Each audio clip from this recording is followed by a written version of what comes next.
So let me welcome all of you to this international and interdisciplinary symposium. And the title of the symposium is Algorithmic Knowledge Production, Principles, Problems, and Prospects. The symposium is part of the focal topic Digital Societies of the Collegium Helveticum in the present fellow period from 2016 until the end of this year. We have a very interesting composition of speakers covering different areas of algorithmic knowledge production, 3 of them more general and 3 of them with respect to specific and concrete applications. So the conference will discuss basic principles and problems of algorithmic knowledge production in contemporary science and society. And one of the more general topics is the issue of quantum computation. We all know that last year in fall, Google published a paper that raised a lot of attention, presenting a quantum computer. And that's the topic that essentially the first talk will cover, the talk by Renato Renner. Then Liesbeth will talk about differences in terminology between code, algorithm, and program. Hi, Markus. Hi, now I found the right link, sorry. Yes, I already started with the general introduction, but you know it anyway. Welcome, Markus. So we are now complete. And I continue with Markus, actually with the theme of your talk, which will be the last today. That's about how we should actually characterize intelligence. And Markus's thesis is that understanding is a crucial feature in the characterization of intelligence. And then we have 3 concrete and specific applications. One of them also today, the second talk after Renato's, will be about automated decision-making and its consequences in law. Then tomorrow we will hear about machine learning applied to medical diagnostics from Joachim. And we will also hear from Josef Teichmann on the influence of speedy algorithms on financial markets. So that's a short overview. Now, what I also want to do is, in a sense, it's a kind of reminder to the speakers, but it's also meant as a kind of introduction for a general audience if the recording of this symposium will make it to a public broadcasting. The structure of each presentation is like the following. So, and all the speakers know this already, of course. So the first 10 minutes of each slot should be the main message, the main statements of each speaker. And then this will be followed by 10 minutes, something like 10 minutes, queries for clarification by everybody else. Then we are at 20 minutes. Then the next 30 minutes, the next half an hour, is a slot in which all other presenters, not the one that has just presented his lecture, so to speak, will be involved in a panel style discussion in which the speaker is actually, as David likes to say, invited to listen. And after these 30 minutes, the rest of the time, which will be something like 20 minutes, is reserved for the speakers' replies, summary, emphases, open issues, recommendations, proposals, conclusion, whatever you want to say. So this is completely free to you to use these final 20 minutes. I think this is more or less what I wanted to say at the beginning. Again, I'm very grateful, and David is also very grateful that we have all 6 of you now present at this symposium, and we're looking forward to very nice discussions. and very informative individual presentations. And I think we can just start, if this is okay with you, with Renato.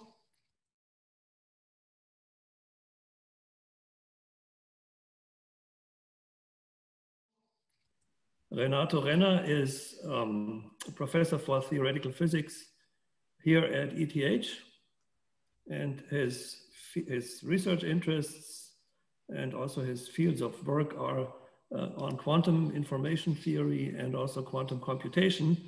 So he is a first-rate expert on the issue that I outlined before. And I think this paper on Google's quantum supremacy is a very nice kind of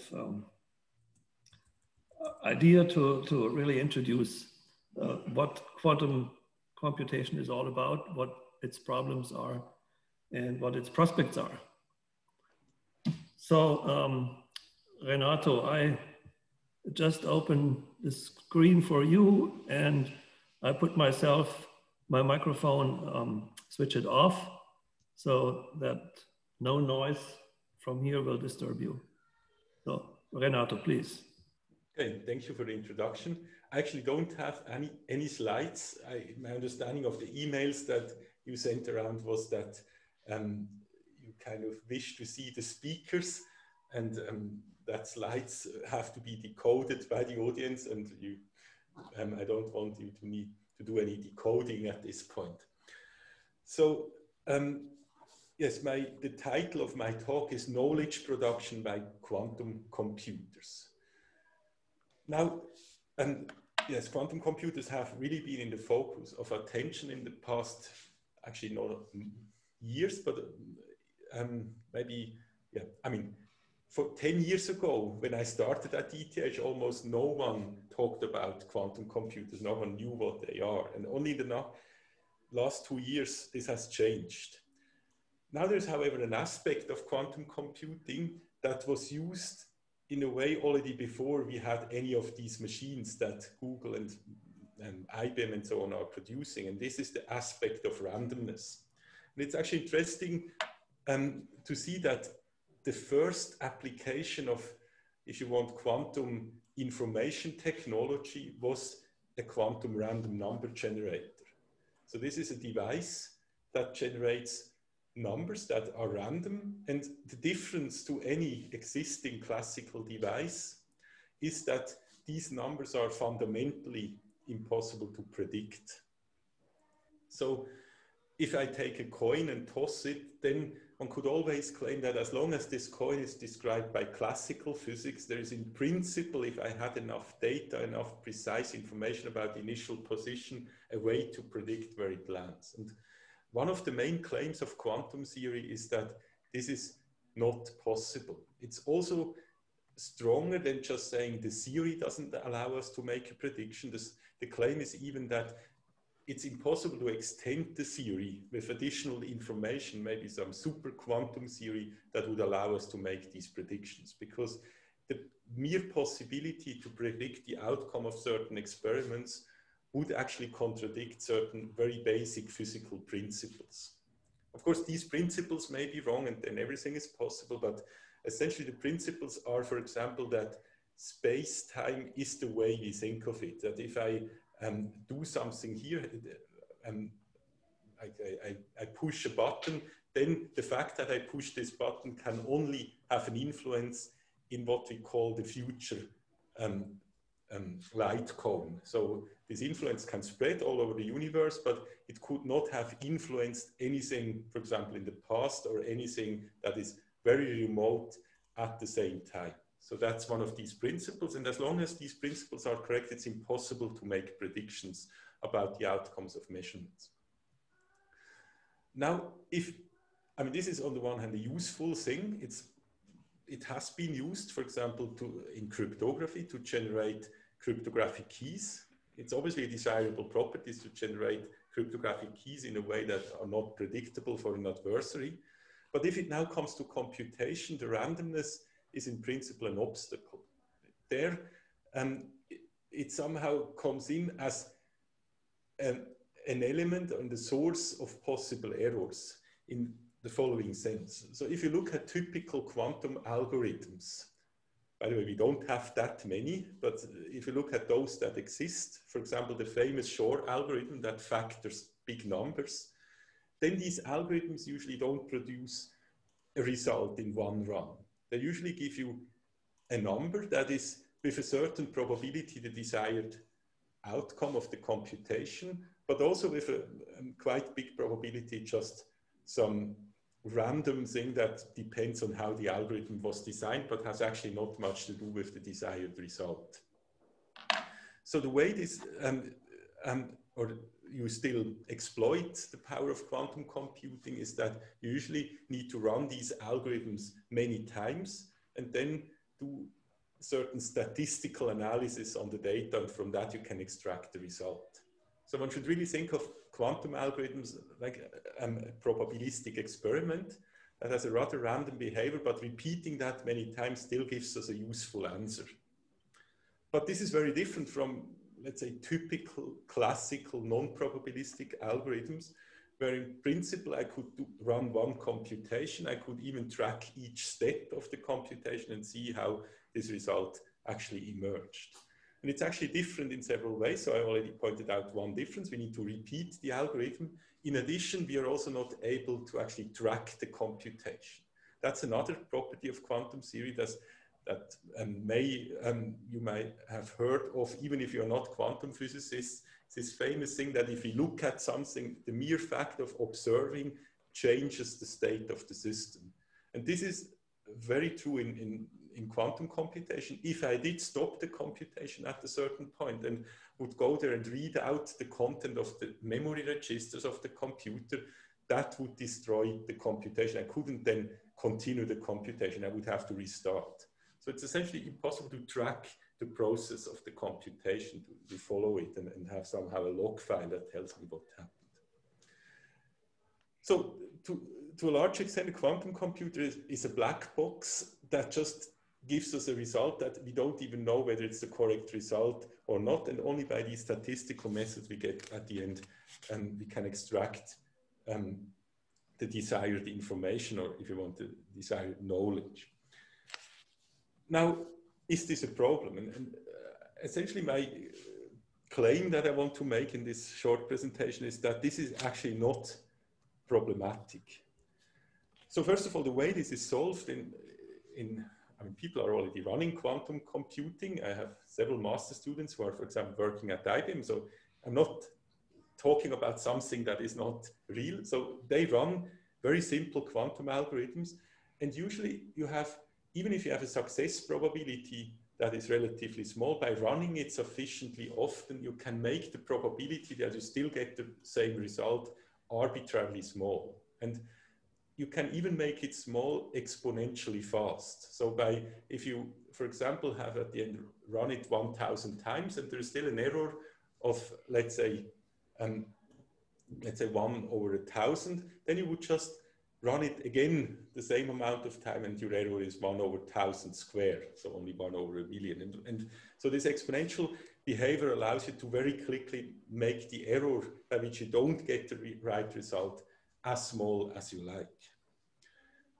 Now, you may ask, is this still sufficient? If, for example, I would run a calculation or an algorithm that gives me a mathematical proof, could I count this as a proof, what comes out of this computation? Because after all, still there is this small probability that whatever came out of it is at the end unrelated to the actual correct statement. Now that's indeed a fact. I mean, we will never be able to make this probability zero. However, what we can do is to somehow compare that situation to the situation we have in classical computing. And when I talk now about classical computing, I mean it in a very general sense, not only what computers do, but also what we do. If, for example, I use my pen and paper and write something down, if I actually carry out the proof in the very conventional way or on the blackboard. So or as a quantum information theorist, I'm kind of trained to look at data that is quantum mechanical and then try to kind of solve problems that usually come from the classical world. But there's also the other aspect that is also very important to my profession as a physicist, to say that if we have the opposite, if you just want to actually process classical data, there is still the fact that the actual information processing systems, the devices we use, the computer that is here on my desk, is ultimately still a quantum system. There's no real point in saying that this is just a classical system. It is a quantum system. The best description according to, let's say, the best physical theories we have currently is that this is just a very complicated quantum system, which has, however, an emergent classical behavior. But this is just an emergent behavior. It's not fundamentally classical.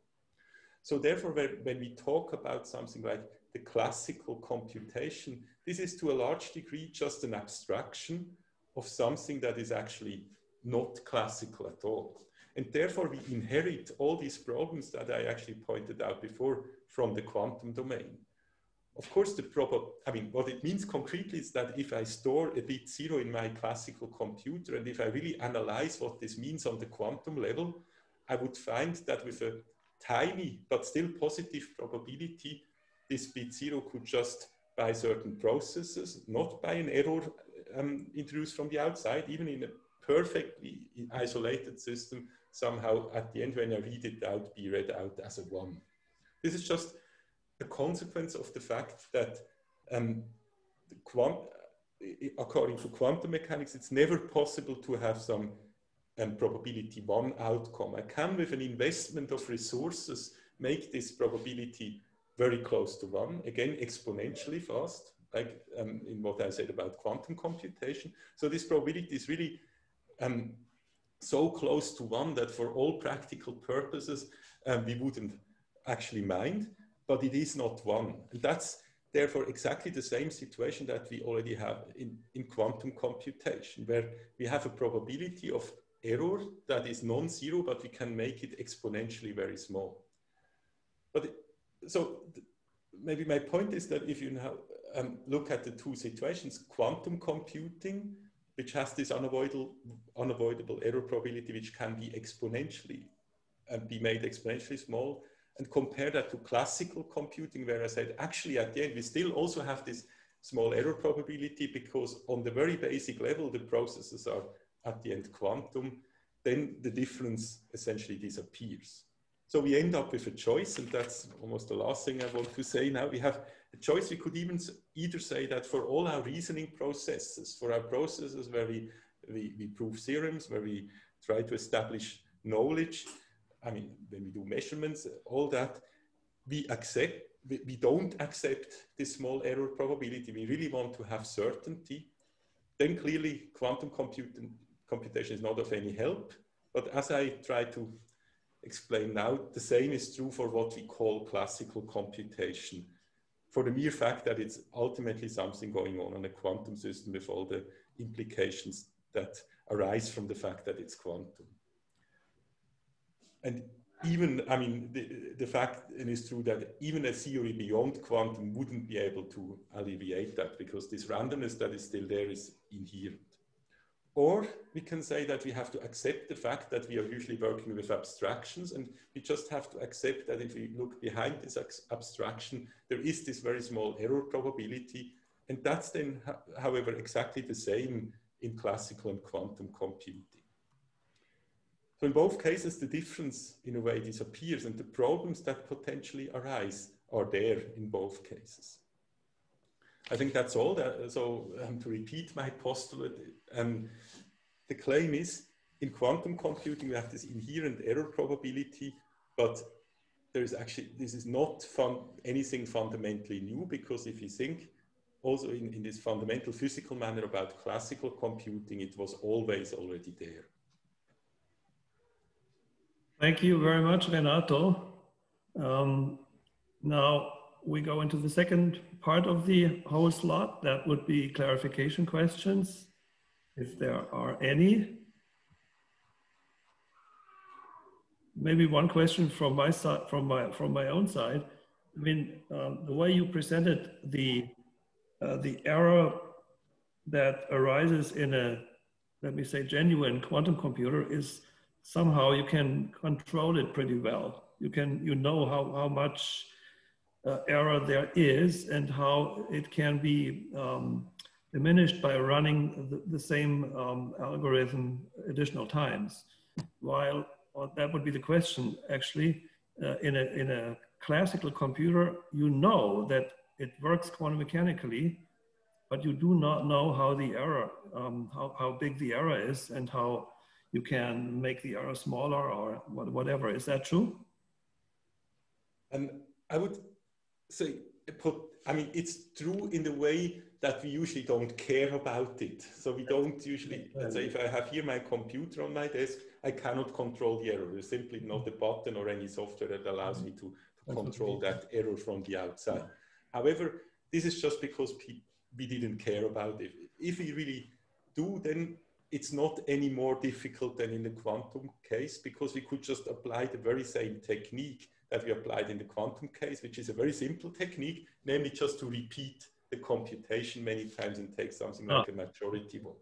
However, it's not that simple, actually. At the end, if you really bring things to the, let's say, ultimate, the problem with that, what I just said, it sounds simple. We just repeat the computation and take the majority vote. Now, there is indeed one problem, namely computing the majority is again a computation, and the error could just arise in this very last computation where I have collected all the outputs, but then somehow this computer that collects the outputs and tries to see what was the majority and therefore the correct result makes itself an error, which, so then I would need to repeat that and then I arrive at an infinite loop. However, in quantum computation, one has exactly that problem as a realistic problem, because there the errors are much bigger. So there one has these quantum gates, and each gate does a very small part of a computation, but each gate has an error probability of, let's say, 1%. And now there are techniques which are called error correcting and fault tolerance techniques, where you somehow distribute the computation over many gates.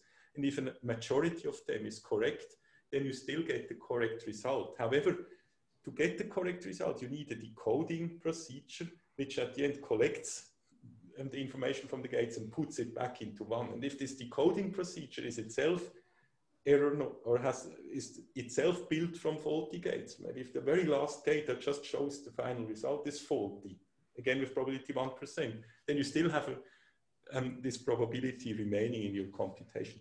However, in quantum computation, there have been techniques developed to avoid that problem that I just described. And we could in principle apply that also to classical computation. Of course, we wouldn't in practice because these errors are so incredibly small. I'm really talking about the error. I could represent information by just doing something simple. Like I could say a bit 0 is putting that glass on the table and 1 means it's downstairs. So that's a representation of information. Now, if you think about the probability according to quantum mechanics, that the wave function of this glass is, of course, it's kind of spread. It has a small component next to the table. So there is a small probability it would just spontaneously fall down when I look. But this probability is just so small that obviously, intuitively it's already small, but also when you calculate it, that we certainly would never care about it. So it's more a hypothetical thing. But the point is, of course, it's still not 0. So there's still, according to the theory, there is this possibility that it happens.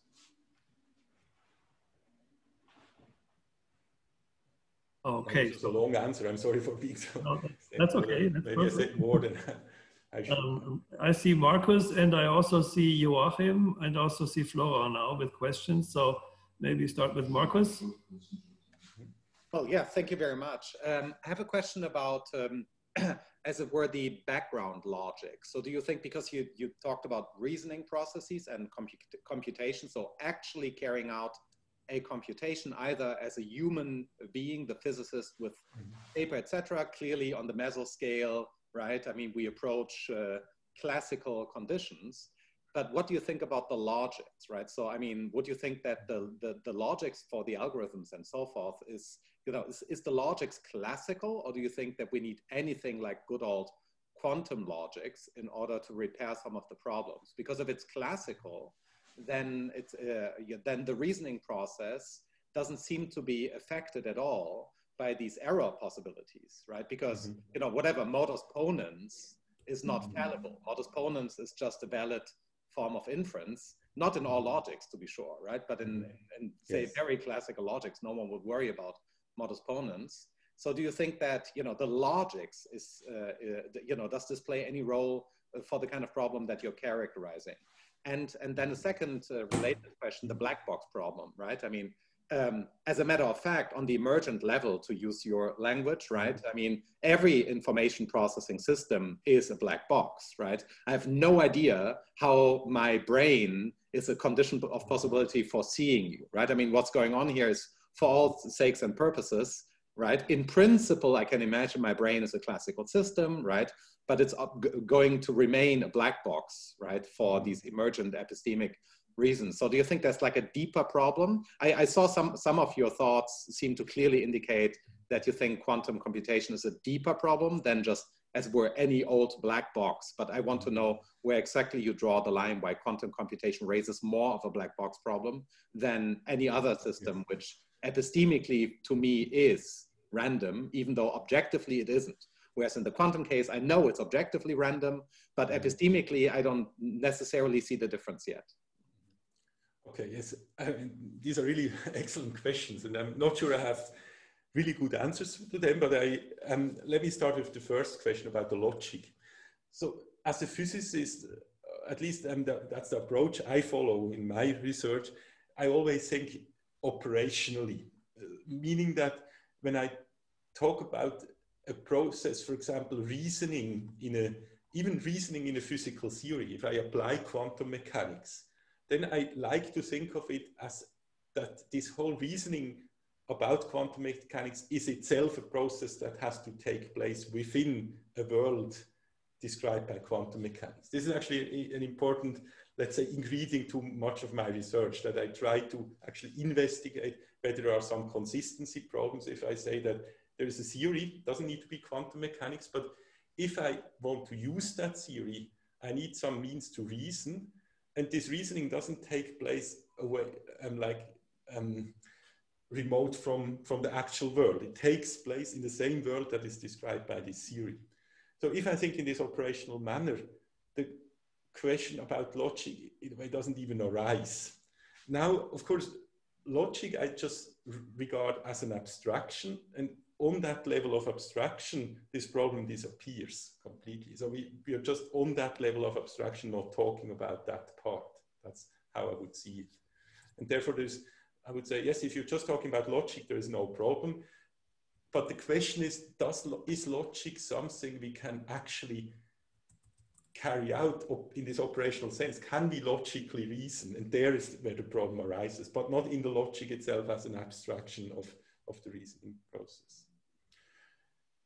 Now, for your second question, I was really thinking about, let's say, I mean, here I'm probably influenced or biased as a physicist, and it's not clear that this is actually a good bias, but that I'm always trying to think on the fundamental level in the way physicists think of the fundamental level, namely, if I really zoom in and look at the very basic building blocks of nature. So when I talked about my computer here, I will describe by quantum mechanics, I was really thinking of really going to the level of atoms, maybe even of the constituents of atoms, and describing everything with quantum field theory, and then from that make conclusions.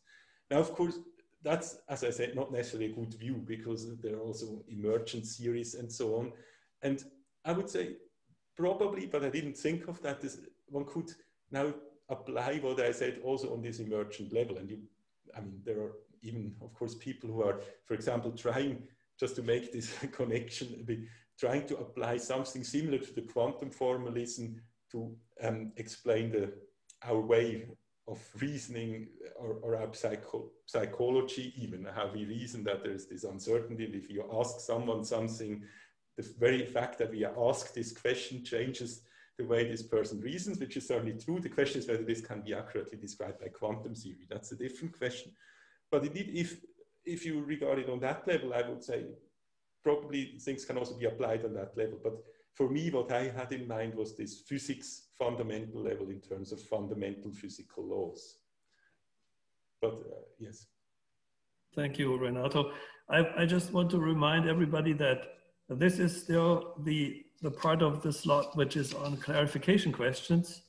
So I see that Florent, Joachim, and also Josef are still on my list. And so if your question is more like a discussion contribution, then I would defer that. If not, then I would like to give the screen to Joachim next.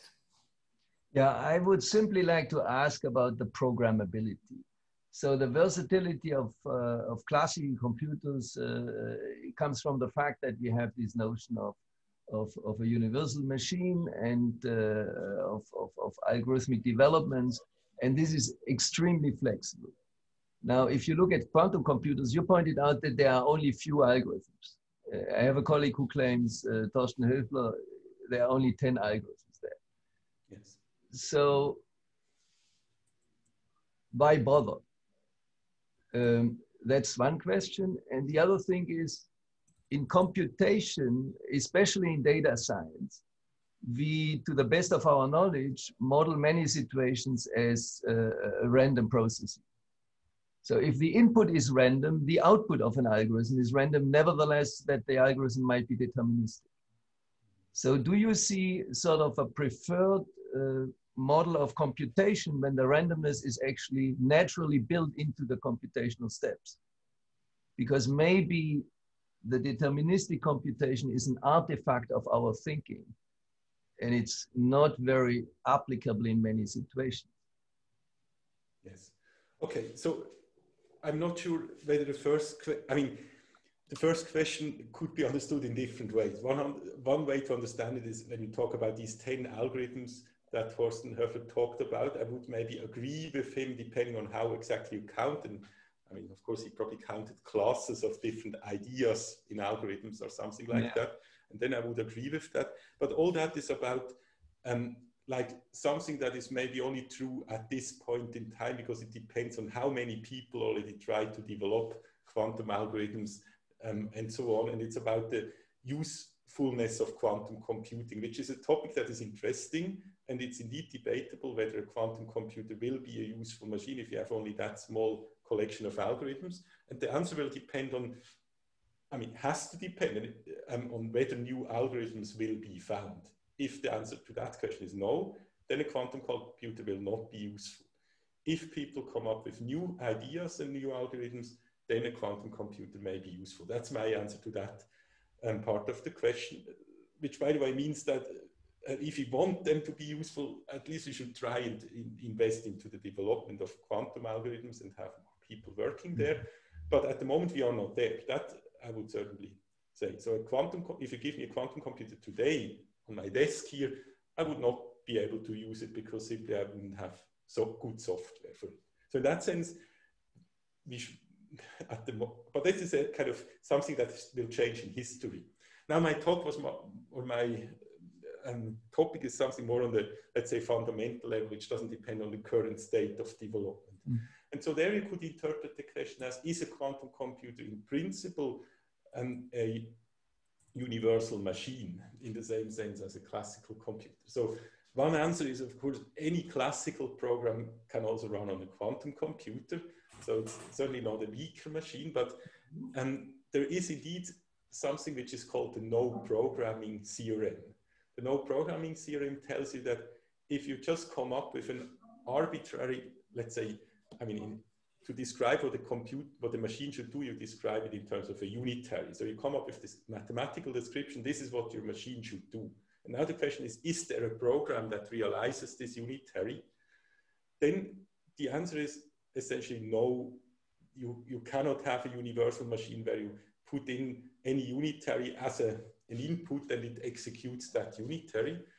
But the problem is only the precision. If you say that, okay, you're okay with approximating the unitary, then again, you can do it. So there's no programming theorem tells you there is no perfect universal quantum computer. But if you relax that, then you have something like a universality theorem, which again tells you if you want to have any computation, there is a universal machine that approximates this computation to any arbitrary precision.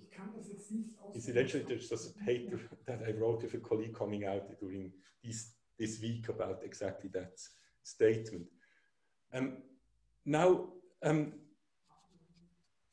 Yeah, I mean, so what my point was, okay, I think this answers the first question. Now the second question was about the notion of randomness. You said there are classical programs where you have randomness, but of course they need some random input and random output. So the way I was now talking about randomness was not as something useful, but rather as an annoyance in principle that makes it more difficult to extract data.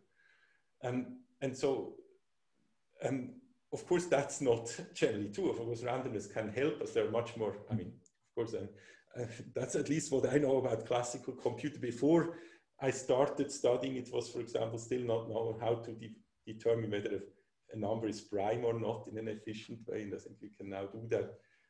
One could only do it with a probabilistic algorithm. I think now this is different as far as I understood.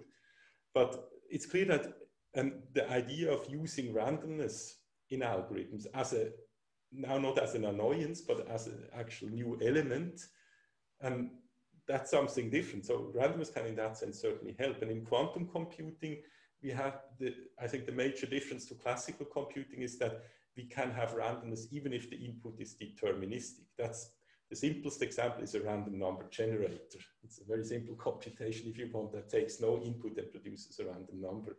And that's already useful.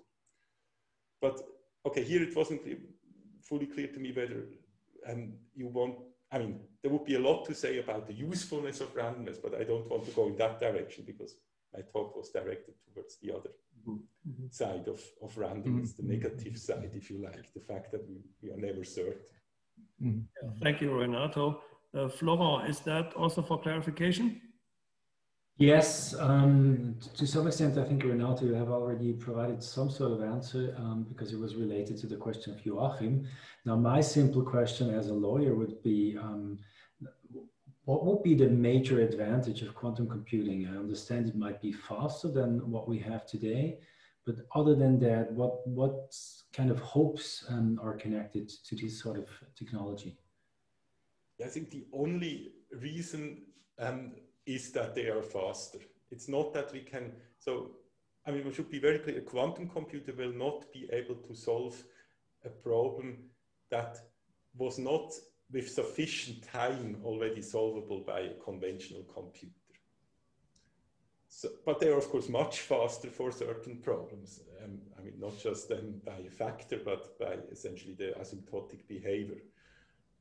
However, and that relates to what I said before, we know so far only very few problems where we can really exploit that advantage. And ironically, one of these few problems is one where solving it is more destructive than constructive, which is that we can solve or we can break public key crypto systems. So there it's, I mean, that's the only thing I could do if you gave me a quantum computer probably today. I could just break all the communication between you and your bank. And there, the velocity advantage is really enormous, at least on the asymptotic scale. I would still already need a very big quantum computer, not one that IBM currently has with a few qubits. So. The next question comes from Josef. Clarification question? It's a clarification question, maybe going in a little bit different direction. Thanks for your introduction and talk, and thanks also for all the contributions so far. The different direction is about energy efficiency. So is it foreseeable that quantum computers might have a different level of energy efficiency when it comes to calculation tasks, which are nowadays done for Neumann computers, classical computers, with a high amount of energy use?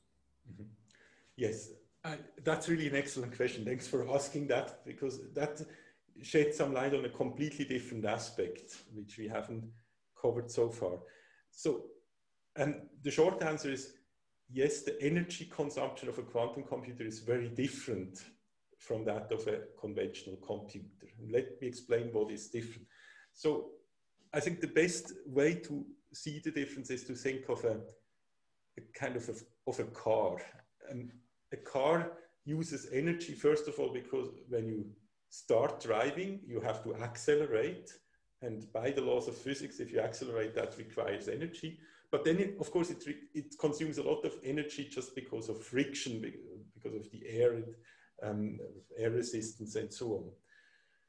Now, a quantum computer or a classical computer is really, in a way, like a car. It has this main contribution comes from the friction, if you like. So, I mean, if I drive for a long time on the highway, then the fact that I had to accelerate is almost negligible compared to the friction that is imposed on me. Quantum computer is more like a frictionless car. It would be a perfect aerodynamic car. Once it moves on a flat, let's say if there's no altitude, once it moves, it will just move forever. So a quantum computer, and now to speak more technically, implements everything in a reversible manner. Reversible in a thermodynamic sense, reversible, which really means it's something like if I at the beginning give it some inertia, so I need some energy to start it, then it just flows and moves by itself like a car without friction. And then in principle, of course, at the end, I have to stop it, so I could even try to retrieve energy or so, but at least I only need to push energy to start it. And okay, what I said now is true for the really the part where you do the computation. Of course, a quantum computer nowadays also needs to be cooled, first of all, before you can even start it. So that's not part of that consideration. You should see it just, the cooling is something that also doesn't scale. Let's say if you put more and more transistors, if you like, on a small chip, the cooling will remain the same. So that doesn't scale with larger computers. The part that scales is how much energy you lose per computation of a logical operation. And so now to say this on a more technical level, for a classical computer, all these individual gates, according even to Landauer's principle, who did these considerations, even if you do a classical computation in optimal way, you have some inherent loss. Some energy will be transformed into heat and dissipated, and you lose it. In a quantum computation, all these gates are reversible, meaning in this sense, there is no energy being dissipated. So all these gates don't consume energy. And so it doesn't depend on how many gates you execute. The energy consumption remains the same. Now I should maybe make a disclaimer.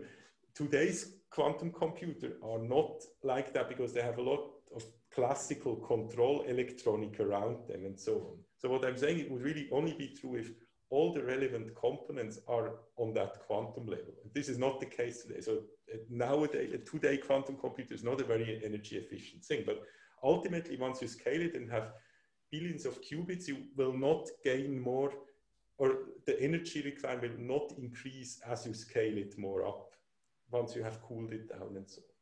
So that's a potential advantage, but that's not really an advantage, I would say, of quantum. I mean, this is a necessary thing that just, so this reversibility, this non-energy consumption is a necessary property of a quantum computer. Of course, once we have the technology to build that, we can also use it for our classical computers and just build them in a reversible way.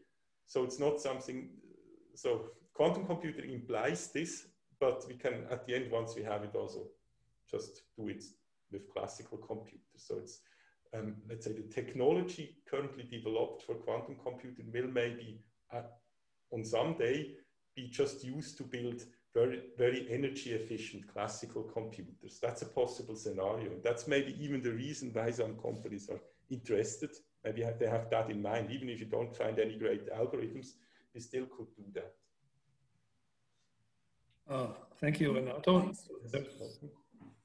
There is, Liesbeth, do you have a question too for clarification? I didn't see you.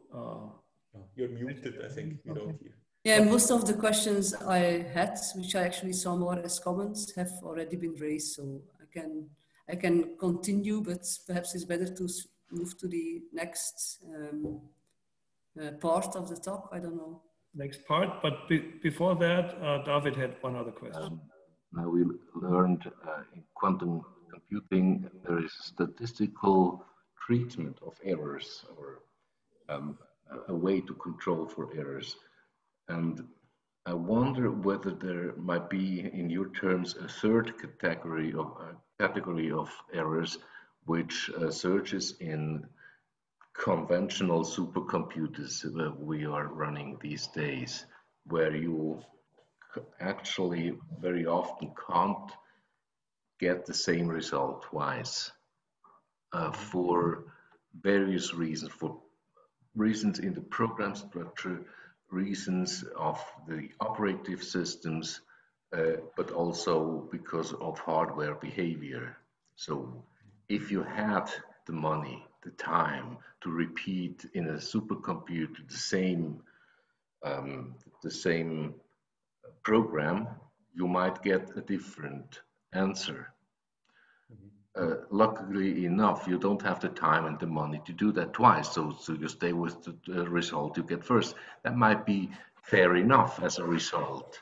But my question is, I mean, is this a third category of errors we might have in the world between a classical computer and a quantum computer, or is it?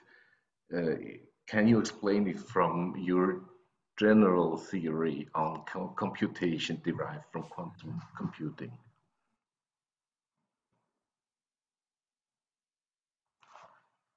Sorry, yes, now I think I'm on mute. Okay. So I'm not sure one can maybe clearly distinguish all these different categories. There's certainly one distinction that can be done in a very clean manner. And this is the distinction between randomness that I would say is inherent in the sense that there is physics.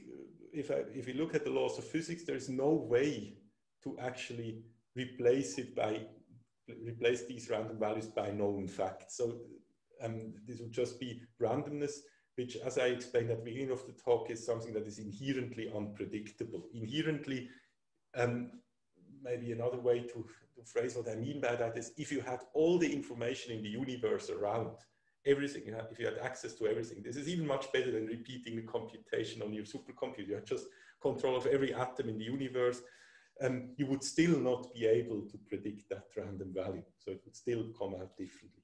So there the distinction is very clear. There is this quantum randomness, and there's all the rest where the randomness just comes essentially from ignorance, from the fact that we don't know all of them. So this distinction is clear. Now there are, of course, within the randomness that comes from ignorance, lots of subcategories.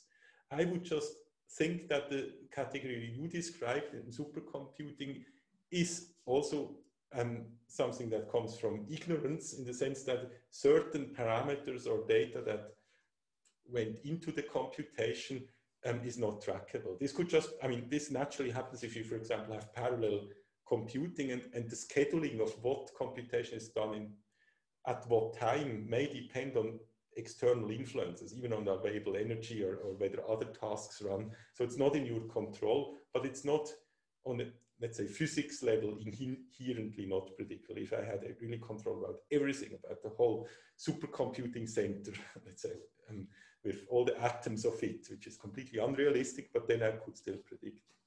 So in that sense, I would only want to make this first distinction very clearly, and the rest, I think, are just different levels of ignorance, I would say. Very good. So I think everybody asked the questions that they wanted to ask, and I think it was good that we extended the question slot actually a little bit, because I think it's very helpful to have you, Renato, just responding to all these different issues, and even in a general discussion without you, which would be the next part. I can imagine that once in a while might be good if you jump in and just, you know, clarify or you know, get things straight or something like that in the discussion. So with this, I would I would ask you to go into the third part of the whole slot. That would be the general discussion between everybody except Renato, but with the reservation that I just mentioned. So who wants to begin?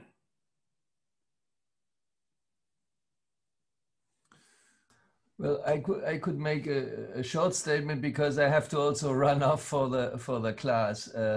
I'm wondering, the quantum computer is not just a random machine. It's a machine using the unitary transformation. Mm-hmm. And that is a very special property which goes beyond the classical emulation of randomness in programs. So if you, for example, want to use programming for machine learning, then clearly probabilistic inference is the winning technology today, with all the discoveries and so on. I'm wondering what the unitary transformation, in addition to the randomness, will give us. And so what can we hope for? That is something I find interesting, both from an epistemic point of view, but also from the design space of algorithms, especially since we have so few algorithms. The question is, can we hope for much more, or will it be a technology which is basically developed for phenomena which are very close to the quantum world? Okay, so should we keep that proposal? I think maybe that's something. If the discussion could shed some light on it, that would be helpful, because the 30 years ago there was a lot of hope that quantum computation would establish completely new complexity classes for problem solving, and this hope has not materialized to the extent people have hoped for. So at least there was a little bit of disappointment. Now code breaking is on the mind of people, but from a fundamental point of view, it's not the most urgent thing. If I understood correctly what Renato said in one of the answers to the questions, of course, if you consider the classical computer from the viewpoint of the classical paradigm, then randomness is actually ignorance. In the quantum computer, randomness is not really about ignorance, but it is about something that is genuinely random in a kind of ontic sense, at least according to our present knowledge, as we have no other theory that can be something like a super quantum theory. And so this would be a crucial difference in the role that randomness plays between a classical point of view and a quantum point of view. But I don't know what that means, of course, for the solution of problems with different complexity classes and all this kind of stuff. That I don't know. I would not fully agree that randomness is ignorance. Okay. In classical computing, I mean, there are many algorithms which take randomness as an essential ingredient in order to produce almost deterministic results. So the Monte Carlo algorithm, which alludes to the casino of Monte Carlo as a symbol for randomness, is one of the first algorithms which is actually implemented in classical computers in order to produce results by mimicking randomness with a deterministic computer. Of course, in a quantum computer would have a random number generator, which is absolute. This is not a pseudo-random number. This is a random number. Yeah.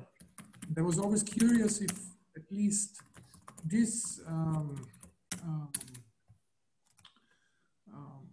feature comes with a quantum computer, that suddenly you have immediate absolute randomness at hand for free.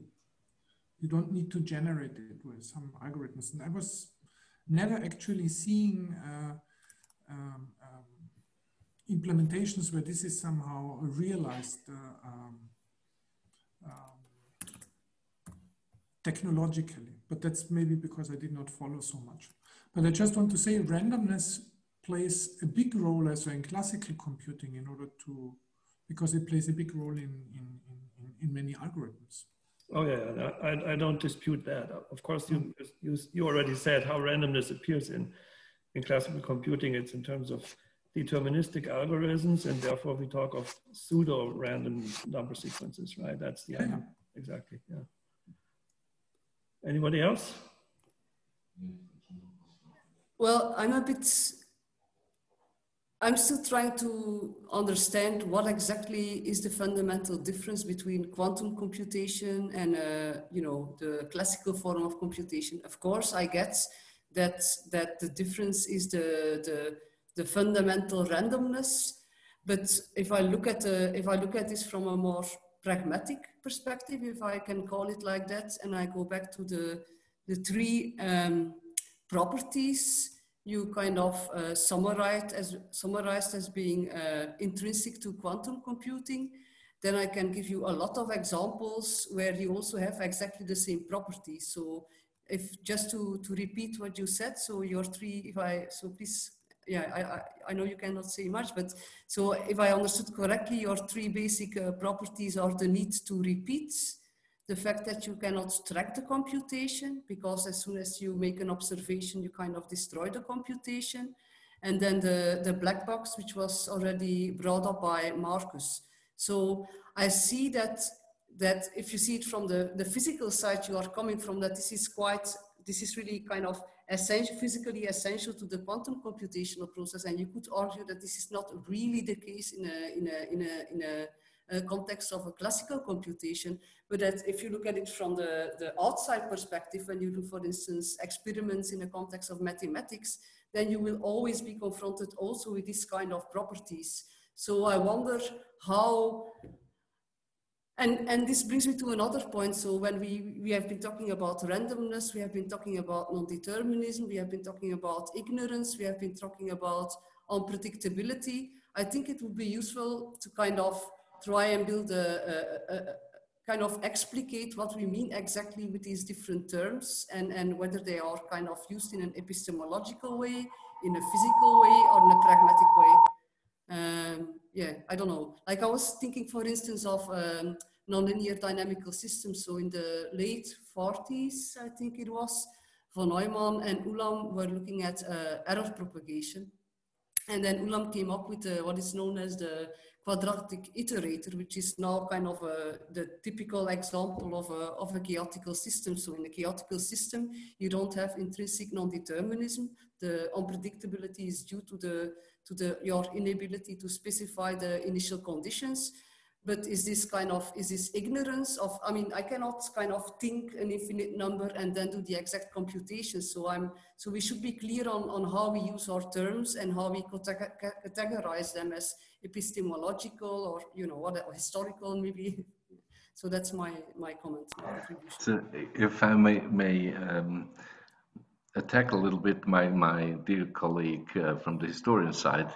I mean, this is a typical reaction of a historian, because they would say, oh, that has been before as well, the same thing, and we already know it. If you were a medieval historian, you would say, we already had it in the 12th century, I'm sure. So I found particularly interesting the way Renato Renner dealt with the problem that we have we believe we have a new class of computational machines, or we fancy about them, we reason about them. Some people even try to use them in some way. And now, of course, the conservative or the old community must say, well, it's a little bit faster, we have to admit, but practically it is nothing new under the sun. And Renato is doing the following trick. He says, no, yeah, of course, we already had most of it, we had it, but actually what we had was just a special case of the general purpose machine we are now building, which actually is something that already happened, say, I don't know, in the 30s with Turing, or in the 50s with a concrete machine, the UNIVAC, or you know these machines better than I do, where people that built a machine and implemented them and tried to figure out what they could do with them were just claiming this actually is a universal machine.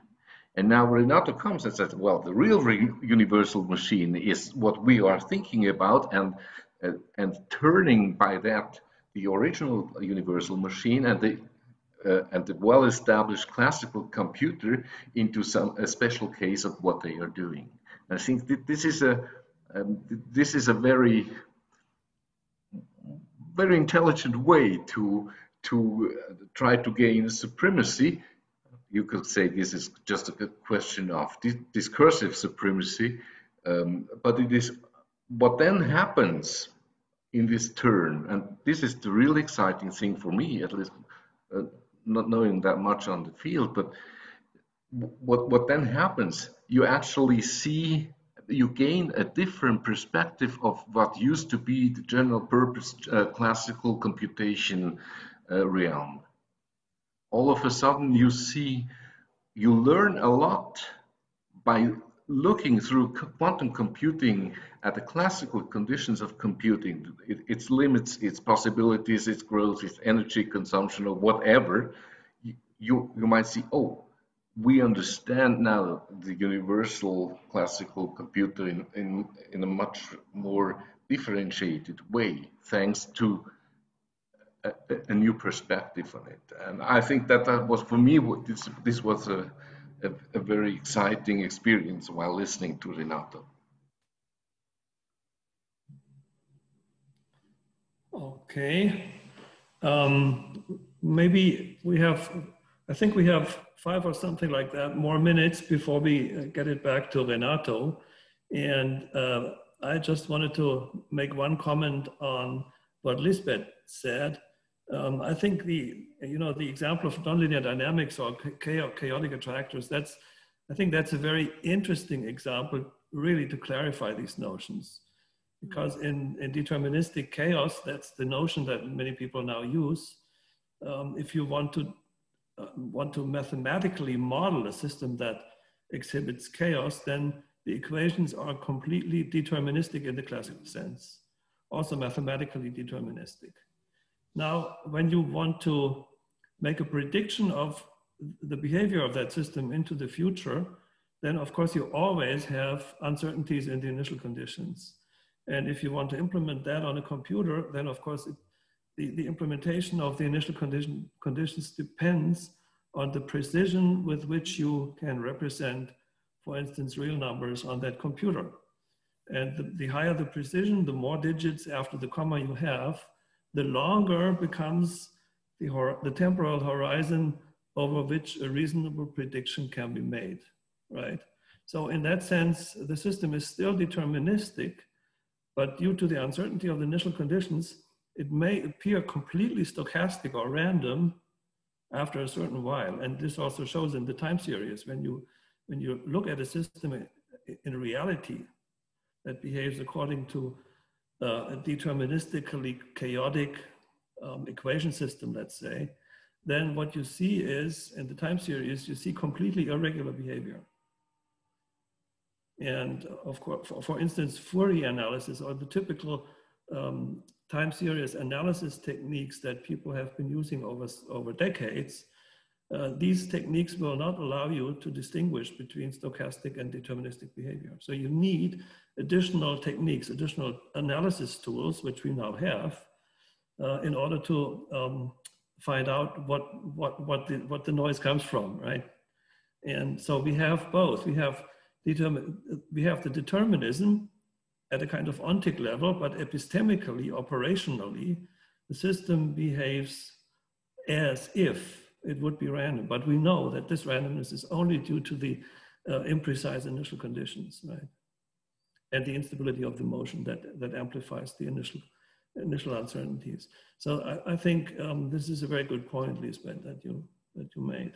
And I'm not sure whether we want to give it back to Renato right now, or are there still other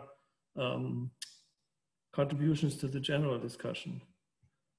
I don't see everybody here. So, Josef, you have your hands up, and Markus too, okay? Josef. I just wanted to say that Markus was raising his hand. Okay, so then we pass it over. But I wanted to make as a little comment. I mean, what you said about deterministic chaos and those chaotic systems, from a classically numerical point of view, there are, of course, limitations to computability and comparison of such systems to stochastic systems in some sense. Still, there has been recent progress in numerics of such systems where you use where you compare two chaotic systems and where one is relatively easy to compute in the sense that you have a computing machine which deals with it, and it is relatively high dimensional, and the other one is low dimensional and behaves in a very strong way, chaotic. And one has observed that one can predict very well from the high dimensional, easy to compute, still chaotic system, the low dimensional system by a projection. This is called the paradigm of reservoir computing. You compare two systems which both have wild or chaotic features with each other and use one which is easier to compute in order to predict the other one. That's a phenomenon which is analyzed since maybe 20 years relatively strongly, and I will comment on that a little bit tomorrow. You will see it is okay, thank you. I think there's this there's progress in that respect, and progress from a somehow unexpected corner. Okay. And I will comment on that a little bit tomorrow, how systems which are relatively easy to compute, but which have chaotic behaviors and which have random structures or close to random structures, actually can help to solve systems which are very difficult to compute, like weather, for instance, weather prediction, and where one has difficulties to do long-term predictions.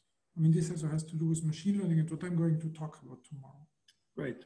But just great. So we're looking forward to tomorrow morning for what you have to say about that. And we end this discussion part with Markus. Yeah, so because I know that Renato will be coming in a second, just a question also for Renato and maybe for the entire group, right? I mean, so how far is quantum computing on the technological level with, you know, if you implement the algorithms, you know, the 10 algorithms, etc., right?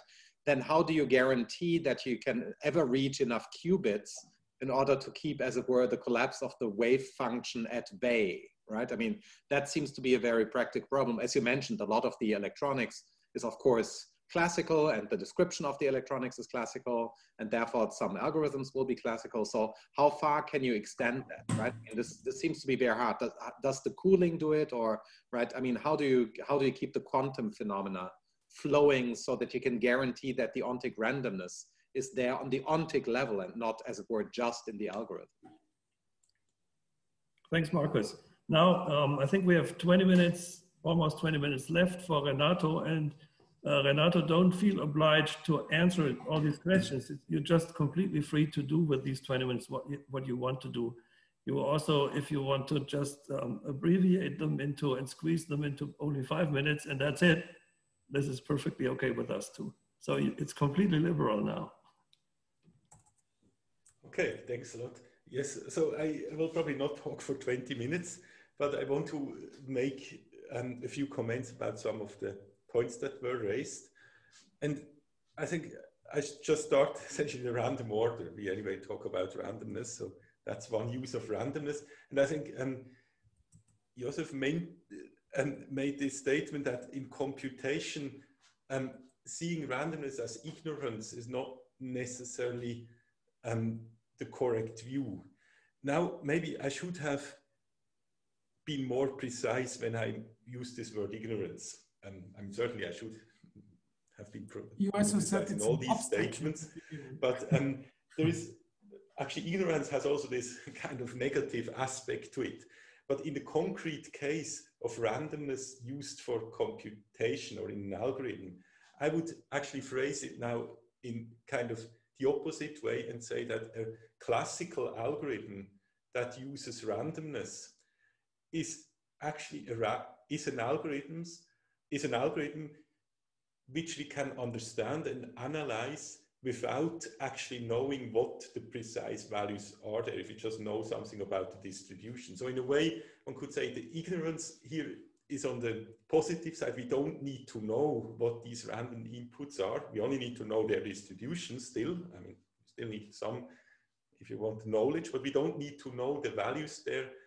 And the algorithm gives us the right result. Of course, it goes even further. If we knew the value and knew it was always zero, that would be maybe bad. But somehow, if you say an algorithm usually doesn't consist only of the algorithm, it also consists actually of someone who analyzed it and delivers a proof that this algorithm does the right thing.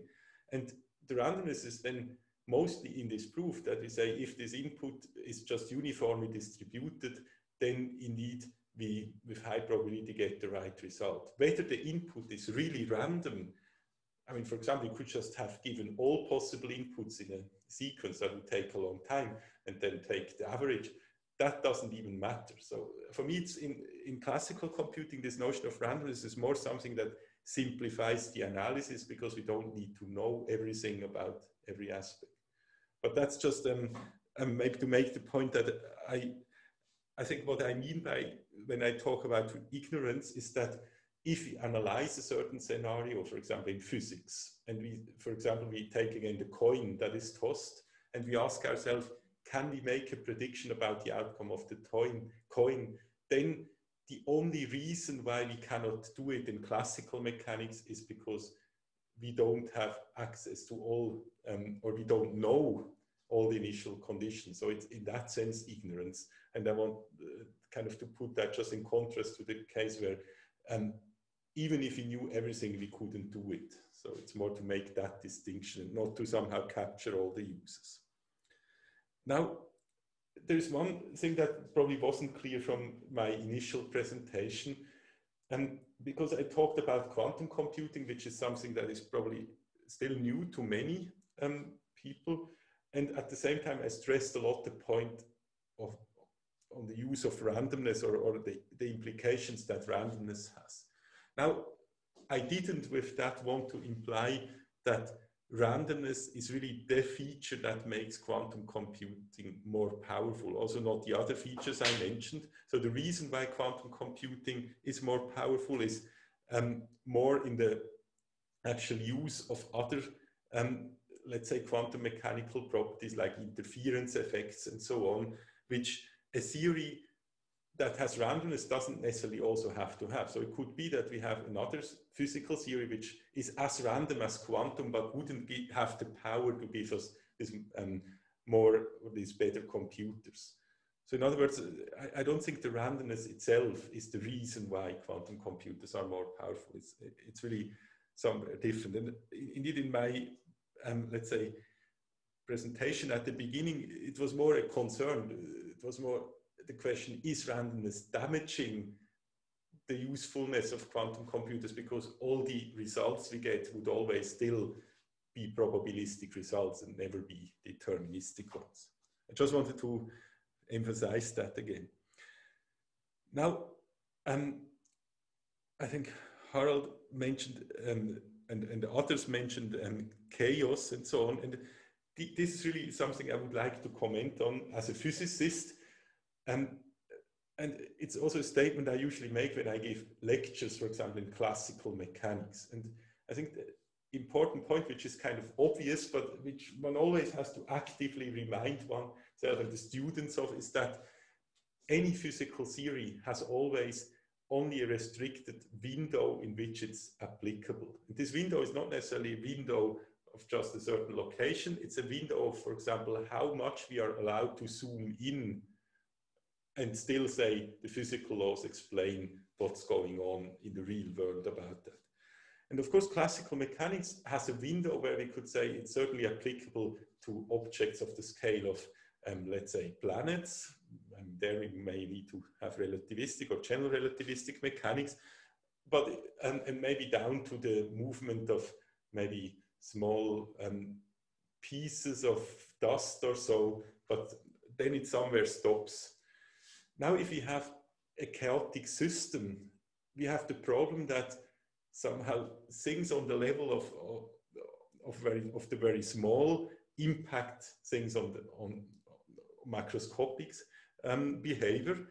And we could now just choose to still analyze everything within classical mechanics and say, let's assume that this idealization is correct, and then we would see that indeed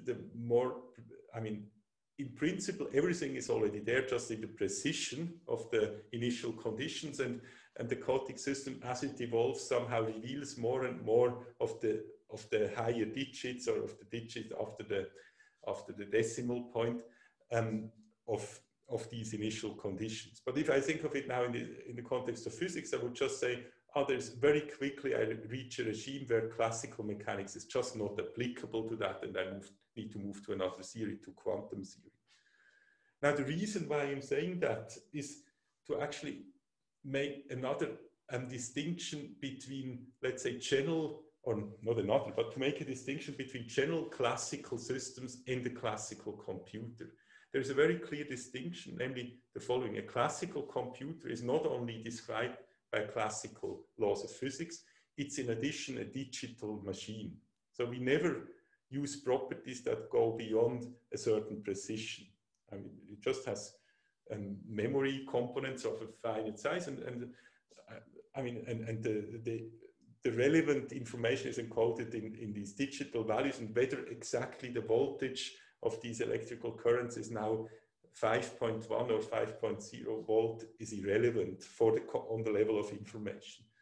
And I think it's this combination, the fact that we have a digital machine where the precision never plays a role after the comma, and the fact that it's classical, this together gives us a completely deterministic physical machine.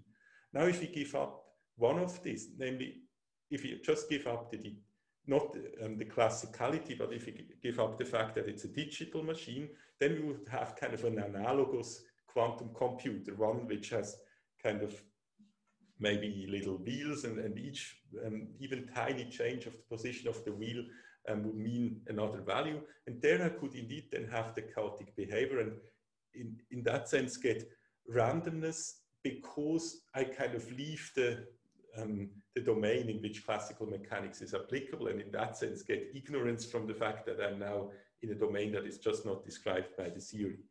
So I think it's, when we talk about the classical computer being deterministic, I think one has to really be aware of the fact that it's a very different machine than, for example, a chaotic system, a classical chaotic system, for the reason that it's a digital machine. So that's maybe something that I find important. So it's really, in that sense, in a strong physical sense, predictable, whereas a chaotic system, as a physicist, cannot predict, simply because it leaves the domain of my class, validity of classical mechanics.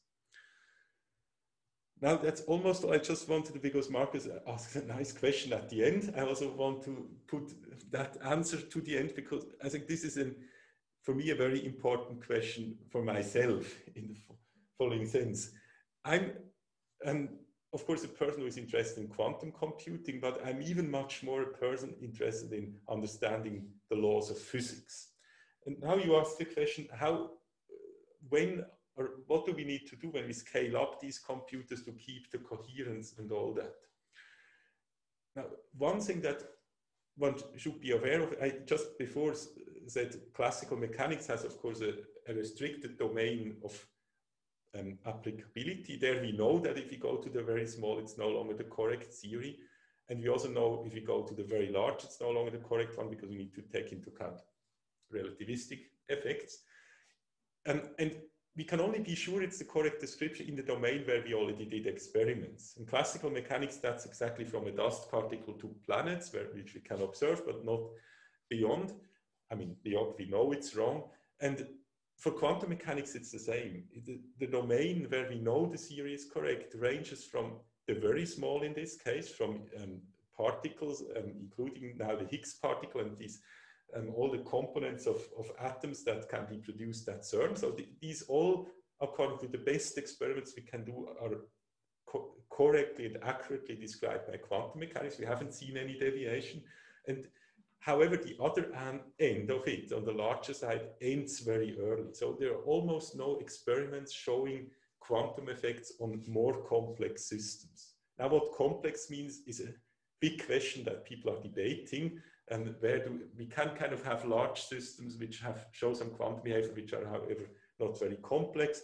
But a quantum computer would certainly be a large, complex quantum system by any measures of complexity or size. And it's simply not the case that we ever had done experiments on systems of the size that would be needed to have a useful quantum computation. So that's why, as a physicist, I'm interested in fundamental questions in physics. And for me, therefore, building all these efforts to build a big quantum computer are for me just a big physics experiment, trying to exactly answer that question. Is it even true that a bigger system, like a system consisting of millions of qubits, to use that technical term, or maybe even, for those who are familiar with that, the Schrödinger cat, there's even a larger, like a living object, is that still correctly described by the laws of quantum mechanics? We don't have the answer to that question, and therefore I see the effort to build quantum computer exactly as, independently of any applications of that computer, as an effort in answering the question, what is the maximal system, the biggest system for which the quantum laws still apply? Is there even a boundary? Is it even possible that quantum mechanics is valid on very large scales? I have theoretical arguments that this is not the case, but that's another topic. But we know also that when gravity starts to play a role, there must be, we enter into certain problems. But this is an experimental question that all these companies who actually want to build larger computers now, somehow without even wanting, will answer at some point. So it's an unanswered, extremely important physics question. For me, it's even the most important physics question at that date. Really, I mean, the most important in the sense that quantum theory is our best theory we currently have. It's the most accurate theory we ever had. And the fact that we don't know whether this very accurate theory applies to the description of such a glass is actually quite worrying. We don't know. We don't know whether this glass is correctly described by quantum theory as a total object. We know its individual atoms are. And that question should be answered. And I think, therefore, I see the whole endeavor as a very big, it's like, for me, a CERN. It's a big experiment that's going on trying to answer an important question. But we don't have the answer. And so it could be, in principle, just to make that explicit, that the outcome of all these efforts to build quantum computers will be that complex systems are simply not obeying the laws of quantum theory. That would sound very frustrating for those who want to build quantum computers, but as a physicist, for a physicist like me, this would be maybe an even more exciting result than anything else. Yeah, I think that's all. So thank you very much, Renato. Thank you very much for this kind of conclusion, or, you know, reply to certain things in the discussion. Yeah, welcome back. The second round. I'm happy that this format works, and I was particularly happy about last talk and your involvement in this talk. I think this is a great experience, and thank you very much for your patience, your participation, and your understanding that sometimes I don't find the button to unmute myself. Okay, now we have a short input by Florent Thouvenin. He is professor for information and communications law at the University of Zurich. He is also a distinguished associate fellow at the Collegium Helveticum for another 3 months, I might add. he used to be for several years an attorney at law in a business law firm.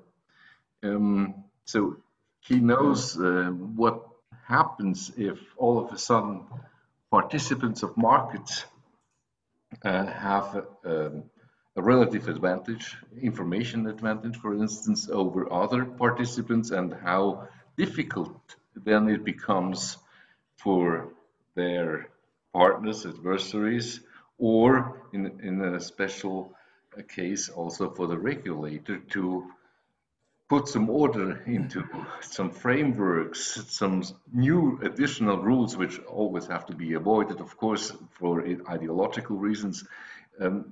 How difficult this business is, and obviously we will hear about that more tomorrow in the presentation by Josef Teichmann. There have been tremendous changes because of algorithms in many kinds of markets, especially financial markets, but also other markets have been affected by computers, algorithms, programs, and the like. So I don't want to steal more of your time. The floor and the screen is yours.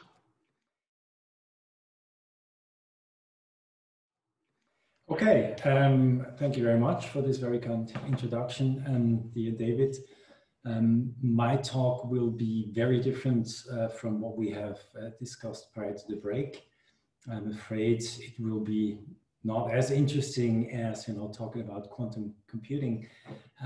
Actually, I will focus on the state of the law today, how the law deals with automated decision-making. There is some sort of regulation, which I will try to present, trying to highlight some of the, from my perspective, most important flaws. And then maybe afterwards in the discussion, we could try to focus on the more fundamental question, which is certainly more interesting, of how the law should, if at all, react to some more recent technical developments. And we will see that what I will be presenting is actually relatively old. So the regulation I will be talking about has its roots in the late 70s, and it has not progressed tremendously. And that, of course, by itself already raises a lot of questions. So my short introduction to our discussion afterwards is entitled Algorithmic Decision-Making and Need for Regulatory Intervention, ? Now, when investigating if and how algorithmic decision-making should be regulated by law, one fundamental distinction must be made initially, at least for the analysis and probably also for the answer. We need to distinguish between regulating decision-making by the state and regulating decision-making by private actors. That's a classical divide, which we know very well in the legal sphere. The decision-making by the state, namely governments, legislators, that is parliaments and courts, this decision-making has always been regulated in quite some detail, for example, in civil or criminal procedure law.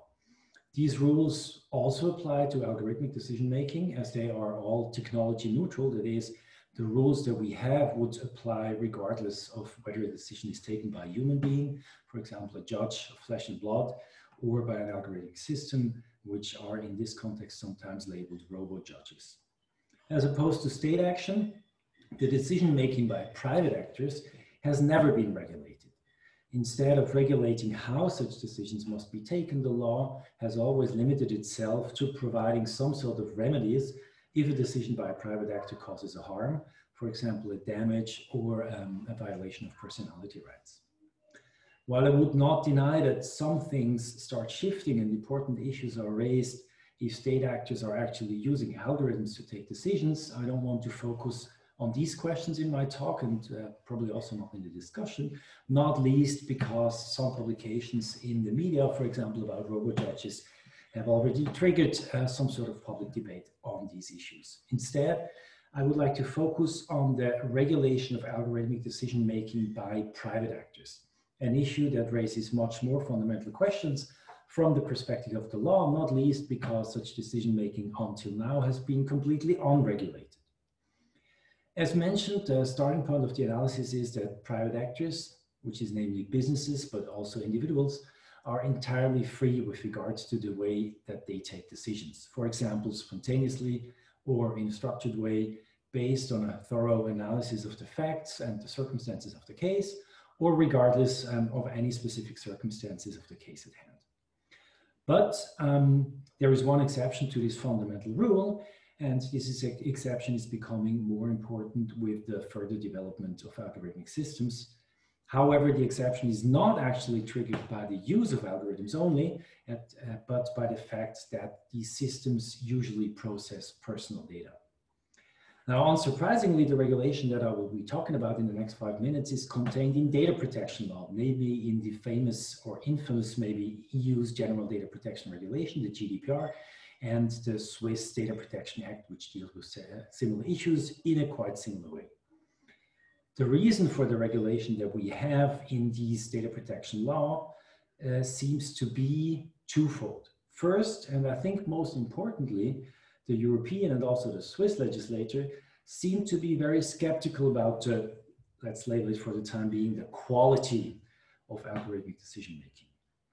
Second, given that all automated processing of personal data is regulated by data protection law, it is just a logical consequence of this, broad concept that algorithmic decision-making, which is based on the processing of personal data, is also regulated by data protection law. As mentioned initially, the regulation of automated decision-making is not entirely new to European law.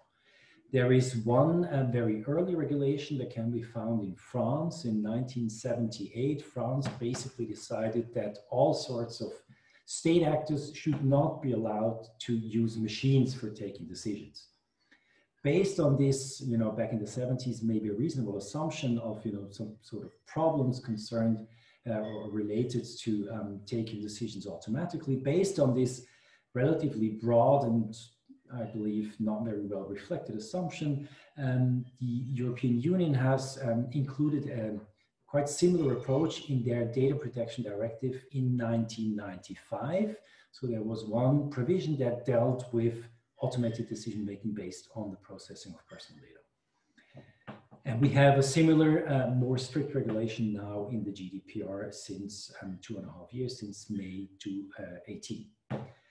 But quite interestingly, it has to be mentioned that these provisions until now have had almost no impact in real life. Most importantly, there are hardly any court decisions applying the national rules that were implemented by this EU Data Protection Directive. So we have, for 25 years, we have had regulations on automated decision-making all over the European Union, but there are hardly any cases dealing with the actual application. So it seems to be, to quite some extent, mostly a theoretical issue. Now, the scope of application of the old regulation in the Data Protection Directive and also in the novel regulation in the GDPR is restricted, so narrowed down in at least 3 ways. First of all, the regulation only applies to individual decision-making. That is, decisions that concern one individual. Decisions that are not geared towards a specific individual or maybe a group of specific individuals remain unregulated. To name a prominent example, which deals with state activities and not private activities, but that's the most prominently discussed example in this respect. If the police, for example, uses an algorithmic system to decide which neighborhood should be patrolled more often, this decision would not affect a specific individual in the sense of this regulation, but everybody living in that neighborhood and maybe also the other people living in other neighborhoods because their neighborhood would be patrolled less often. So this sort of decision, which actually affects many more people, they remain completely unregulated. Second, the regulation only applies if the decision produces a legal effect or affects the individual in a similarly significant way. So there is some threshold of, say, importance of the decision. If the decision is, with regard to its importance, below this threshold, then the regulation would not apply. So a legal effect would be given, for example, if a machine decided to enter into a contract with a consumer, and the other way around, the refusal of entering into a contract, if the contract is important, for example, when applying for a job, would remain would trigger the application of the regulation as well. Third, that's, I think, for our discussion, one of the most important points. The regulation actually only applies if the decision is solely based on the automated processing of personal data. So if the decision is actually taken by some sort of machine. As a consequence, if such machine only provides a suggestion as to which decision should be taken, and the decision-making remains unregulated as long as, you know, the machine actually suggests a decision and then ultimately a human being says yes or no, even if that human in the loop would always follow the suggestion of the algorithm and basically just kind of check a box. Now, in addition to these, from my perspective, not entirely convincing elements of the regulation, the effect of the regulation of algorithmic decision-making is also very unclear. Some authors, and I would say it's the majority, actually argue that the regulation of automated decision-making in the GDPR prohibits automated individual decision-making altogether, although there's a series of exceptions where you would then be allowed to take decisions automatically all the same. But basically, it's prohibited. Other authors, and I think, you know, their point makes more sense, other people so are of the opinion that the GDPR actually only provides a right to data subjects not to be subject to decisions taken by machines. So you would basically have an option to opt out of being subjected to automated decision-making. The Swiss regulation, as in quite many cases, you know, has learned from the European regulator and is somewhat more lenient and I think also more reasonable by, you know, coming up with a less invasive solution, only providing a duty to inform individuals about the fact that, that a decision is taken by a machine. So if you apply automated decision-making, you need to inform the subjects to that decision-making about the fact that the decision is not taken by a human, but by a machine. And based on this information, once provided, the individual would be able to request that the decision be revised by a human being. So again, a clear indication as to the skepticism of the regulator with regard to the quality of automated decisions. In addition, and here it becomes, you know, challenging, I think, from a technical perspective. In addition, both the GDPR and the Swiss Data Protection Act grant the individual a right to be informed about the logic involved in the automated decision-making. So we're back to the discussion of black box and mainly in AI systems. Finally, all provisions, on the European level and in Switzerland, all these provisions include some sort of language with regard to the need to take the individual's point of view into account. But the approach is very different. In Swiss law, the individual has a right to express their point of view if they wish to do so. So the decision may not be taken without the individual being heard. A thing which is unknown of, you know, outside of the application of this provision in just some regular taking of decisions by any sort of business or individual. In the Data Protection Directive on the European level, the regulation did not apply if the individual was allowed to communicate its point of view. So if there was some sort of communication, that sort of decision-making would have remained unregulated. Now in the GDPR, being able to express one's point of view is considered one out of 3 necessary measures for safeguarding the interests of the individual in the cases in which automated decision-making is allowed. So here, the regulation would still apply, and with the consequence that basically, according to many authors, taking decisions automatically would be prohibited. But in case it would be allowed, so if one of the exceptions actually kicks in, then you would have to make sure that the point of view of the individual at stake would be taken into consideration, or at least heard.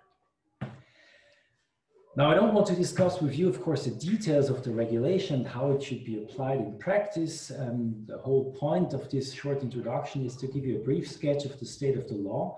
And I believe that this has shown that, to me, the current approach of the law towards algorithmic decision-making is not very convincing, quite complex from a legal perspective. You will have, you know, seen that different regulations use kind of the same parts and pieces, but they put them together in a different way and coming to different consequences for automated decision-making. So from my point of view, the current approach is both too broad and too narrow. Too broad, since the regulation captures every automated decision-making, regardless of whether the decision actually has a negative impact on the individual or not. Then it is also too narrow, as it only regulates decisions which are taken solely on automated processing of personal data, thereby disregarding recommendations and decisions which are not based on the processing of personal data. Also, the regulation to me is hardly based on a convincing rationale. Most importantly, it seems inappropriate to be generally concerned about the quality, or rather lack of quality, according to the perception of the legislator, so the lack of quality of automated decision-making. Given that no such concerns exist with regards to, classical human decision-making, which can of course be equally flawed, inappropriate, discriminating, or just plainly wrong. Given the hardly convincing regulatory situation, and since the European regulator, as you may know, is currently developing some novel approaches to regulate algorithmic systems, which are currently labeled AI, I would like to kick off the discussion with two sort of provocative statements. First of all, I argue that the current regulation should be abandoned altogether, as it is unclear and unable to solve potential issues of concern when it comes to algorithmic decision-making. And second, and most importantly, I doubt that there is a need to regulate automated decision-making or AI as a technology as such. Instead, I would advocate for an approach that provides suitable measures and means to remedy harm which may be caused by algorithmic systems. For example, by discriminating protected groups or by manipulating consumers or citizens in their purchasing or voting behavior. Accordingly, I would be most interested in discussing the potential harms that could be caused by the use of algorithmic systems, according to your expertise. And of course, I'm interested in learning your point of view with regard to the need to regulate and also the ways and potentials to regulate such algorithmic systems, namely the ones that are, labeled artificial intelligence in the current debate. That's it. Thank you very much, Florent. So we will proceed after this provocative statement. I mean, a specialist in regulation telling us just throw it to the basket and try to start from scratch and ignore something that we have been not using for the last 25 years. That's interesting, I think, and provocative. But perhaps some of the points have been not very well understood or misunderstood, and you want to clarify that. So please come forward with your questions of understanding in the next 5 to 10 minutes. May I ask a non-expert question? So please. To fill it with an example, which is maybe not the example we have been thinking about now. When you think about self-driving cars, what would be the legal framework you imagine for self-driving cars? So this is taking decisions which have been so far taken by human beings. Human beings are free to drive a car as they want, but of course they are responsible for all the harm they produce. Now somebody buys a self-driving car. What would you think is an optimal way how to share responsibility between the buyer and the company, and maybe additional sources, how good the Wi-Fi works in an area and so on? I don't know. Thank you very much. I think it's a perfect example for highlighting, one problem that we have in addition to the ones that I try to present, which is it's completely unclear what decision actually means. From a technical perspective, of course, the car is taking thousands or millions of decisions while driving. Now, as a lawyer, we would probably not consider that some sort of decision in the sense of the law and try to, get rid of the fact that the provisions that I just presented might even apply to that sort of situation. So I don't think the regulator obviously has had, the issue of self-driving cars on their mind when drafting the GDPR, but I'm pretty sure that they did not consider this sort of, situation when writing up that provision that I tried to present. So, but of course, there's a broad discussion on how automated cars and autonomous vehicles, drones, or whatever should actually be captured by the law. And I think the example is very interesting because it shows two aspects. First of all, we have, of course, always had quite a thick piece of regulation with regard to cars, and we will end up having similar things with regard to drones. There is stuff with regard to airplanes. Regulation that tries to make sure, and hopefully achieves to some extent, to make sure that these cars or planes, etc., are actually safe. I can take care of it. So they're only allowed to drive on the road if they are tested appropriately and they're admitted to be on the road. And this should not tremendously change from the perspective of the law just because the car now drives autonomously.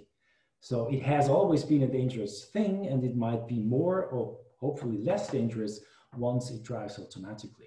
So there already is an important piece of regulation in place, which needs to be adapted probably to some extent to actually be able to capture novel issues related to autonomous driving. But it's not a fundamental shift like now we have these autonomous vehicles and we need to have some piece of regulation that tries to deal with the problem.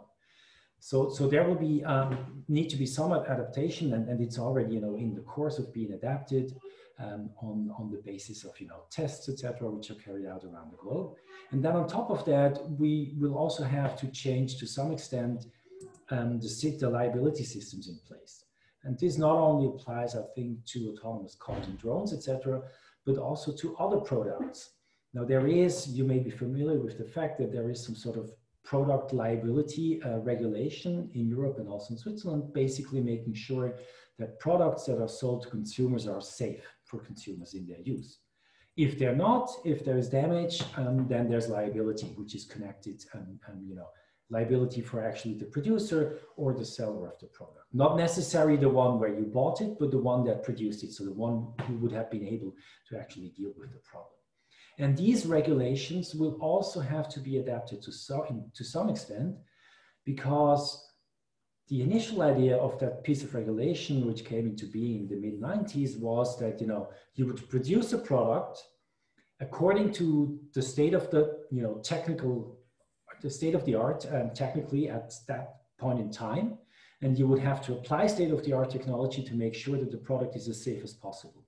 Then you sell it, you put it on the market, and if anything happens down the line, you would be responsible for a damage caused, unless you would be able to prove that you were unable to avoid that problem based on the state of technology at the moment that you have put it on the market.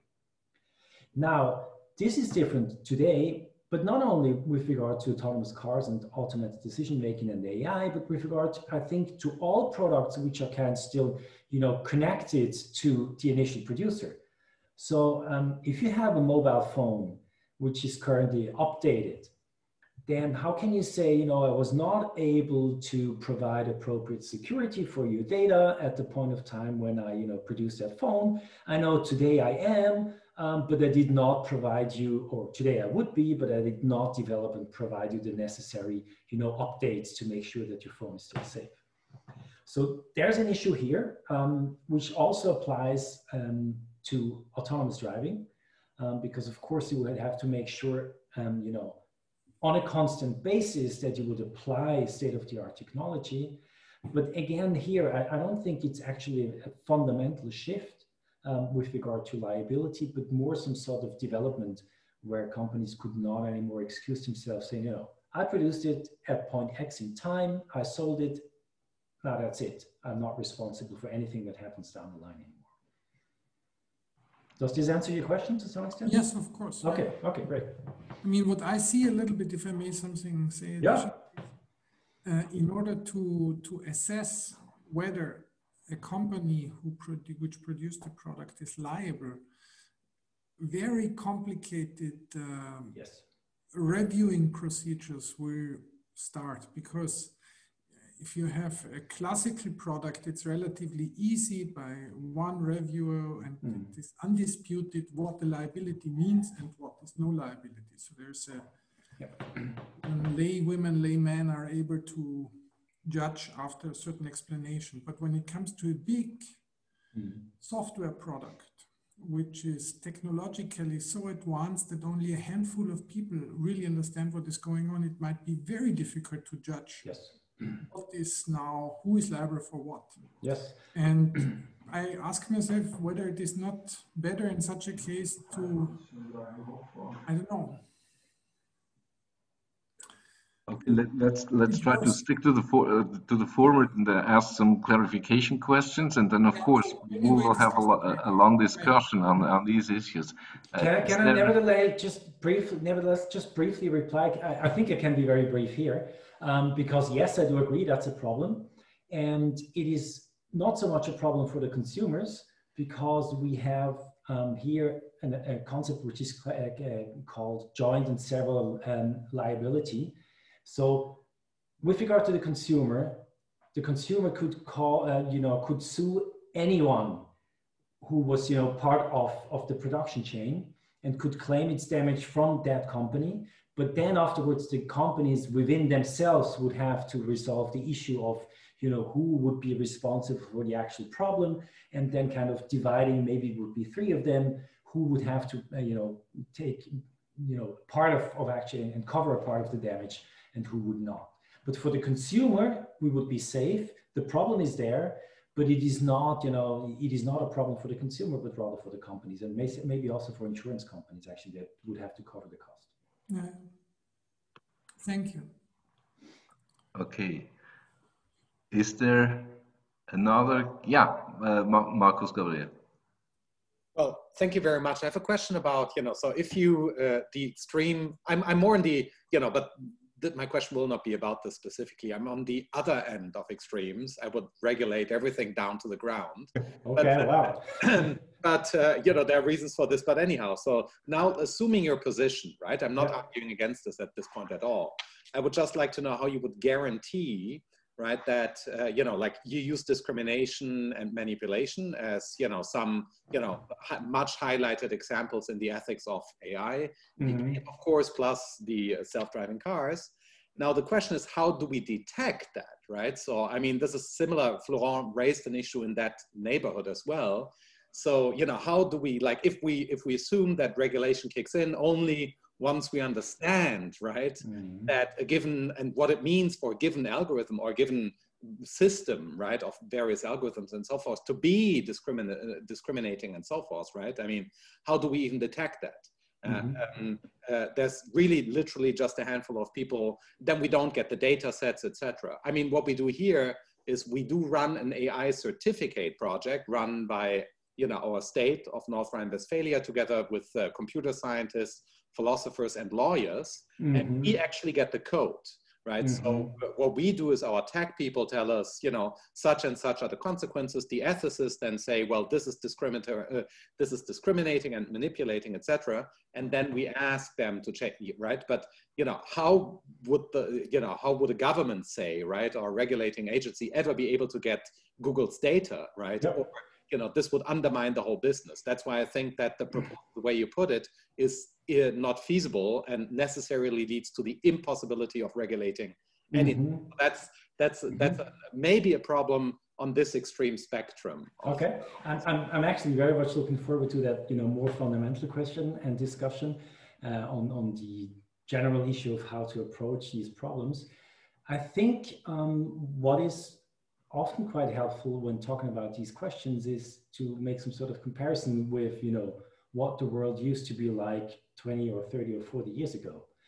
And we do have discrimination in data sets or in algorithms, because if it's in the data set, it represents what has always been there. So the discrimination is not created by the data, but it is mirrored in the data. And I think this is one of the key advantages of today.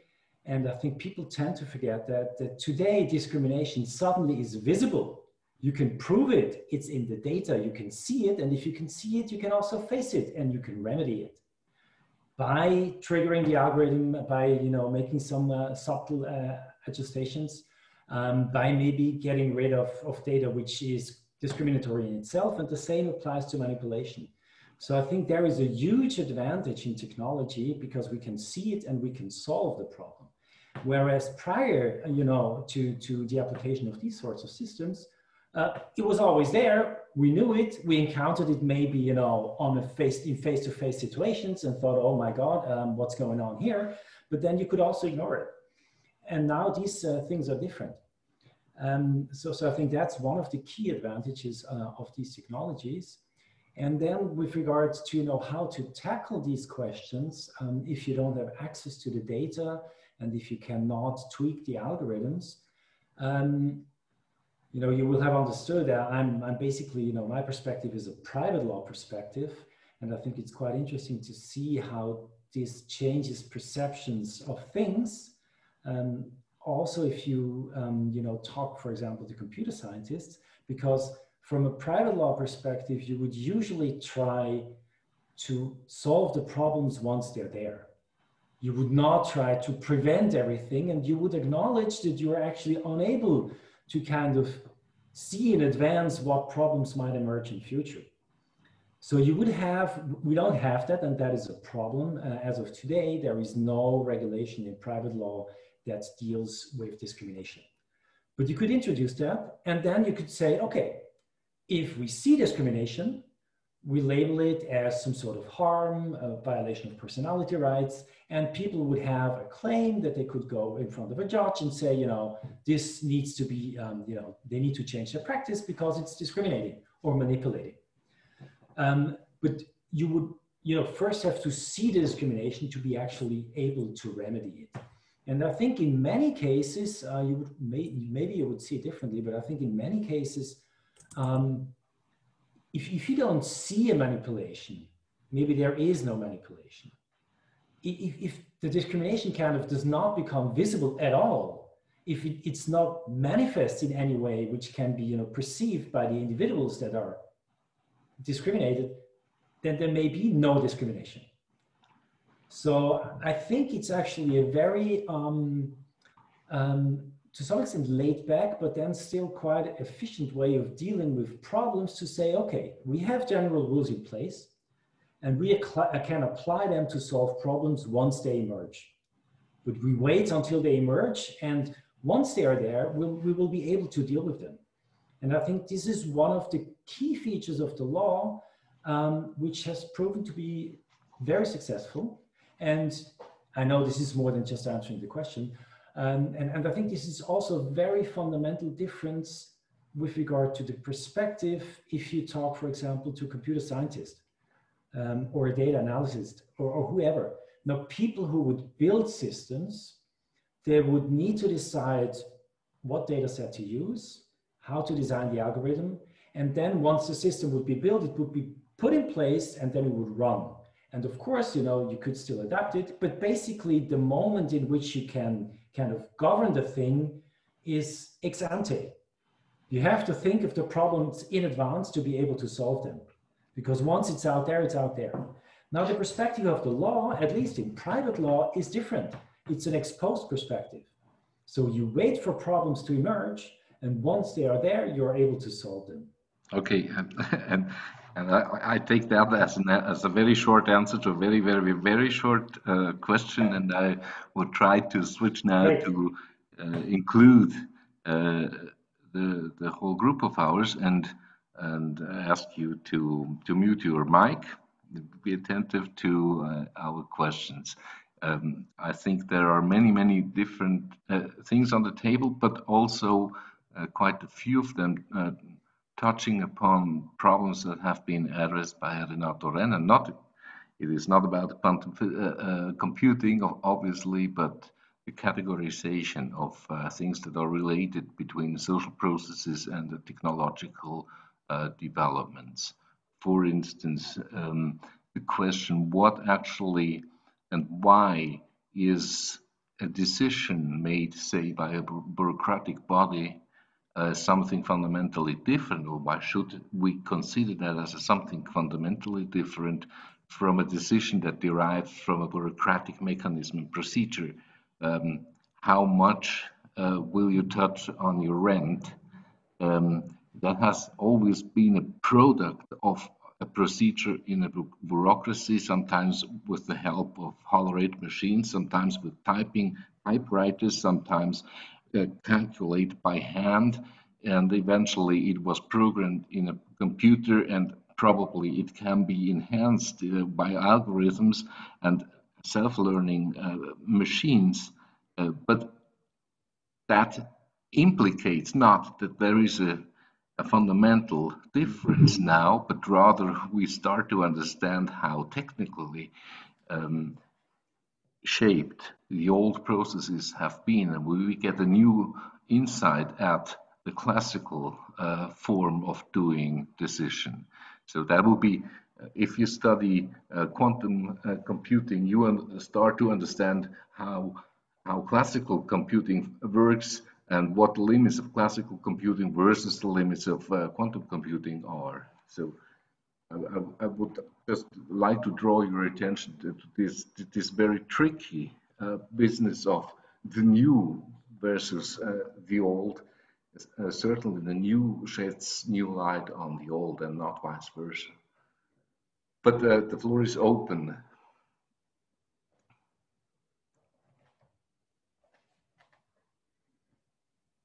You just have to raise your hands or give me a sign in the chat. Okay, I have a fundamental question. How should I participate after I haven't heard Florent? I can send you my talk. I have it on paper. Okay, good. Well, the question I have by listening now to the discussion is the following. Joachim, the fundamental question is, why the heck did you leave in the middle of an interesting talk? Because I have to give the students a perspective of actually what bias is in a statistical setting, and that was for them eye-opening, because we have cases where I used to say bias is good because it saves me time. That's, you know. Okay, I didn't want you I didn't want to avoid your question to Florent. No, the question goes in the direction, we have processes in society and they are implemented by humans. And humans are inherently noisy and fault sensitive. Now we have a technology which exceeds humans in some respects. When do we actually simply accept that the alternative implementation by humans would be much worse than by technology, and leave these permanent asking for responsibility shifted to others aside? You see, an automatic surgeon will make mistakes, but the mistakes in neurosurgery will, if the technology is more advanced than today, but you can clearly see it, the automatic surgeon will make much smaller mistakes. The same is true by our prejudices and biases which we implement as humans. You know, the easy case is that you have sampled wrongly, because we know from statistics how to measure that. The difficult case is you have sampled correctly, society is biased, and you still don't like it. Who gives you the authority to tell people that they should behave differently, because that is your framework in which you want to live? But Joachim, this in a certain way is trivial, because obviously there are machines that perform much better than humans do. I mean, yes, but your car is faster running down the road than you will be able, even if you have 40 years less. Sure, but now we are not talking about physical transformations like moving or flying or so. Now we are talking about thought processes which become better than what in a metric which we have to determine than what we can do. No, that is not true, because we are not talking about thought. We are talking about what we used to call information processing. And obviously, a machine is faster than in certain aspects is faster in processing information. So this is not a fundamental experience and a categorical change. Even learning, one might claim, is nothing new under the sun. We just then have to switch our concept of intelligence, human behavior, etc., and thinking, for instance. But there is not necessarily a fundamental change, and probably this is also what Florent tried to explain to us, that the new technologies that are at stake now, that we have to deal with. I agree that we have to deal with them also in a legal way. They can be inserted in a quite traditional regulatory system. It's not a fundamental break or something like that. I have a different opinion, because I believe that human brains are inherently memory capacity limited. So the space of possible models which we can explore by human brains has a strong prior towards simplicity. But it does not mean that we have only predictive models when they are simple in terms of Kolmogorov complexity. I would like to have a theory conditioned on my genome, which generalizes over my habits and my acquaintances with other people. And I do not see any obstacles in the future to develop algorithms which allow me to generate that. No doctor will ever be performed like this. It's a myth that every predictive model is ultimately understandable by a human being, because the human being has storage capacity limitations, and you cannot outsource it to a library because you have to read it. The scale of information processing, access to information, and representing of information is unprecedented right now. I think this is a quantitative change. Yeah, but my counterclaim is that obviously there are limits of information processing in human beings. That's a normal thing. We used to do that by division of labor, specializing, hierarchization, setting up of bureaucracy, etc. There are ways to do that. Some of information technology also went into that enhancing of information process capacity. Now, there is another round of information processing capacity, but it is not fundamentally different. That the limits of a human brain are more or less stable, except yours. But I mean, it is more or less limited since a long time ago. Yeah, but how should we claim now? Wow, there is artificial intelligence. The world is going down the drain, and everything is different by now. When we see, well, wait a minute, we already have several phases where the capacities of information processing have been dramatically changed and increased in society. And then all of a sudden we invent the so-called human being that is alone in front of huge machinery that can outperform in every aspect of information processing. And then we wonder ourselves how we should adapt poor, business law to that fact. This is a very strange position, I might say, as an advocatus diaboli. What I tell the students at that point is that we are in a setting which we have never been in there. Humans have always invented the models about what their picture was of reality. No matter whether you believe in it or so, at least we have mapped facets of reality into our mathematical world. And a human had to process it. So a human had the feeling to understand it. This has changed. Now the machine processes it. The machine makes predictions, and we might not even understand the predictions except that we can control their quality via machines. So I think this is a fundamental difference. Okay. I have now two First, Renato Renner, and I see Markus Gabriel, but I might have missed. Yeah, Renato is. Points that I wanted to make, if I may start. So the first was maybe more a question, and I would really be interested to hear answers by Florent or maybe the others about what is. So the main question to me, which is probably the really fundamental question behind the philosophy of all these laws, is what is from the viewpoint of making this legislation or coming up with rules really the let's say attribute, the relevant attribute that distinguishes human decision makers and machine decision makers. It's certainly not the quality of the decision or the information processing power, but there are of course many other aspects. One is maybe one of them can be much more liable to a decision.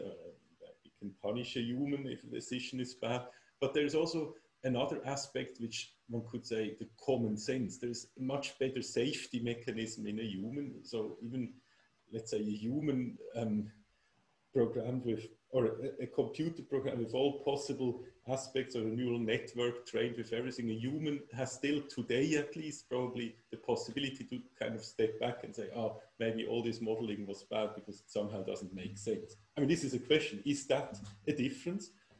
Generally, it's obvious that the distinctions in all these aspects will get smaller, and it may in the future be hard to even allocate like the origin of the decision, because a human will just use a machine maybe almost without noticing it, and at the end come to the decision which is actually the decision of the machine, and so on.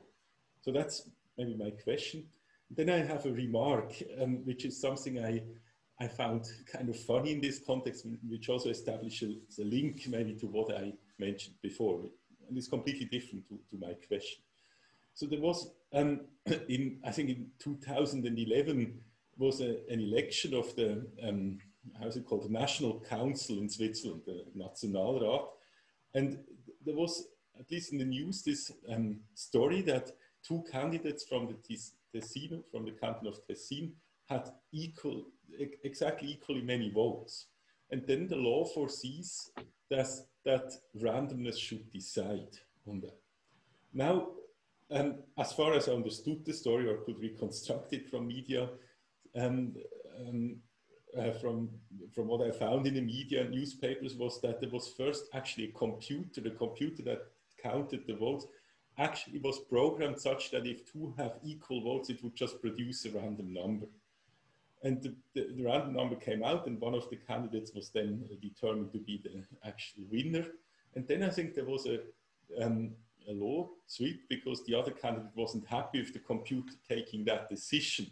Clearly that was now a decision made by a machine, but it was kind of bringing this element. So the only thing the machine did was to generate randomness. And then I think the decision, or the court decided that indeed that was not appropriate. The decision should be made by real humans actually drawing some, I don't remember exactly how they did it, but I only remember the funny thing that some people from other parties had to be present when they did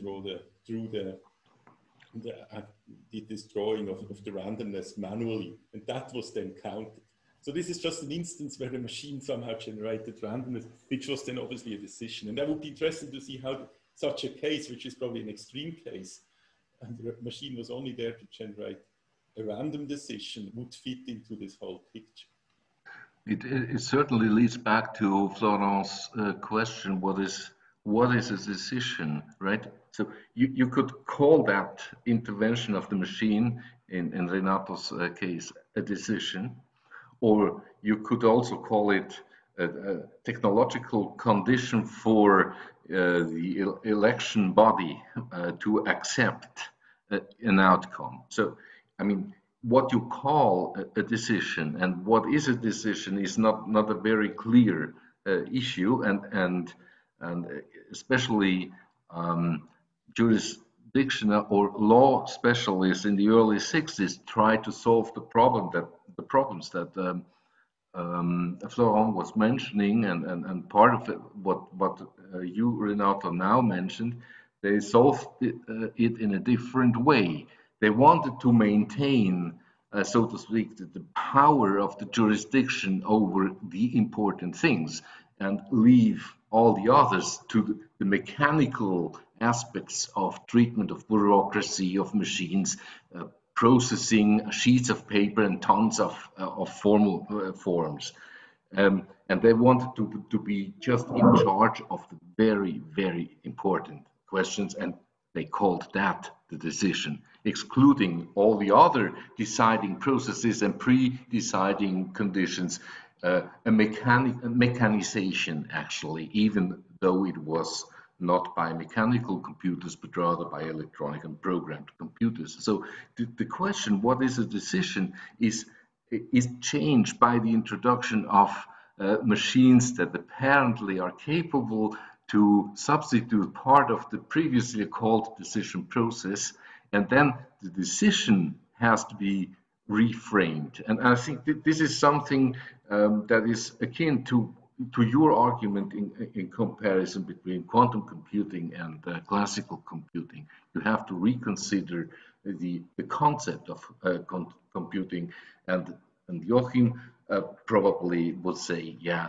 and also the human being, also although he tends to maintain a very stable notion of the human being. But excuse me for that intervention on my behalf, but now it is the turn of Markus Gabriel, I guess. Yeah, I would also like to jump in with the issue of responsibility and agency, because, right, I mean, among other things, now we started discussing precisely this issue of liability, responsibility, etc.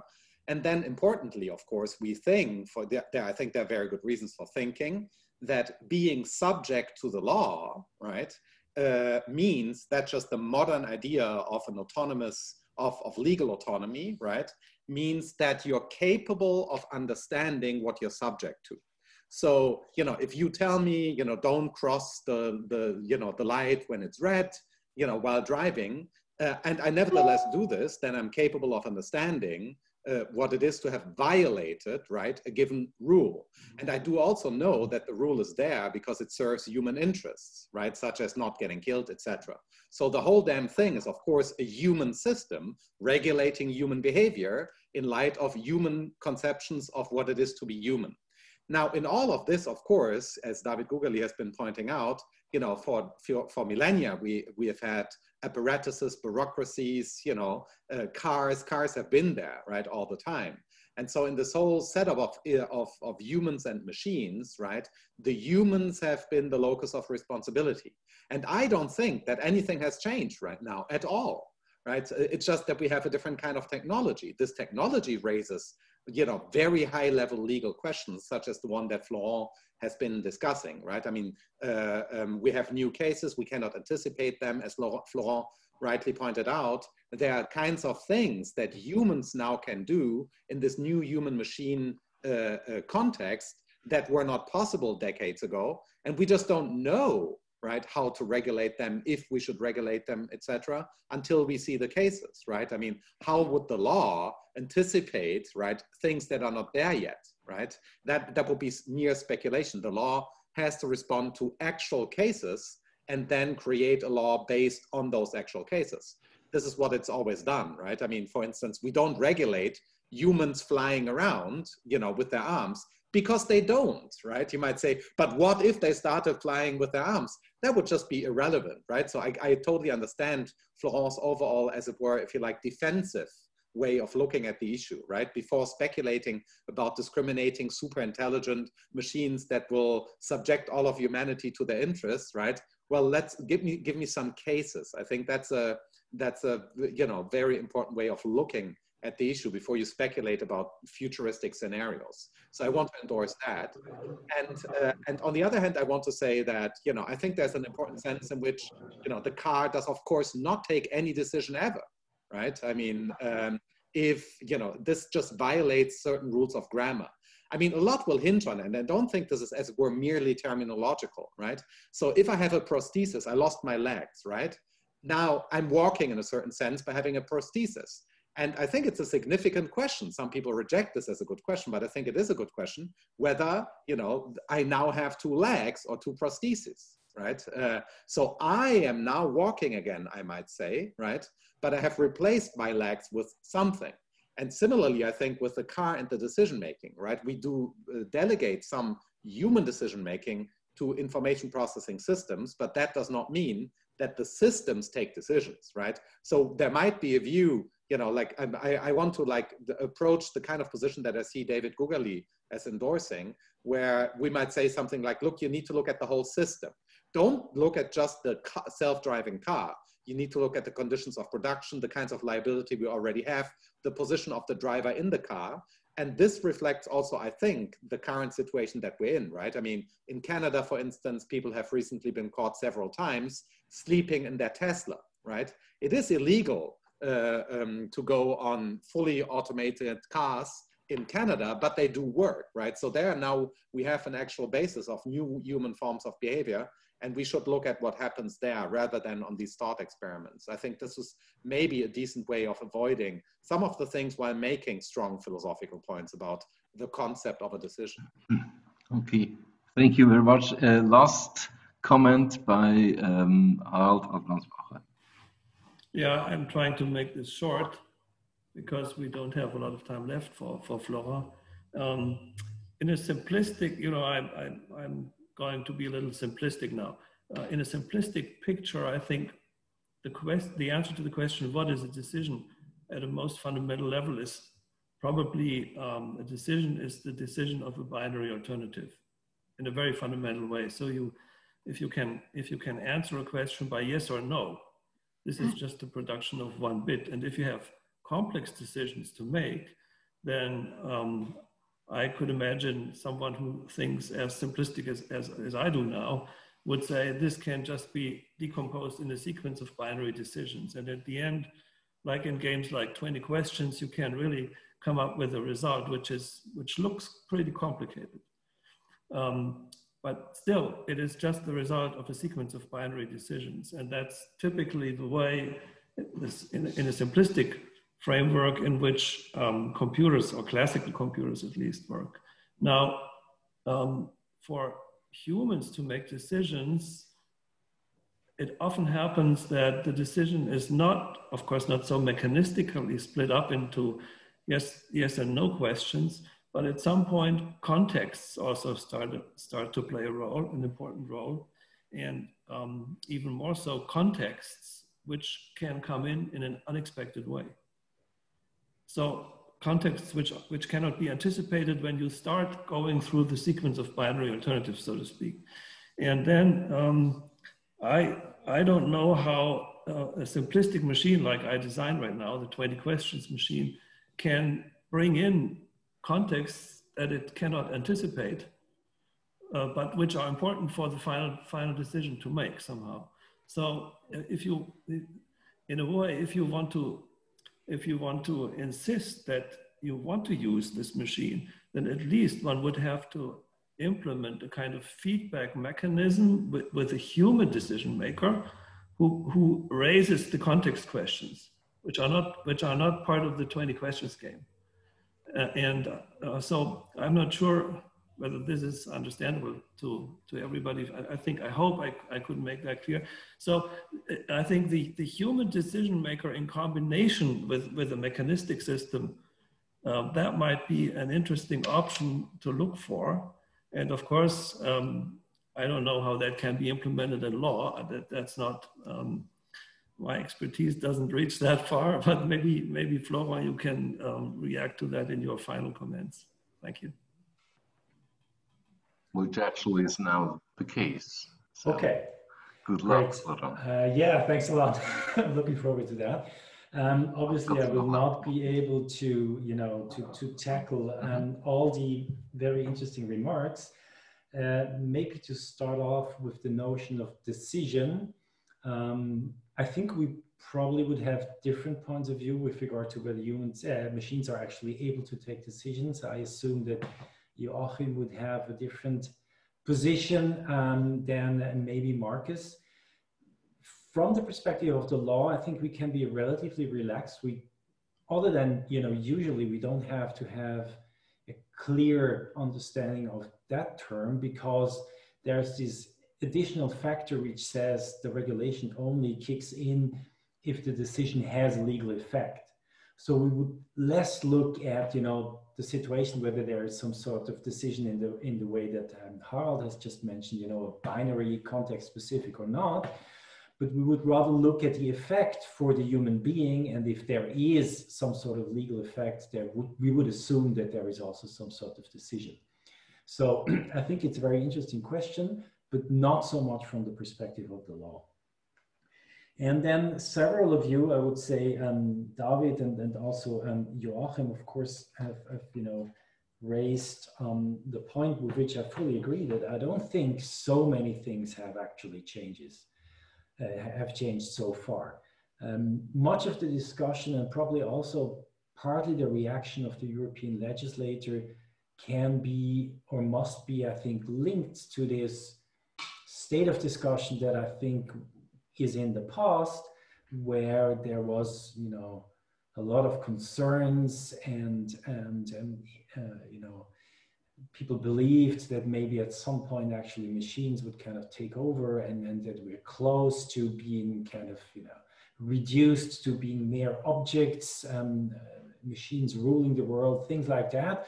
All of these, at least from today's perspective, I think not very realistic scenarios, might be different in 50 or 100 years, but all of these perceptions, I think, have played on a political level quite an important role.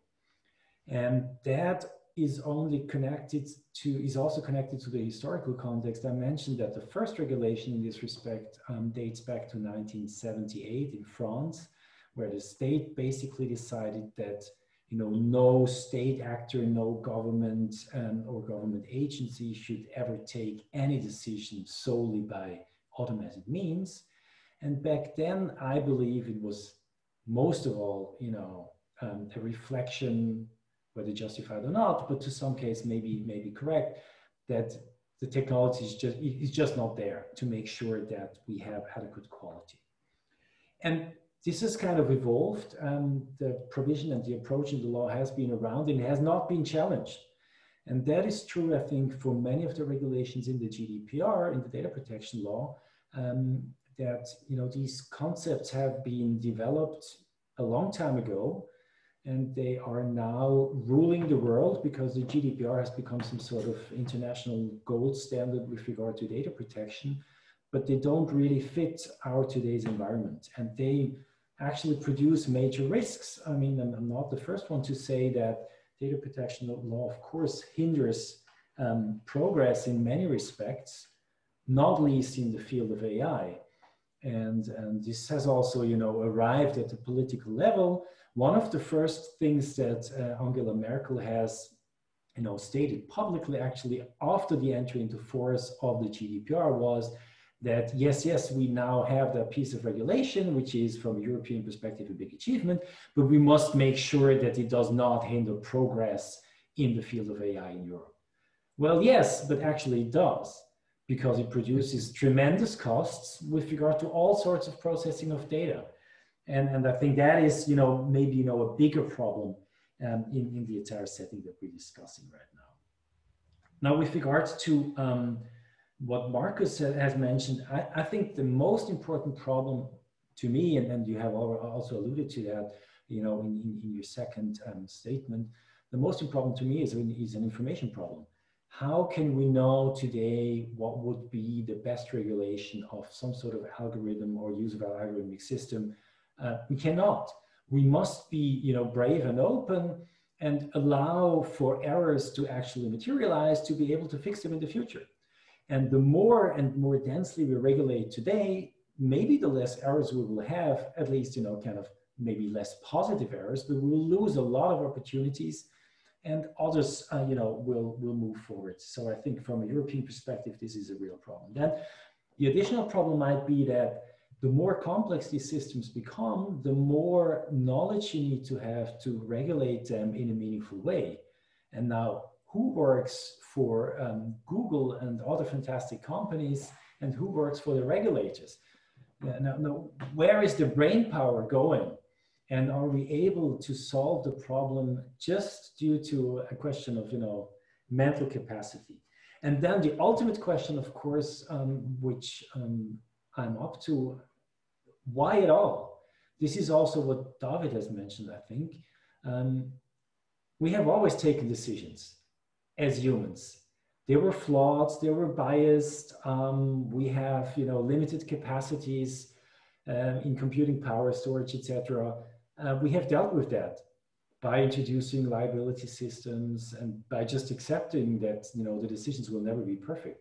But now that we have machines that can take these decisions, we seem to apply a different standard, which is not per se wrong, but I think we need to reflect on that. And we probably also need to allow machines to make errors, as long as we have suitable mechanisms in place that allow to remedy harm that is caused, or personality rights which are violated, or discriminations and manipulation. It's nothing new. It's just a different actor. And then, of course, what kicks in here is what Renato and also others have mentioned, that the question of liability. Maybe the most important innovation in the legal system was the introduction of the legal person. So, a company being a body consisting of several individuals, and they were most importantly introduced for liability reasons. Back in the Middle Ages, if you wanted to, you wanted to hire a ship to bring goods from one continent to the other, that was super risky. No individual per se would have taken that risk. So we needed to have some sort of system where people could, bring together their capital and have some sort of shield around them to make sure that if everything goes wrong, they may lose the money that they have invested, but they will not be bankrupt as individuals or families just because of that. So that was one of the major innovations, and it was triggered by the problem of liability. Now here, with regards to the use of machines for taking decisions, similar things are conceivable. First of all, for the time being, of course, we could just say, whoever uses these systems should be held liable for whatever sort of damage arises from the use of that system. Being an individual, having a car, or a company producing that car, or, Google producing some sort of, recommendation system, which then causes problems, whatever sort of problems that may be. So I think that is possible. What has been discussed for some time, I think, the point of culmination of the discussion is probably already in the past, but it may come back, is the idea of introducing some sort of e-personhood, where you would say, okay, machines can be persons as well, and they can be held liable for whatever sort of damage they may cause. But I don't think it's necessary. And it is also, this sort of idea is based on the perception that machines emerge as individual actors, as human beings, which I believe is not yet the case. Maybe some of you might tell me that this will change in the near future. But based on that perception, you may think of introducing some sort of e-personhood. But then, of course, Renato has said, there are safety mechanisms in humans because they have learned a lot in their life. They're able to do judgments that a machine may not be trained for and therefore be unable to solve. They may have some safety mechanisms built in, in making sure that prior to reacting, for example, in a physical way, they would kind of, be reluctant to actually do that. All sorts of such mechanisms may be there. And humans would also have some, financial means to actually cover damages. Now, what's the meaning of a liability of an e-person if that e-person does not have any means to pay for the damages? There would be some insurance scheme that we would have to introduce to make sure that actually, damages can then also be awarded. And with regard to the safety mechanism, and I think that's almost the last point I would like to make. I think this is quite well reflected in all of these, different but then somewhat similar approaches in the current regulation. I think I've mentioned that the idea of a human in the loop is always there. Not in the same way, not very prominent in the GDPR, but quite prominent in the Swiss regulation. And I think it was actually Harald who mentioned the feedback mechanism. And I think that's actually the most important issue here. The human in the loop may help with regard to avoiding some unwanted consequences, but it may be more important because it could allow whatever sort of system to have kind of an interface with people who are subject to decisions taken by these systems, and then make sure that, you know, if something goes wrong, that information is actually, can be fed into the system in some way. If the machine kind of becomes, in some sort of horror scenario, relatively autonomous and just acts the way it was built to act, without being able to receive feedback on the impact of that activity on the outside world, that would probably be a problem. And I think here, the human in the loop and the feedback mechanism can be very meaningful. And although it's part of the regulation, it might even be in the best interest of whoever uses such systems, being the state or some sort of companies. My assumption would be that usually we would only use that system if we believe that they perform better than we do, or at least as good, or in some cases, and those are the problematic cases, some companies might apply these systems because they perform good enough and are much cheaper than human beings. So this is probably the situation where there may be some need for regulation because we have market failure. But other than that, you know, in many cases, physicists using AI systems to analyze, you know, images, etc., we would only use that if we believe that they are as good or better than human beings. And I think that's the most important mechanism, way more important than actually the law. So one more remark, so the very last one, and that also relates to the human in the loop. I think actually that human in the loop is there in all sorts of regulations because legislators don't want to, you know, acknowledge that decisions can be taken without humans, and maybe in a better way than with humans. So the idea of having some human in the loop may lead to the belief that humans are still in control. And I think this is probably one of the most important, you know, incentives of the regulator for introducing that sort of feedback mechanism and human in the loop. And this is clearly shown also by these regulations, because they say the law only kicks in if the decision is taken solely based on automated processing of personal data. And as soon as there is some sort of human in the loop, even if the human does not really take the decision at all, but just ticks a box, then it's okay. Because that allows us to still believe that we're in control. And I think this is actually, you know, the fear of losing control, the fear of acknowledging that some things will be decided by machines in the future is probably the most important trigger for the regulation that we have today, which is, I believe, not very future-proof.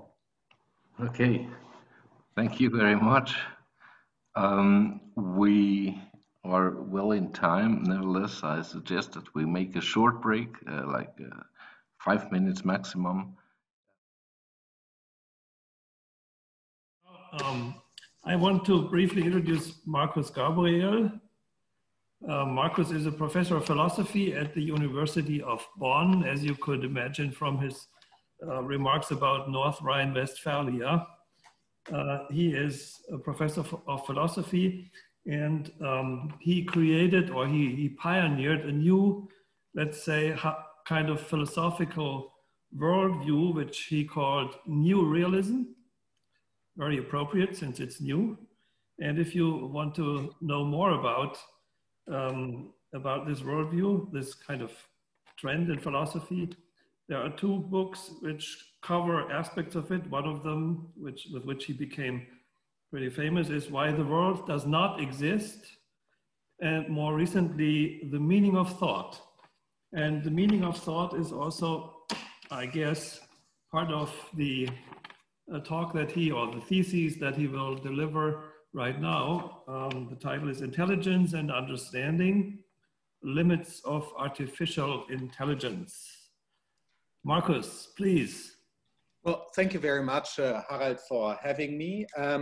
So yeah, I'll try to break down, you know, a very long chain of considerations and arguments into 10 minutes, and so give you a very specific focus. And I'm glad that we have a lot of space for rational exchange. And I think many of the issues that I try to deal with in the work will come up later. Now that I, you know some of the perspectives that are in the room, I will be very careful not to argue that there's, as it were, an a priori limit to AI, because then Joachim Buhmann will just rightly point out, how would you know that, right? So I will, you know, like, this is part of the dialectics here, right? So what is it to talk about limits of AI? And I think some of this already came up also in Florent's talk and Renato's talk, right? We're in a very dynamic epistemic situation, of course, given, you know, that there are lots of things we don't know. We don't have unified physics. We have no theory, unified theory of scales of the universe. We just don't know, right? For one thing, we don't know what the smallest scale is. We know there's an epistemically smaller scale somewhere at the Planck length, right? But, you know, there are many things we don't know, and specifically in AI research. However, and now I want to start with a couple of proposals. I think it's unfair that many AI specialists, right, which is, of course, just a very serious field in computer science, dodge the important question of the meaning of both the term artificial and more problematically of the term intelligence. So I will try to make a couple of proposals in that regard and see how this actually maps onto what's happening in the various fields that you brought together for this conference. So let me start with, you know, the following claim number one. I call this noetic realism, because simply because the word nous, the Greek word nous, is the origin of the Latin word intelligentia, which later became intelligence. And it's just simpler, right, to use the term noetic for this, right? So noetic realism is the view that there's such a thing as intelligence, right? It might be a very complicated thing. There might be different kinds of intelligence, such as animal intelligence, machine intelligence, and maybe superhuman intelligence, which doesn't exist yet, or might already exist depending on how we draw those distinctions, right? So that's the view that there are kinds of intelligence, but if there are kinds of intelligence, well, then there is a genus of intelligence such that those kinds are kinds of that thing. So we need to answer the question what intelligence is. And noetic realism is the view that there's such a thing as intelligence, right? It doesn't entail that I know what it is or that anyone knows what it is. It's just an assumption about the furniture of reality. Part of reality is intelligence. Yeah.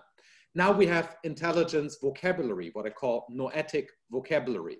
The problem is how we could possibly map our noetic vocabulary, such as usages of the word intelligence in contemporary English, to noetic reality itself, right? How do we do this, right? This is a deep methodological problem, dodged classically by Alan Turing, who thought that intelligence is in the eye of the beholder. So a system is intelligent if we ascribe intelligence to it. That's one way of dealing with this, but that is noetic anti-realism. So the denial of noetic realism specifically. So I think that the shortest summary of some of Turing's views in the ontology of intelligence is that there's just no such thing, right? And I find that a highly problematic view. It's pragmatic, you can just bracket the question, but I think it's also, it does damage to the field itself if this is your assumption. So I think it has practical consequences. And I don't think that Turing actually proceeded by, you know, accepting what he has said in his more philosophical moments. So let me try to clarify then the notion. So here's now a contentious proposal. One important sense of the word intelligence, which we very effectively model, arguably, in computer science and its branches, machine learning, AI, and all the things hanging together with these highly specific branches of computer science. What we model is what I call the efficiency sense of intelligence. So let me define that sense. So a system S is intelligent if and only if it solves a given problem in a finite amount of time. And now we can measure the performances of the system by comparing two systems. So Google Maps then, or the use of Google Maps is more intelligent if my goal is to find whatever, the shortest way to the next restaurant, than, you know, asking around the city, right? No one might be there, people might be wrong. So of course it's more intelligent to use Google Maps. And a chess program is more intelligent at playing chess than Garry Kasparov, because it solves the same problem faster, right? And so this is the efficiency sense of intelligence. And we have become very good due to increase in computational power, revolutionary insights, building on algorithmic research, etc. This is part of why we are so incredibly good at designing systems that are, by that notion of intelligent, more intelligent than human systems. And there are so many that it's at this point that we don't need to look for examples, right? There are just too many. I think, which is why many people think of the current situation still as an intelligence explosion in that sense. However, even with this efficiency sense of intelligence, there's a problem pointed out by the first wave of philosophy of artificial intelligence in the 80s. Some of the major representatives being Bert Dreyfus, John Searle, and John Hoagland, to which I'm now specifically referring. As John Hoagland used to put it, computers don't give a damn. That's his formula, giving a damn, which is, you know, they don't have interests, at least not in the way in which animals have interests. So what they lack is the specific finitude of animals. So a computer doesn't have the problem of finding the next restaurant simply because computers are never hungry, right? The whole practice of making sense of reality in such a way that you even want to find a restaurant or museum or play chess, right? All of this is entirely absent, at least from the kinds of systems that we have built, right? Again, I don't want to make the in principle point, there's nothing we can ever build such that it has interest, because then, again, there's the Joachim Buhmann point, who will say, well, how do you know that, right? So I don't want to make that point, but the systems we have right now are not these kinds of systems, right? So even if the artificial life movement will say, look, the game of life is alive.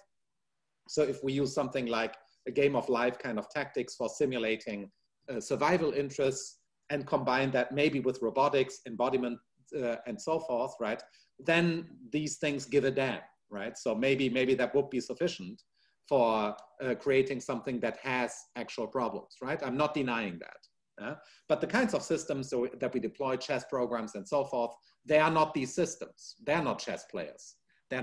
So they lack that specific feature of intentionality.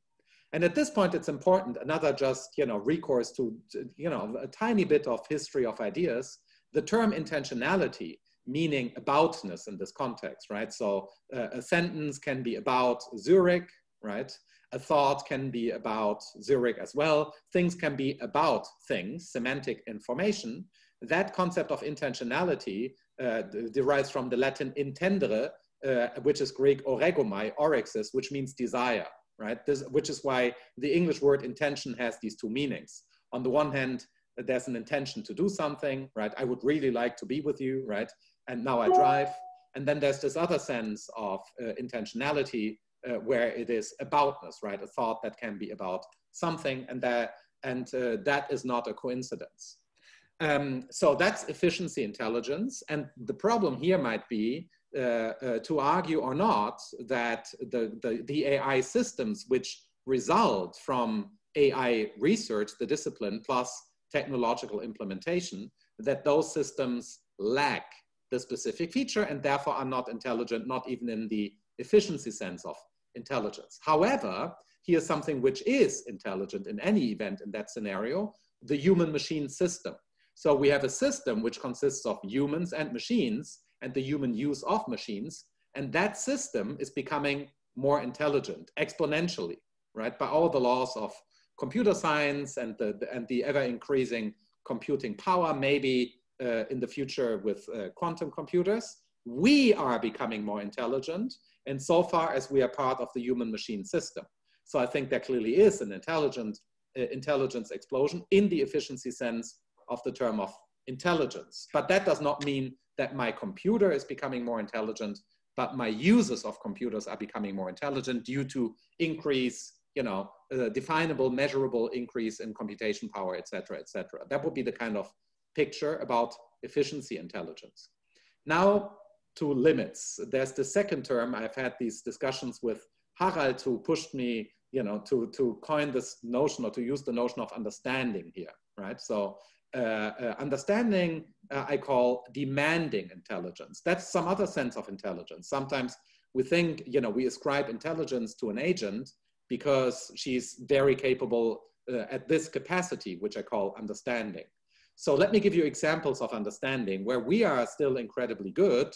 And as far as I know, please correct me, computer systems, artificial agents, non-human agents specifically, silicon-based, are terrible. They are terrible at many things and very good at others, but they're specifically terrible at the following, right? Contextual understanding, holistic understanding. So human language is full of the phenomenon of vagueness. So if I tell you, you know, oh, I still remember where I met Harald first. It was somewhere in New York City. No, actually we met in Zurich first, right? So I still remember where I met Harald first. It was here, right? And then we're in the Collegium, in the conference room, I guess. It was in the conference room. And then you would all understand what I'm saying. But someone might ask, well, where here? Where is here, right? In Zurich, in the conference room, etc. So the context of my utterance makes it entirely clear to you under certain conditions that I mean the conference room, because you could infer from the context in which we're debating that I was invited to give a talk there, etc., right? So that you know that by here, I mean somewhere in this conference room. I didn't mean like here. I couldn't draw a circle around where. Yeah? And similarly, if you ask me, you know, where does Zurich begin and where does it end? There's no point in the universe, you know, specify on, say, a quantum scale where you can say, this is the border of Zurich, right? It's not on that scale. There's nothing there where you can draw that limit. So there's this pervasive phenomenon of vagueness, and human languages are very good at managing situations where vagueness is pervasive. Most of what we say is vague, and some philosophers of language, traditional like Wittgenstein and more recent, like Stephen Schiffer, have argued and to my mind demonstrated that all sentential meaning, so everything that we express in words, is vague. And so the question is going to be, can we model vagueness in a computational way at all? Digitally, I think it's going to be impossible, but there might be other ways of modeling the phenomenon so that we get a system which you know, mimics or simulates vagueness in such a way that it, as it were, you know, wins in the imitation game, in the full semantic imitation game. And that's much harder than, as it were, just winning in the imitation game. So now let me say a couple of things about this understanding, what I call demanding intelligence, and its contextuality. So I think that, you know, we do navigate very complex reality very successfully by just being around and surviving, right? There's no absolute standard of success here. In some sense, we are not very successful because we die, you know, it's hard to live, to be around for 100 years. So we don't know in absolute terms, as it were, how successful we are, but we are successful enough. I've been around for 40 years, so that's, by some light of success, that's more successful, for instance, than my iPhone, right?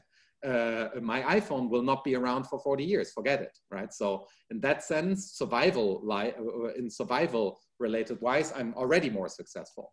And why? Well, because we are capable of navigating the maximally complex system.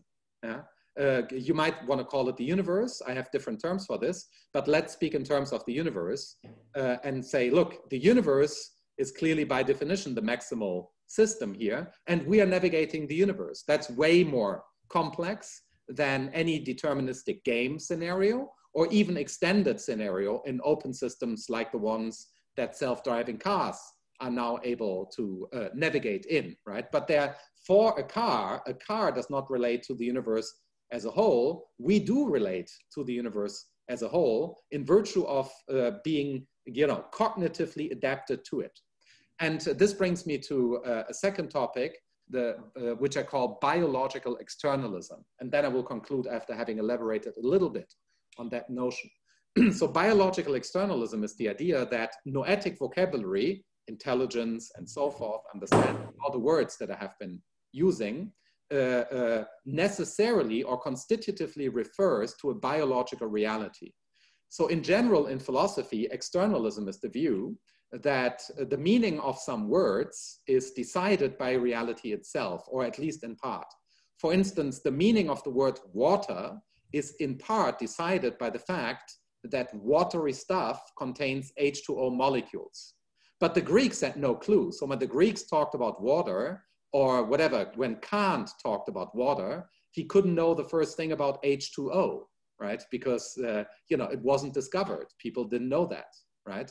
And as chemistry proceeds, right, quantum chemistry and so forth, we are much better at understanding what the phrase H2O means. Of course, even there's process there, but reality itself, you know, has a crucial part to play in the determination of the meaning of the word water. So why would, if there's such a thing as intelligence, why would intelligence itself not play that role, right? So if there's such a thing as intelligence, if it is paradigmatically implemented by animals, humans and other animals, but humans are the most obvious case, right? But of course, I'm nowhere near denying that other animals are intelligent in the full-blooded sense, conscious agents and so forth. We don't know, no one knows right now, where in biological reality we should start ascribing these kinds of capacities of problem solving, right? Is it already on the DNA level, or is it somewhere in some chain of evolution, right? What about insects, mammals? Where do you draw the line, right? I have no answer to that, right? But I know that there are some paradigmatic cases, and our vocabulary has been forged in thousands of years of history in talking about animal behavior. So there's thus, right, that's the idea, there's a deep connection between intelligence, noetic vocabulary, and the behavior of animals. And now the question is how deep the connection is. If it is as deep as I think, like in the water H2O case, then necessarily no computer built of non-biological matter can ever be intelligent. Things would change again. So this is again a point in the direction of Joachim Buhmann. If we had literal neuromorphic computing, so if we connect neurons in a suitable way, take, you know, say cerebral organoids which reproduce, we can do that, of course, right? And we connect them now, or DNA-based computers, right? Then this might immediately change. Then I would ascribe full-blown intelligence to these systems, but this would raise interesting ethical questions, right? So I've had this debate with Giulio Tononi for a while, about the question whether, you know, if we could produce a cerebral organoid, which just is a bunch of pain, right? So it's just a feeling of pain, should we produce such a thing? It doesn't know that it has pain, but imagine it's just pain. Yeah? But I think that if we could produce just happiness, then I think we ought to do that, right? So we should produce a lot of cerebral organoids which are just happy, and you know, so these are some like deep ethical questions which arise, but not for silicon-based, I think, materials, because they, you know, I doubt that there could be silicon-based consciousness for the reasons that I've given, right? There can be such a thing. There might be things which are incredibly similar, maybe for us indistinguishable from intelligent conscious behavior, but that doesn't mean that it's the real deal. If there's such a thing as the real deal, which I'm assuming. Yeah, so let me conclude by saying that I think that there are clearly current limits of AI, right? Having to do with past and present successes, right? That might be overcome. But I think there's a principal limit having to do with biological matter, right?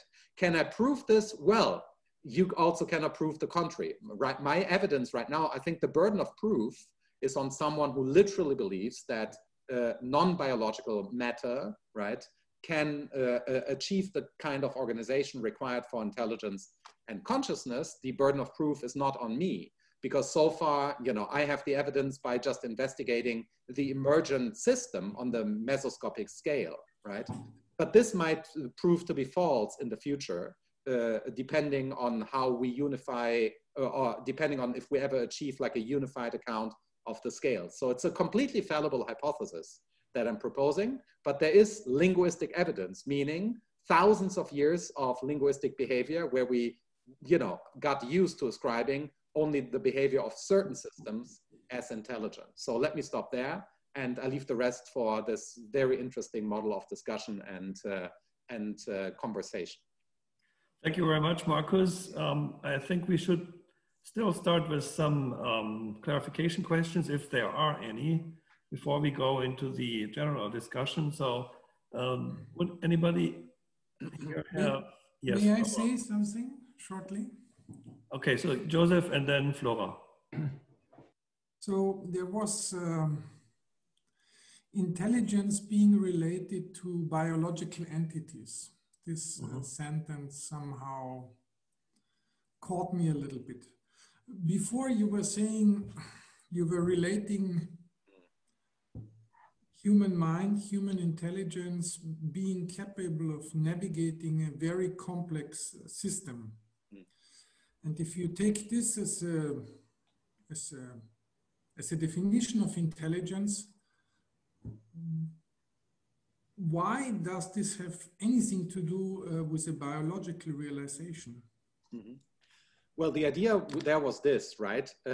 This navigation. So in the first part, I used this definition of intelligence as solving a problem, right? A given problem in a finite amount of time. But that means that you have a problem, right? So for instance, if I find a bunch of rocks, right, that are connected in a certain way, completely unintentionally, right? Then they don't solve the problem of being thus connected, right? It's just a bunch of rocks. And I think that the ontology of our, silicon-based information processes is like that of rocks. They're just, super impressively arranged rocks. Yeah? But that's it, right? That's incredibly impressive. Yeah? But ontologically speaking, that's where I would locate them. They're like rocks.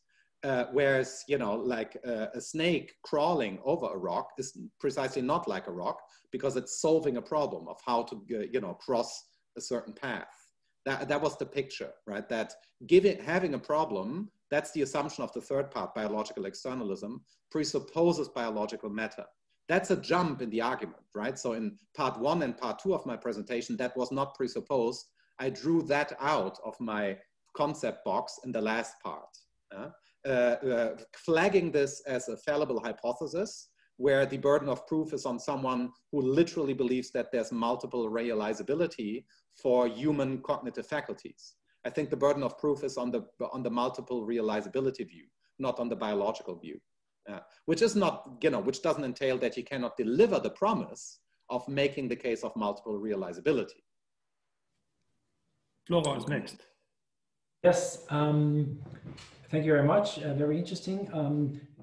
Usually, and I think you have also used the term, usually people also discuss the idea or the problem of consciousness. Would you kind of split this up into your factors for defining intelligence, or would that be an additional one? Well, I think consciousness is much harder because, the term consciousness has too much philosophical history.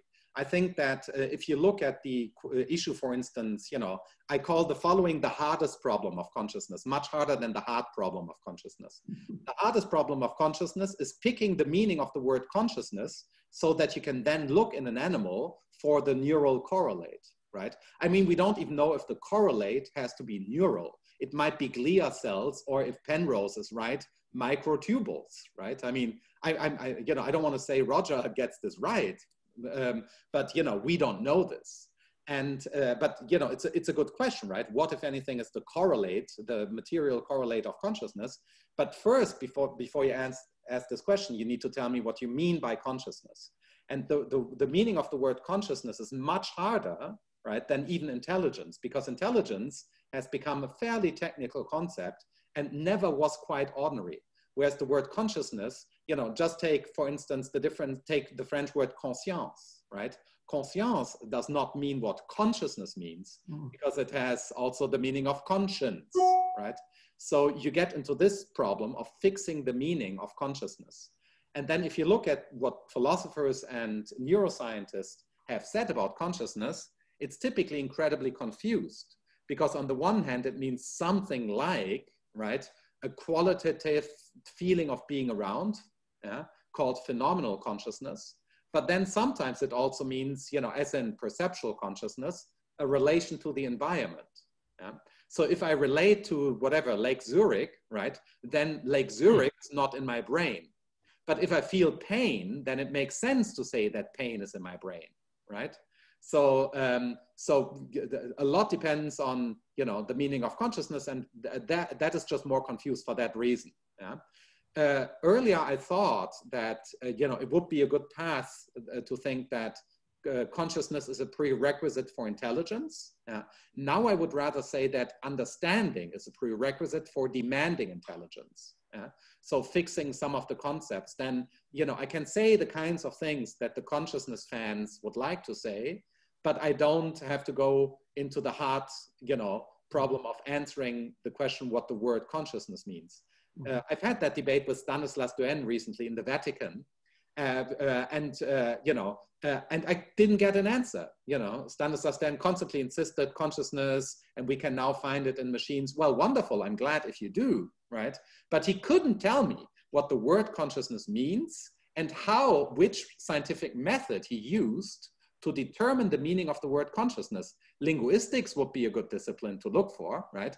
Or history of ideas, but you need some method. You can't just go out as a scientist and say, well, I just use a random meaning of the word consciousness, and then I look in the brain for its correlate. That, I think, is completely without any method. That's why I'm worried with the term consciousness, just more worried. I'm not saying it can't be solved, but I'm just more careful. Thank you, Markus. And then we have a question from David. Yeah. I wonder whether you would agree that your exercise was somehow defining. You're trying to achieve a form to define away the problem of artificial intelligence with I'd call it a semantic overkill of precision. I mean, and precisely and curiously enough, you're ignoring the strength of vagueness. I mean, you're so precise in your sentences and in your notions that it's almost like an algorithm how you handle, or a program how you handle the question of artificial, in parentheses, artificial intelligence. Am I wrong? Isn't that the same way as the Dutch chess society dealt with the chess computer by redefining the game between human beings and computers playing game, and that they said, well, everybody can play chess in our club, but he has to register as a member, and the computer can't register as a member. Yeah, I think that's a good maneuver, but well, in general, I am a chess player, right? And I admit that this is part of my interest in computer science, right? And as a philosopher, right? I do admit that I practice philosophy like I analyze a game of chess. That's, you know, and so my own take on philosophical theory construction is indeed very algorithmic, right? Logical. Now, I try to get the phenomena into view. So there's this little bit of phenomenology, right? By, you know, using history of ideas or linguistics and so forth, right? But you're right, I need to think about this. This is a wonderful, you know, question. I honestly haven't thought about this issue of how, you know, how full acceptance of the phenomenon of vagueness is compatible with my own philosophical method. That's just a very good one. I mean, in a certain sense, this is a puzzle for people like my methodological sensibilities. Not everything I do come from so-called analytic philosophy. Yeah? But my interest in content come from very different sources. Like I've been trained in German idealism and classical Greek philosophy. Yeah? So for the ontological level, I'm like super happy with chaotic dynamic reality. But when it comes to concepts, that would make me incredibly nervous, right? So I totally admit that there are these kinds of sensibilities. And maybe, you know, I saw some of what you have been doing as a historian, right? One's typically more interested in contingent shifts. And so one way of maybe putting this, I take this home as a very important question raised by you.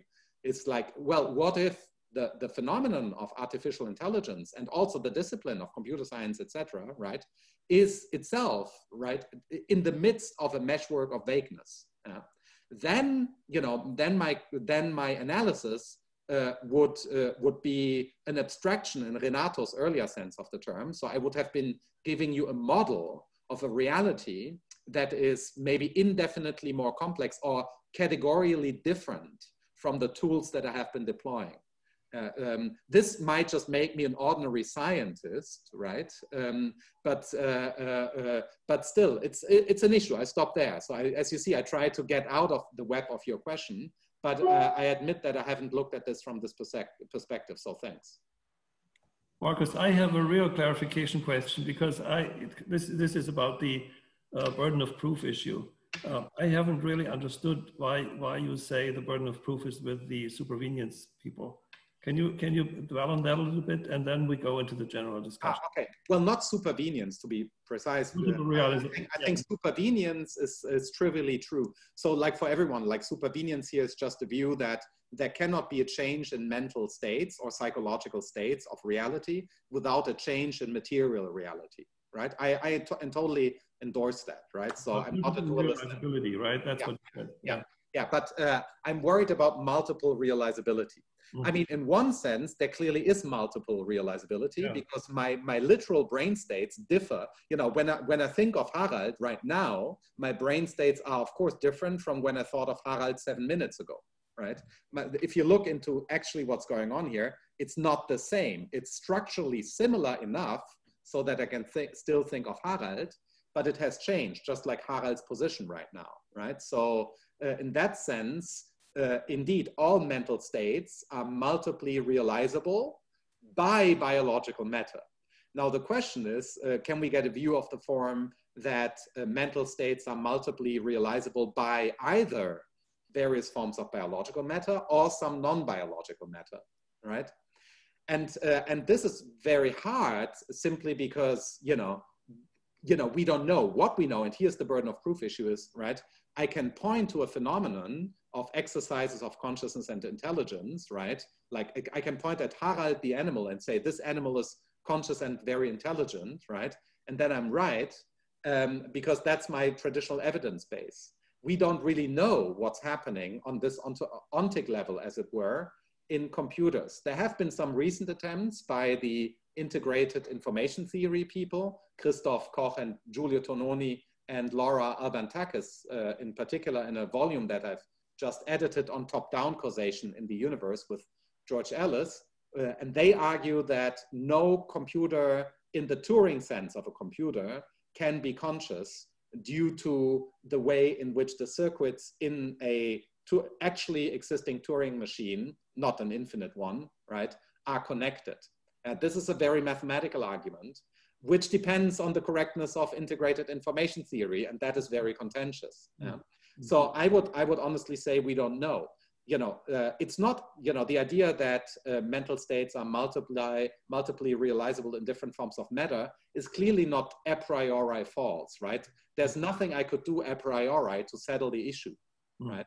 However, there's just one tiny bit of evidence, you know, it's pretty slim, in favor of this biological view, namely that the best and clearest samples of consciousness or intelligence, to use the more, are animals, right? This is just a very simple case.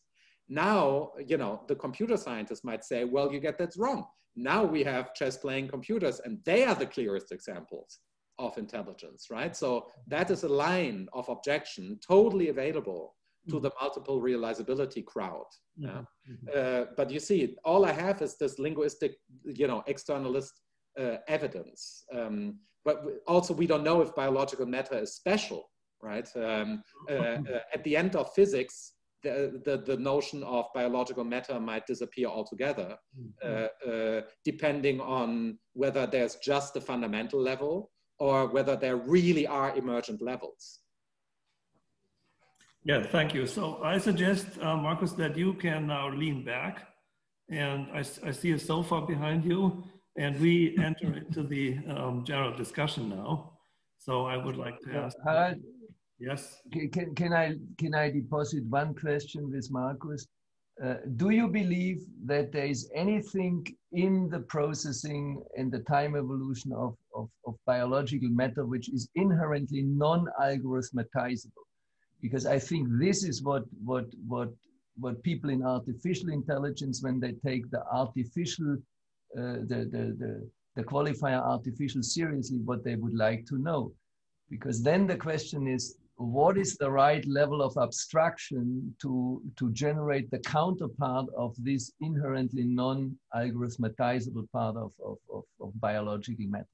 Yeah, well, I tend to think that maybe, right, the biochemistry in the axon, right, or at the synapse level, right, the transmission. There's of course, we know there's a pressure phenomenon. It's not just electromagnetic radiation being passed, in a digital way through neurons, right? That doesn't fully characterize the biological phenomenon. So the question is, if there is, this would then be the assumption that the pressure of a cell, right, just the liquids, etc., right, if they play a role, then we have, as it were, a smear in reality. Then we would have like an underlying biological vagueness that would probably not be suitable for being modeled algorithmically, at least not digitally, right? Because then we would have like we would have like constitutively an analog level for this level of abstraction. We would probably still be able, right, to simulate, many relevant features, of course, as we do if we model neurons in terms of networks, right? And strength, then we can come very close to this, right? But the question is going to be whether strength of information processing, if it's digital information, is really sufficient to give us good models of the pressure in ion channels and so forth. This is where I would look, where I would say at least we need to do some work in order to demonstrate that this, as it were, messy, dirty, wet part of the brain, including glia cells and so forth, right? Whether this matters or not. If it does matter, then there would be something in biological reality that resists algorithmic description. That's something I find attractive to think about. This is where I would look, asking the level of abstraction. Yeah. It doesn't pose a limit on AI research as such, right? But there would be something that you can never quite transform into code. I mean, you could, Joachim, you could even look one level deeper than what Markus just described. And if you share the view that ultimately everything is quantum, then of course also there's quantum processes in the brain going on all the time. Nobody knows. And then of course we know that the reduction of the quantum mechanical state function is completely non-algorithmic. Then the question is a different one. And the question is whether processes like these have anything to do with our intelligence. Yes, exactly. Yes, that would be a different question. Exactly. Yeah. That would also be a very deep question. Right. It would depend on the unified picture of the scales on very small scales already, right? I mean. Yeah. But I think this is if I translate it into, in my former life I was trained as a physicist and paid as a computer scientist. So I know David Deutsch proved that there are initial conditions of the wave equation which are undecidable. So what?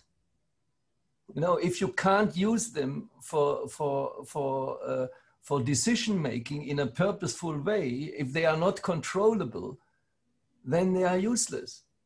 So and the rest, what I have heard so far, is covered by fundamental laws of physics applied to biological matter. If there is no instantiation of, let's say, a dimension which goes beyond what is covered by natural science, it can be simulated. It might be extremely complicated because of the degrees of freedom. Yeah.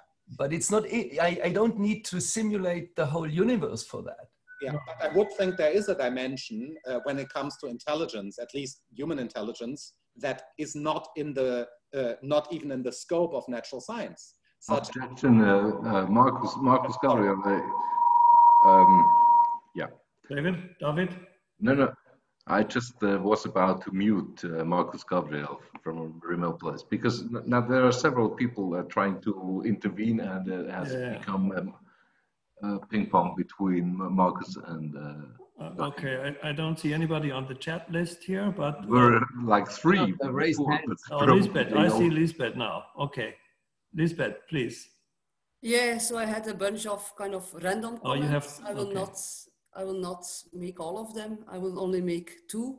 So the first comment is basically my personal view on artificial intelligence, and this is one that is kind of embedded in an idea that is recurring in the history of computing, and which was most nicely kind of captured or expressed by Dijkstra, could be quite controversial in his words, with his words. And according to Dijkstra, any successful artificial intelligence project is a castration of the machine.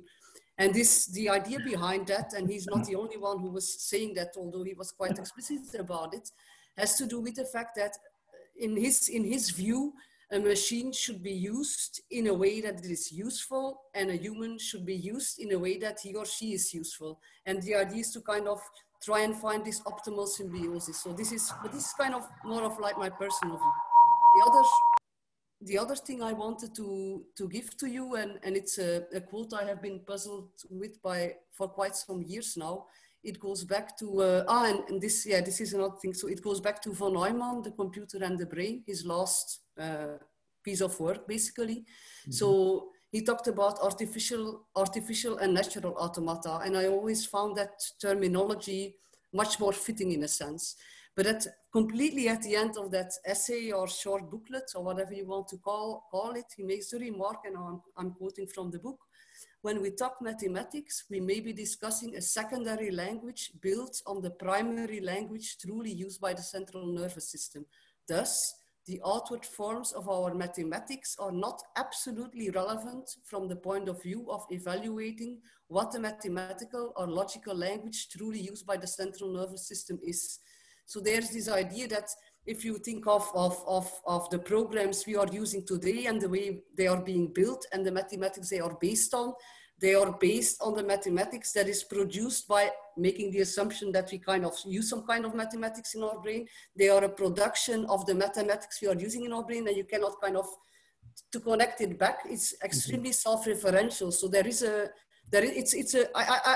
I'm very unsure about that, but I think there is a problem there. So maybe Joachim has I don't know. So this is, I stop here. Thank you. Who else? Renato, please.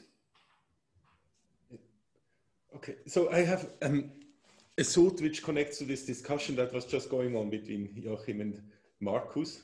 By the way, I really found this an extremely interesting presentation, and in particular this, let's say, claim that was made seems to, it's particularly interesting because it seems to contradict at least a naive physicist's view. And let me just briefly make one point which connects this discussion to actually, again, quantum computing. And there's a very direct connection, namely the following. Of course, we don't know whether, for example, quantum processes in biological intelligent beings in our brain are relevant for getting intelligence, but let's suppose they are in principle. Then, of course, there's still the question, what happens if we simulate this whole biological system on a computer? And in principle, and we can, of course, at least if we put this human in, let's say, in a finite box so that there are only finite many atoms there and finitely, let's say, we get some finite accuracy, we can simulate this whole system, including the intelligent human, on a computer. If you do it on a classical computer, it would just take us an incredibly long time because it's a quantum system, and to simulate a quantum system on a classical machine is really essentially a completely inefficient thing. So if we are now talking about efficient intelligence or generally about efficiency, it's just, there's no way we can kind of in a reasonable way say a classical computer simulates that system. And therefore, in that sense, the classical computer could not be efficient, intelligent, even if it would, with enough time, simulate that system to arbitrary accuracy. But actually, or historically, the whole idea of how quantum computing was proposed was exactly for that task. I think Richard Feynman realized that if you have a quantum computer, you can actually efficiently simulate the quantum system. That's among all these algorithms that, I mean, we said there are only very few algorithms, but we have at least an algorithm which is almost trivial, if you want, to use a quantum computer to simulate the quantum system of essentially the same size. So a quantum system, in contrast to a quantum computer, in contrast to a classical one, would be able to actually efficiently simulate, at least if I make the whole system finite, the biological person in a box. So if one now makes the assumption that there's really only the physical ingredients that matter, which I understand is not the assumption made by Markus Gabriel, but if one makes that assumption, we could then say, oh, clearly the hypothesis cannot be true because we can just, on a quantum computer, which can be realized on silicon or whatever, realize that whole system. So, or in other words, the hypothesis for me only makes sense if one really accepts the fact, or not the fact, accepts the possibility that something non-physical, something beyond our what is described by our current physical theories is relevant for intelligence. This was just a thought I had connecting it to our earlier. Yes, further comments or remarks? Josef, I didn't see you, I'm sorry. Josef? Yes, I'm here. It is just a small comment during the whole discussion also between different participants. I was a little bit reminded of a book by famous physicist who recently won the Nobel Prize, Roger Penrose. He wrote this, The Emperor's New Mind, at the end of the 80s, where he also says that there is something non-algorithmically catchable in human consciousness. And I would like to ask Markus how he relates to this book and also towards the critique this book got, because somehow the arguments, as far as I remember, broke down after some while. They were very strongly based on quantum mechanics and certain structures in quantum mechanics and relating therefore a non-algorithmic aspect to human consciousness. And if you read this book now, 30 years later, it is less convincing than it was at this time. How do you relate to that? I would just be interested in that. I'm completely layman in this direction. Yeah, I should say that we move this question to when Markus comes back from the Yes, no, it was meant for that. Right. Yeah, maybe I can, but I maybe can add a little bit on it because I mean, Roger himself is still convinced that what you just said and what he said 30 years ago is the case. I'm absolutely convinced about that. Oh yeah. So I would say 30 years ago, his book was much more convincing than it is today when people Interesting. Yeah, so that's, yeah, that maybe some other people would say, no, they have accumulated, some people would even say they have accumulated experimental evidence about that. But this is, of course, a matter of debate, right? Yeah. I just wanted to do you think the reception has changed because of the changing, I don't know, cultural in the sense of scientific culture background or no, I would say the concept of artificial intelligence has changed and how we that's true. So right. At the time, at the end of the 80s, it was much more framing a certain logic of language, of a certain conceptualizing. And nowadays it is more storing experience. And that's really very, very different approach to intelligence. And of course, the first one, there you can apply all these Turing and Gödel arguments. For the second one, you cannot at all. Yeah. So in that sense, if you have if you are in the word of Penrose, he is right. But it is not necessarily today the word of artificial intelligence anymore. Okay, yeah, I get that. Okay. Just can I make one quick remark on this? So I read the 2 books by Penrose, and I also read some of the critics of the time, and I sent one on the chats, which is by Martin Davis. And the attack on the book is not so much on the quantum stuff. The attack is on the way he uses Gödel's incompleteness theorem. And according to Davis, who is, who knows the Gödel incompleteness theorem quite well, he uses the Gödel theorem completely incorrectly. So it's not the most convincing part. This is right. Yeah. Okay, so should we ask Markus to come back and present his conclusions or summaries or replies, whatever, proposals? I think. Harald, I have a very short remark. Modeling vagueness in modern AI systems or machine learning systems is done on an everyday basis. The winning technology is Bayesian inference, and it relies on at least a discrete representation of this vagueness. And if you give us quantum computers, which can represent, let's say, reals, we get rid of this discretization. I think the discretization is a red herring. I don't think it changes anything, in particular, since there is also a complexities theory over reals developed. So you can take the Turing picture, use computation over reals as elementary computational units, and then you have roughly the same type of phenomena. So you can reproduce that, and it's not related to discreteness. But vagueness can be represented, at least in the way of probability theory. And if you want to have it a little bit more flexible, then you use some systems of fuzzy logic, which are on the market. So that can be done. And we start to build AI systems which do counterfactual reasoning. And recursiveness is a very old concept in the theory of computation.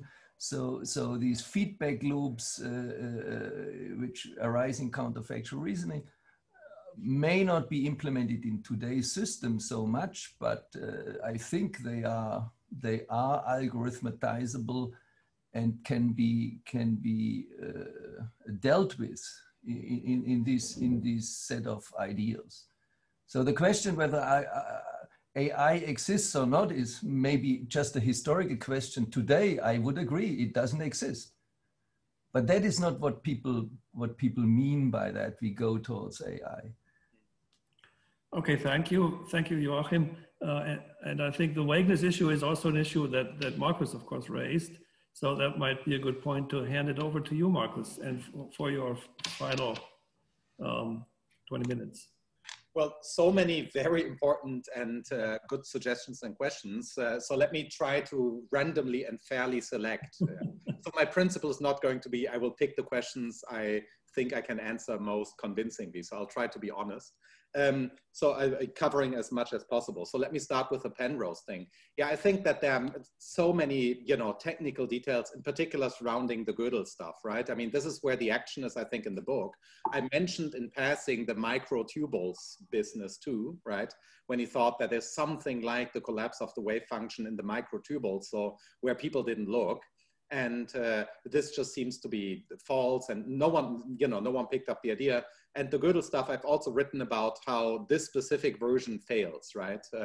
So he thought that, mathematical understanding by its very nature, right, differs from formal systems. So this is what he was trying to do, right? There's the slogan, I forgot by whom anyhow, it's also in the Gödel philosophy debate, someone said, this is not entirely silly, but how do you prove this, right? So here's the slogan, the activity of formalizing is not itself formalizable. And that's something that Roger Penrose was trying to show in a formalizable way. Yeah? Mm-hmm. And so this gets you into like paradoxes and so forth. And I don't think that he handles this territory in the book very well, right? And given that this is where the action is, I wouldn't take this route. Yeah? So I have sympathy for some of his conclusions, but not for the way in which he arrives there. So my sympathy for the conclusion kind of disappears, right? It's not rationally grounded.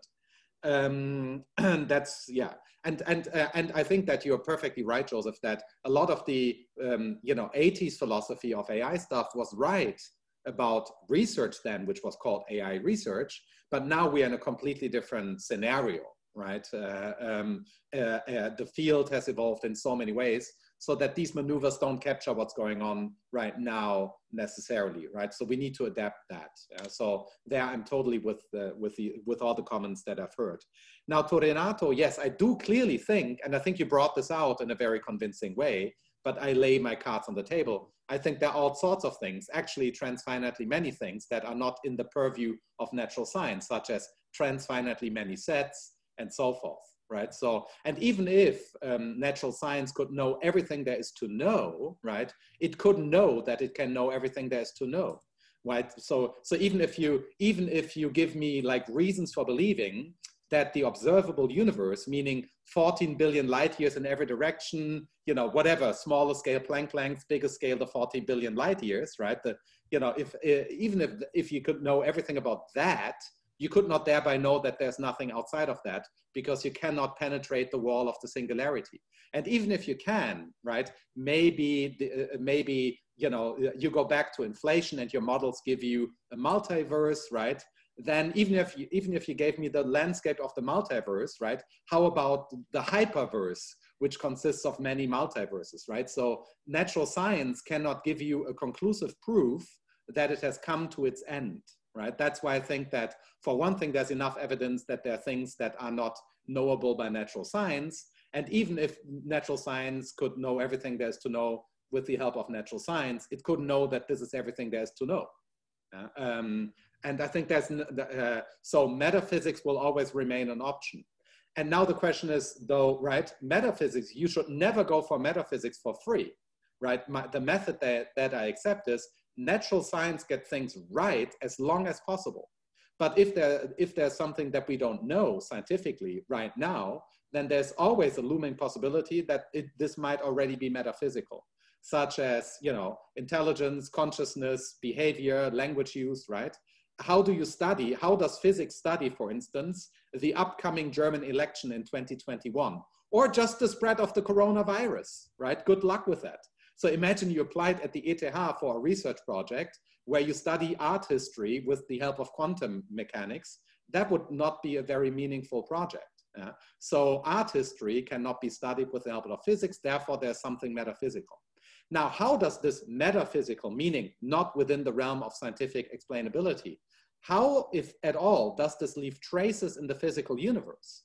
That's a tough one, right? So, and there I stand currently, but this is a metaphysical claim which is fallible, right? I'm not sure about this, but I just wrote an article with George Ellis, the physicist, about just that issue, where he thinks, and I agree, that there are traces in the physical universe of non-physical processes. Very simply put, for instance, what's the best explanation for why certain atoms are in a certain part of the universe? Well, sometimes maybe someone had to go to prison, right? Then you need to explain why these particles are in that particular location in the universe by reference to a legal system.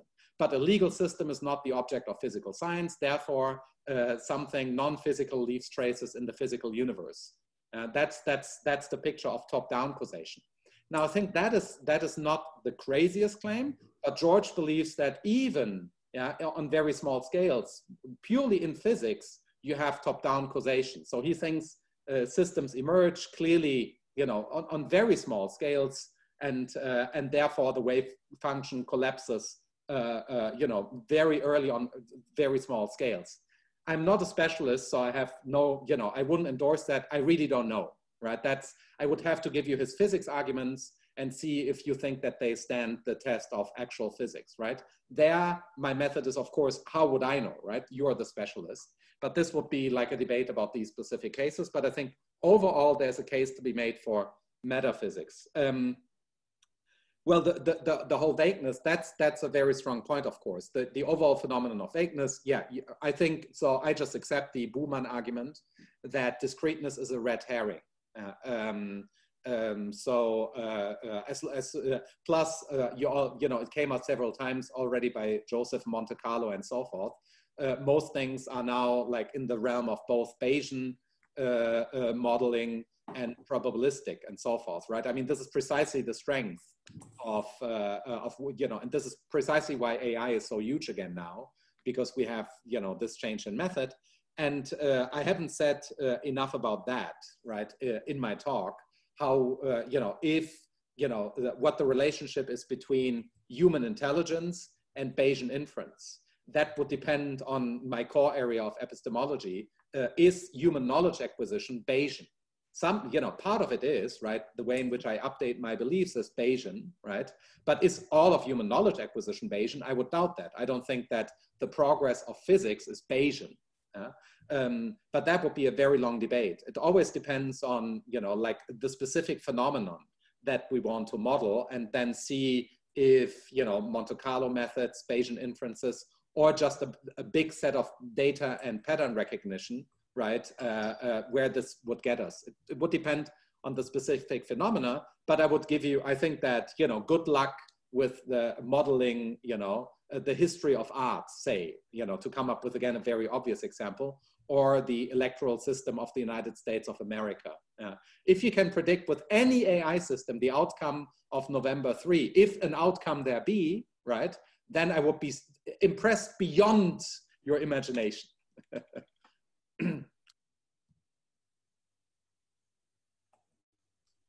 So I stop there. Thank you so much. I just had to unmute my microphone, so you didn't hear that I made this other remark, which I won't repeat. No, I think this was an example of a very nice and lively discussion today, and we will continue. We will reconvene tomorrow morning at let's see, what's the program say? At 8:30 in the morning.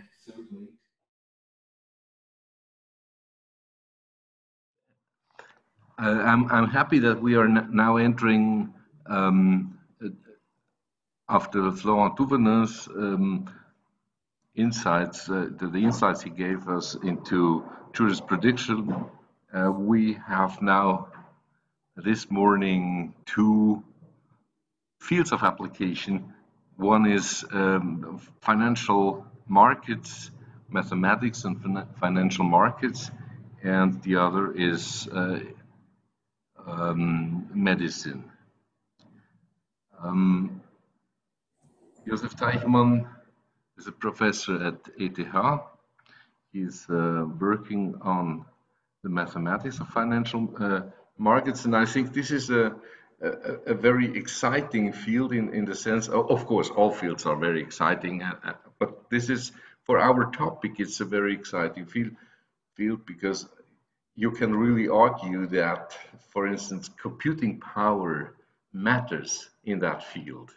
It is not just, okay, we can do more sophisticated stuff, but really it depends on how much power you have, how much speed you have.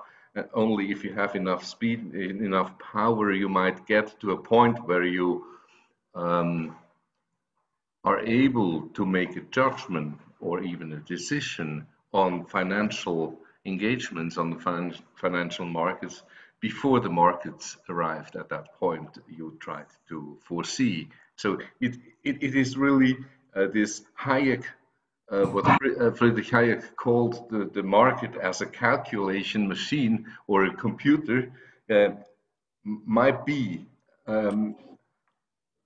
overrun by what we call a calculating machine, or perhaps not. I mean, this is the question, whether and how we might deal with the question of how far financial markets perform a random walk, and whether our algorithms try to reduce the randomness of the walk they are studying.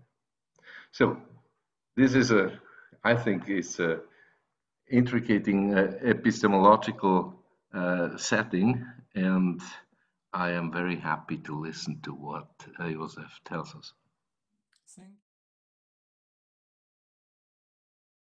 Thank you, Gabriel. This was in many respects alluding to some aspects of my talk.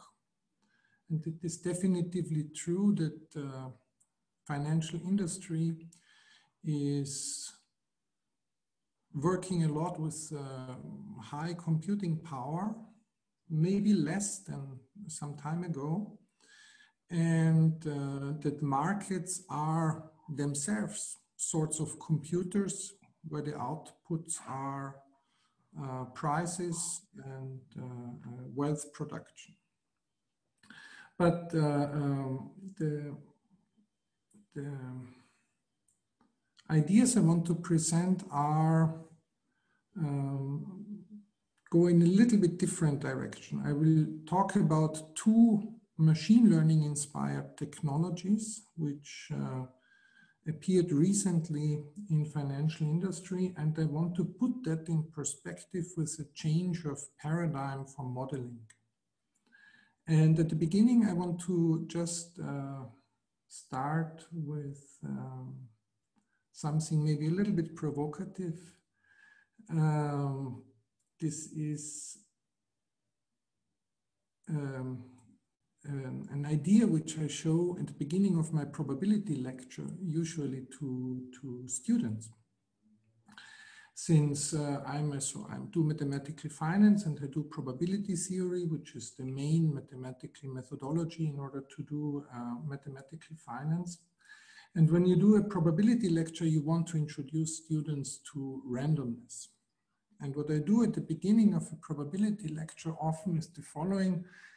I ask one group of students to write as good as they can on a sheet of paper, 200 zeros and ones, under the prescription that it should look random, as good as they can. So they should write a random series of zeros and ones on a piece of paper. And another group of students on the same sheet of paper writes with the same, so that it is not distinguishable from the point of view of writing, by using a random number generator, a series of zeros and ones. And then they give it to me. And as an educated probabilist, you are with a very high likelihood able to distinguish that. So you can say this one has been written by human beings and the other one has been generated by a random number generator. The trick how you do it is well known since about 50 years, since this was introduced by probabilists in lectures. The trick is very simple. You just look for long runs. So this means when you have zeros and ones, and when you have them randomly generated by a random number generator, you will with a very high likelihood find the long run of zeros and ones. So this means series of zeros or a series of ones of length 7 in the case of 200. With high likelihood you find something with 7, a long run of length 7, whereas human beings, when they try to produce something random, stop after 5. So this is a sociological fact. The human beings believe that randomness actually is not random anymore when you have a run which is longer than 5. And therefore it's very easy to distinguish the two series. One is you just look for long runs, and that's it. Now there is, you can also find out something very, very funny with that. When you let students do this test and you don't tell them before what is the solution, you find that most of the students are actually choosing the wrong one. So they see a long run and then they say the other one is random. Except the students who have experience with casinos. They know that long runs actually happen. And you can find out which students regularly go to casinos or betting places by letting them perform this test. So this shows that an activity which does not have a good reputation in our society, namely going to betting places or going to casinos, actually produces in this case the right judgment, the right experience. And people who do not have it and who believe them usually in our culture to be doing not those bad activities, they actually have an embarrassingly bad estimate how randomness looks like. They see structure in a random effect, and they create structure when they want to do something random. This is actually a very embarrassing fact when you think about that. Human intelligence usually likes to order things and to put structure into amorph experiences, but the human mind, as it is working, usually sees structure where is none and creates structure when they actually want to do something which should look random. So this is a slightly perturbing phenomenon, which I put at the beginning of my lecture, and maybe it would also be for now. Joachim will not take my comments in his lecture anymore after I have said that. So this is a perspective on randomness. Randomness is a phenomenon human beings are actually not good at all in understanding, except if they go to casinos, they are much better in that. That's the first point I want to make. How we perceive randomness and how we create it when we are not having the help of computers or quantum systems. Now, let me come to finance as a main aspect of this little lecture. So I do mathematical finance since about 20 years, and we have been doing it for a very long time in the spirit of classical modeling. Classical modeling means that you write down certain models, stochastic differential equations, depending on a finite set of parameters. You try to find out to which market situations a certain model fits. You develop first principles in order to make to reduce the pool of models, and then you draw, given the model's conclusions, as soon as you have calibrated them to market situations. In a way, this description of the business of people doing mathematical finance tells a little bit technically what is happening. And since about 5 years, I started to work with machine learning models in finance. And I saw two aspects which are actually very different from this classical approach. So the first thing, my first contact, or actually my second contact with machine learning in finance was when a friend from London called me, Hans Bühler, who works for JP Morgan there, overseeing a huge group of quants, and he was asking me whether we can learn to perform certain trades to reduce or exploit risks in financial markets. So you have the financial market given by a couple of scenarios. This is generated by a model, and you want to learn a trading strategy on those scenarios which performs or which does a certain task. And the machine learning approach to that is that you you take some approximating family of functions, for instance, neural networks.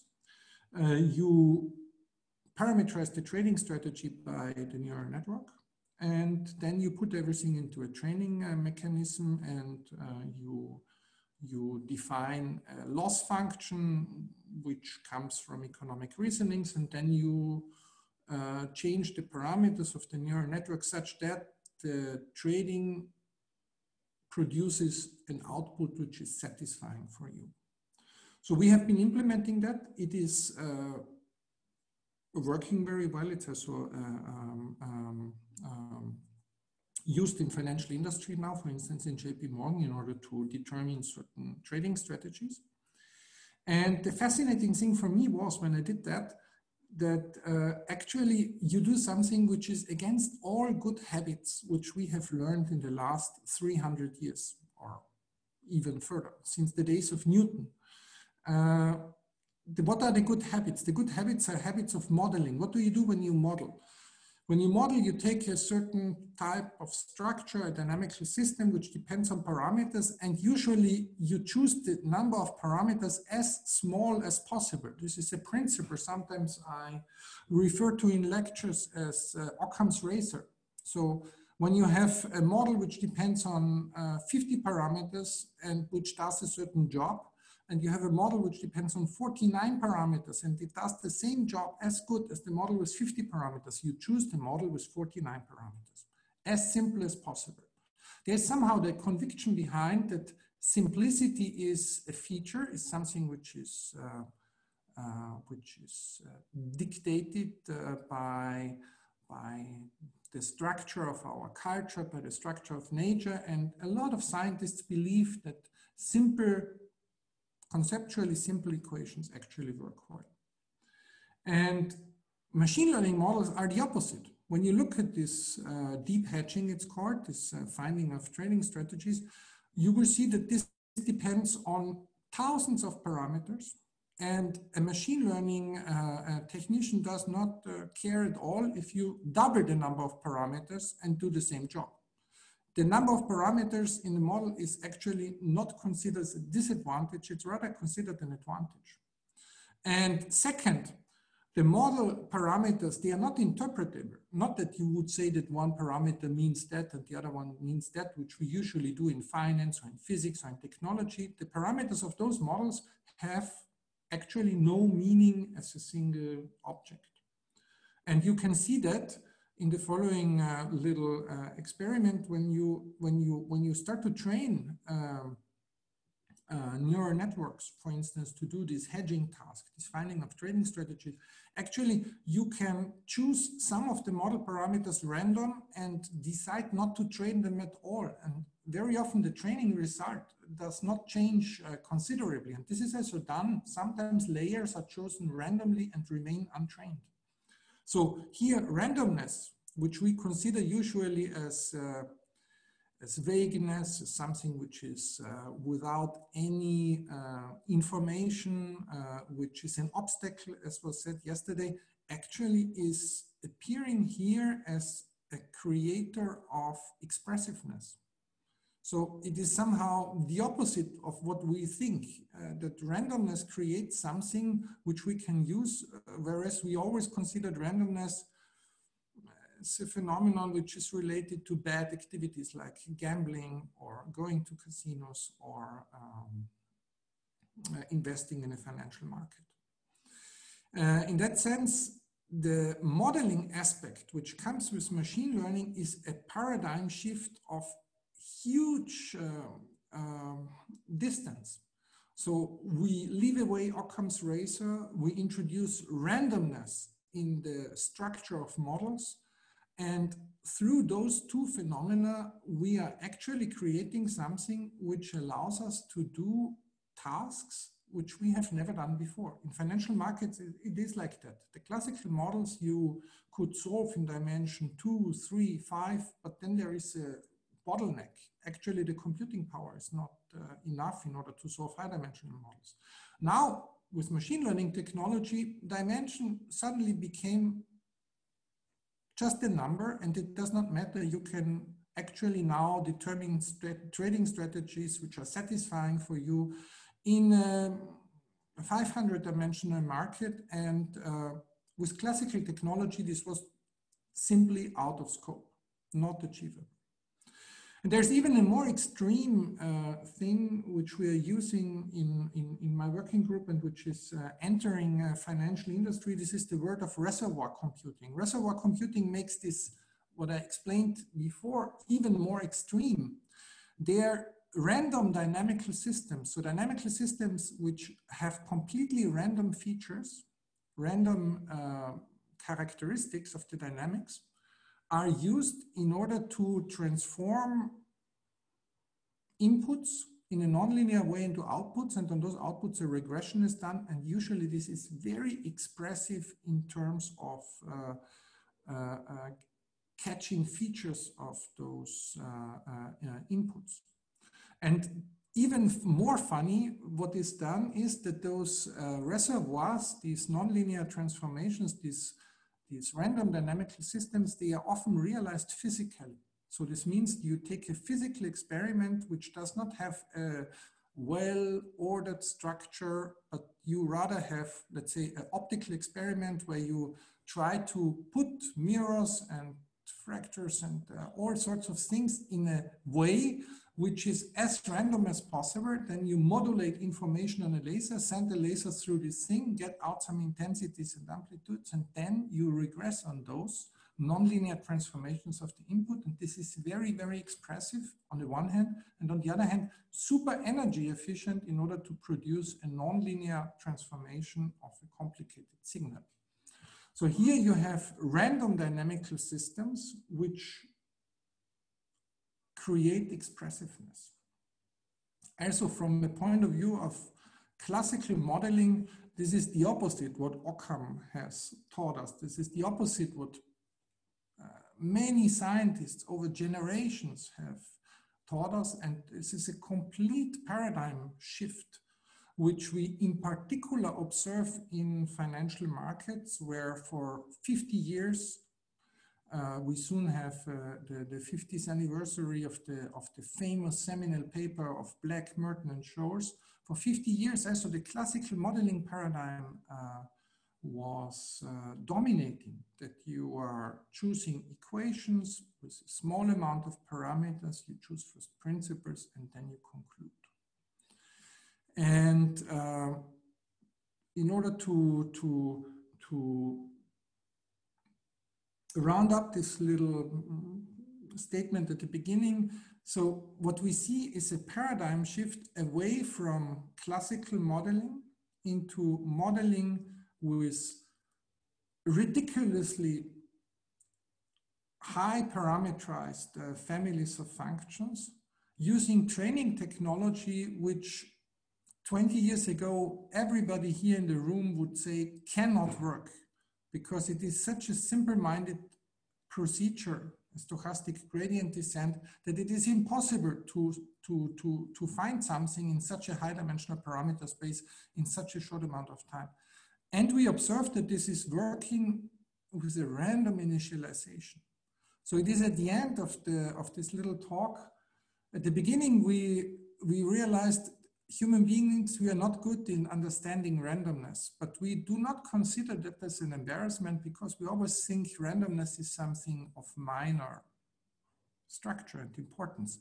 And actually, at the end, one can say the artificial intelligence implementations, the artificial traders work a lot by including randomness in their structure, and they are actually creating superior performance in many respects.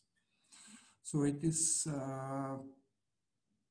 putting certain human hubris, namely looking down on randomness, now in a completely different perspective when you look at machine learning technology, in particular in finance. I was a little bit too long, so I stop here, and I'm happy to enter in discussions in this fascinating format. Thank you very much. I have also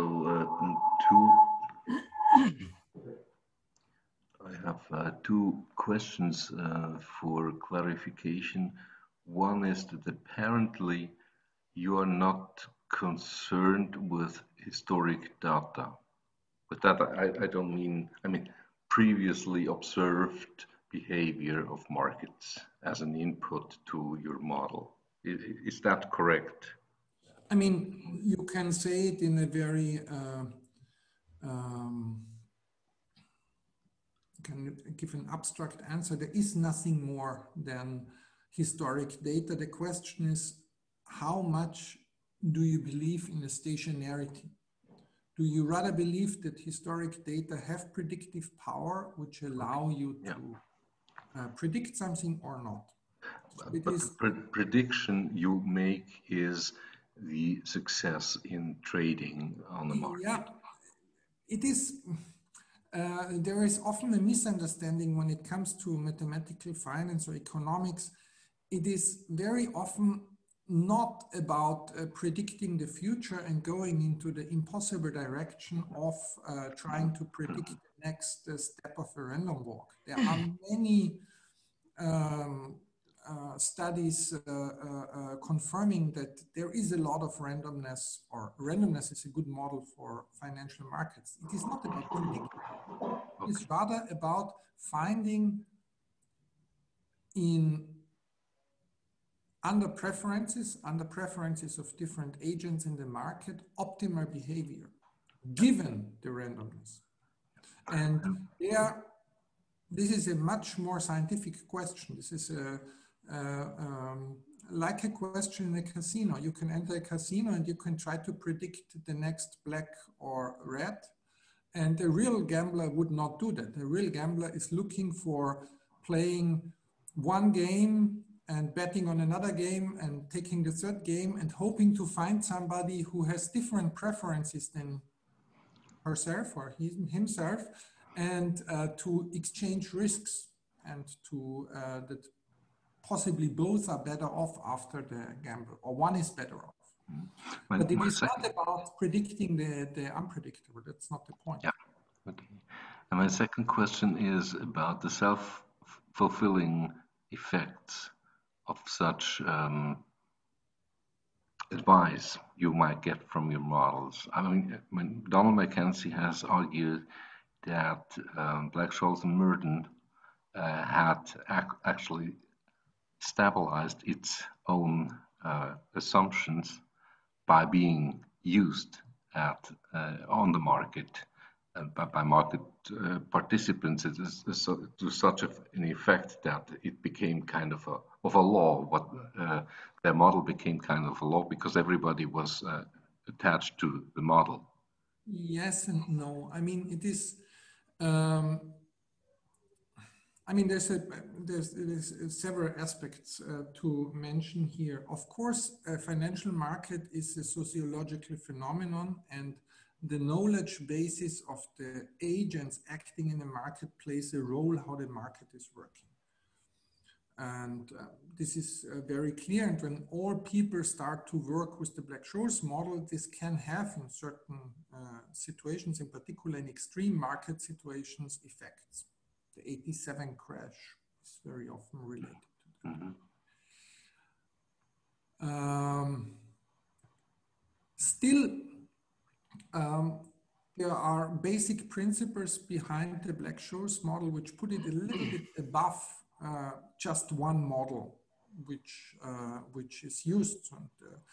And, it is something which has a certain type of robustness in its use, and this is one of the reasons why it is so much applied.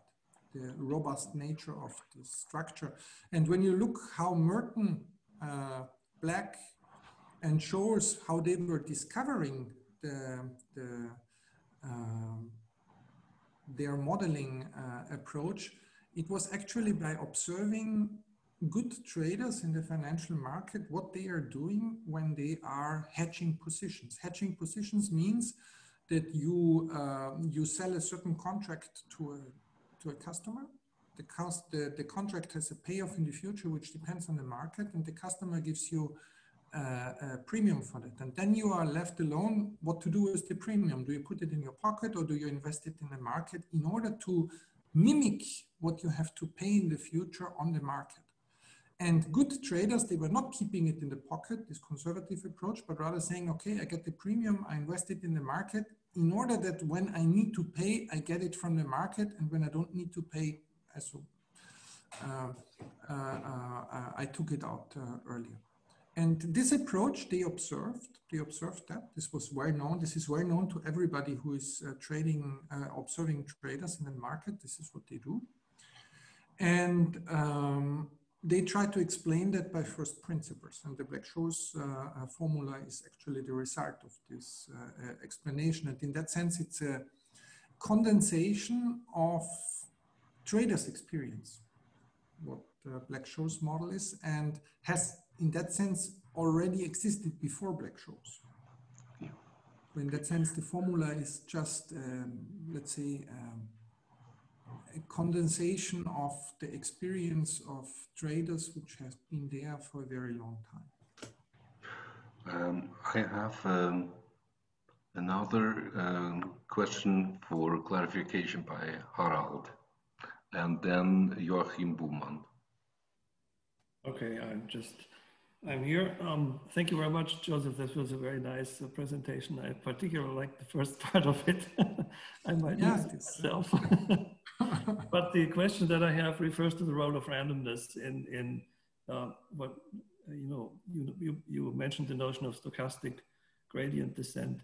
And when we do classical modeling in, for instance, nonlinear dynamical systems, we use randomness also because we study the stability behavior of these systems with random perturbations. Yeah. And so the notion of stochastic gradient descent that you mentioned seemed to me like a kind of similar activity because you descend along the gradient.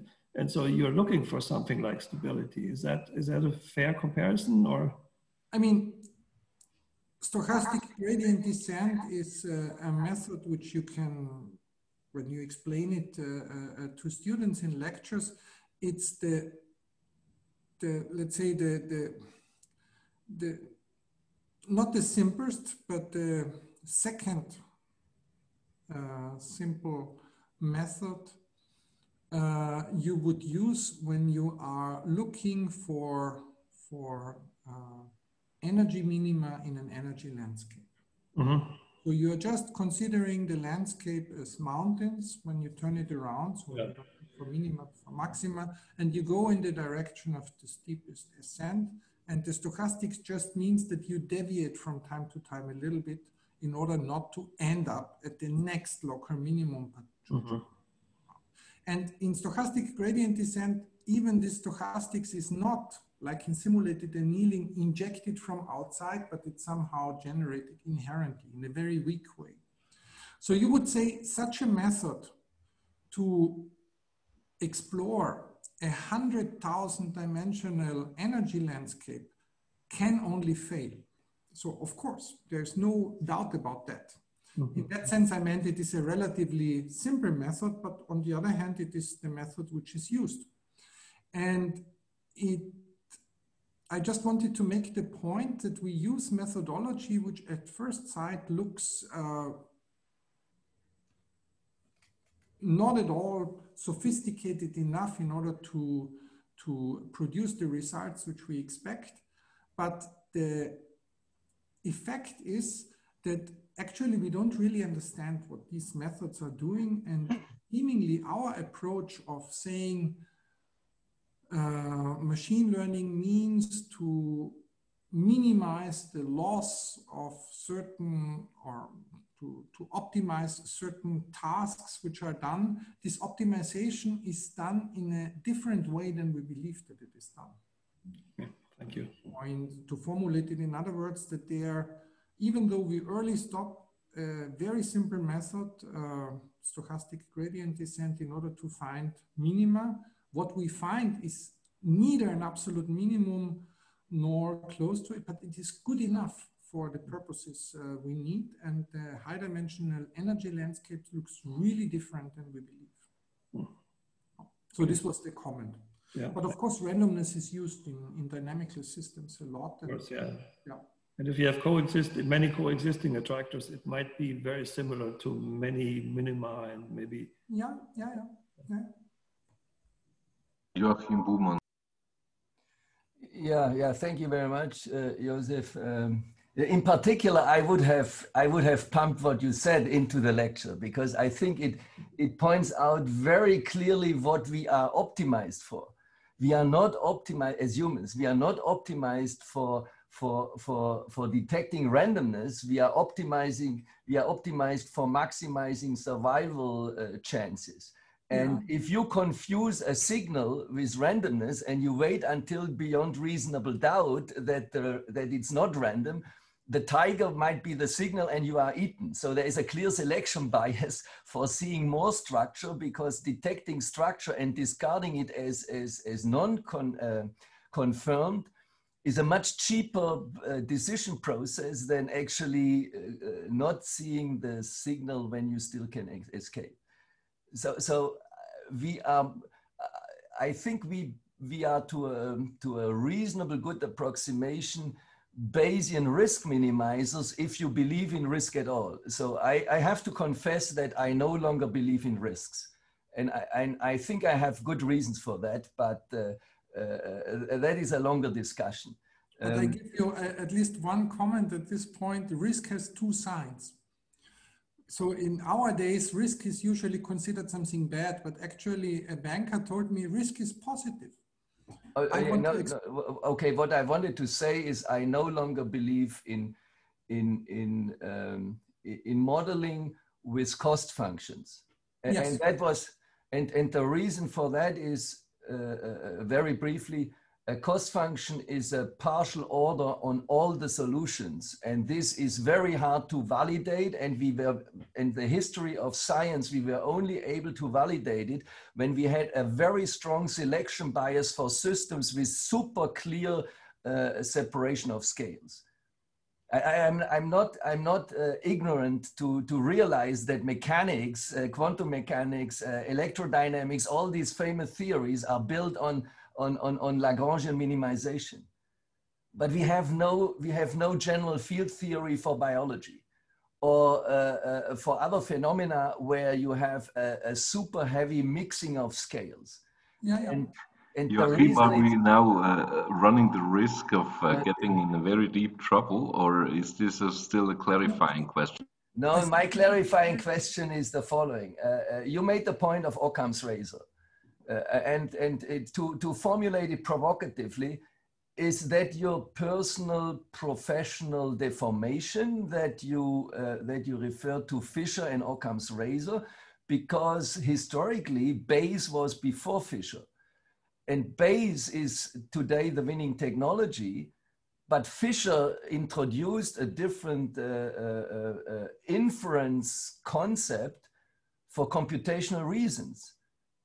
If you reduce all your problems to give you back a single answer, then you have to do maximum likelihood estimation. If you can keep all the answers and you weight them appropriately, you do Bayesian inference. And that is what we experience today, the winning ticket. Still, it is not so different. I mean, it is conceptually different, but it is, when you look what it precisely means, it's actually not so different, maximum likelihood, than the Bayesian technology. Yeah, but coming back to your gambling example, that's usually what I tell the students, and they are completely confused about that. Take a biased coin, head 60%, tail 40%, and then make an experiment with 1,000 coin flips. Use your maximum likelihood technique and tell me what sequence you want to have. So the sequence which gives you the highest likelihood is atypical, and it has 1,000 heads. So we use a methodology which is proven to be wrong in an information theoretic sense, because we have the side assumption that I have to commit to one and only one sequence. And that is the mistake. Our notion of a solution, the solution concept, is flawed. True. Bayesian generalizes the solution concept. That's true. Exactly. But it's still, I mean, I usually make a translation between Bayesian inference and classical inference, and you can, classical plus regularization is Bayesian and the other way around. But that's, I think, what I see very strongly is that I mean, you mentioned Bayes, who was actually, when he invented Bayesian inference, trying to give a method to the members of his church to understand when they are cheated at the street in entering games, because they were entering games on the street. It was betting at this time, was very, very popular. And he wanted to give them a simple method that you update information which is coming in, that you don't have to make complicated calculations. You just try to find out, is this now somebody who is cheating on me or not? Yeah. And of course, this generalization of the solution concept is very important invention what he had. But what we see today in machine learning and also in applications of machine learning to finance is that the additional aspect of random sampling from this solution plays a very important role, and that we have actually a relatively wrong understanding how the posterior looks like in such a high dimensional situation. Yeah, absolutely. Usually we believe higher dimension is more complicated, but actually no, it's simple. It is not. It gets simple. And it is easier to explore. And that's somehow a funny phenomenon. Okay, I'm struggling and trying hard to come to the next section of this slot, which would be not so much the clarification questions, but rather the observations of the community vis-a-vis the talk, which was so nicely presented by Josef. Now, probably we will have the problem that it leaves us with comments by Joachim Buhmann, because if we take away Josef, who then will speak? But Harald has told me that he has a question which might lead us into a following section. So Josef is kindly asked to mute himself and listen to either Josef or Harald's comments, and I hope the other ones are joining in soon. Harald. Yeah, okay, so I wanted to inject something that may be interesting to all of us, including myself, of course. And that is a kind of psychological analog to the randomness detection issue that Josef mentioned in the beginning of his talk. And in psychology, this is called a Mooney task. And in a Mooney task, you generate on your screen a random sequence of white and black pixels, and that generation is of course done by a random number generator. And then you take out, again randomly, something like 10 or 15% of these pixels and fill them up with those pixels taken from an ordered structure like a house or an object or a face or whatever. And then depending on the percentage that you take out and refill, you ask subjects what they see. It's very interesting, you know, usually subjects recognize the object already pretty early, but they also recognize objects when there's nothing taken out and filled. So the structure is still the original random structure, and there are typically many subjects which project a structure into it. So they see the completely random structure, by definition random, as something containing an order structure. And in psychology, this is not called projection of structure, it's called salience seeking. So humans in psychology are considered as animals that seek salience, or salience is another word just for meaning-seeking animals. And that's the way psychologists look at this.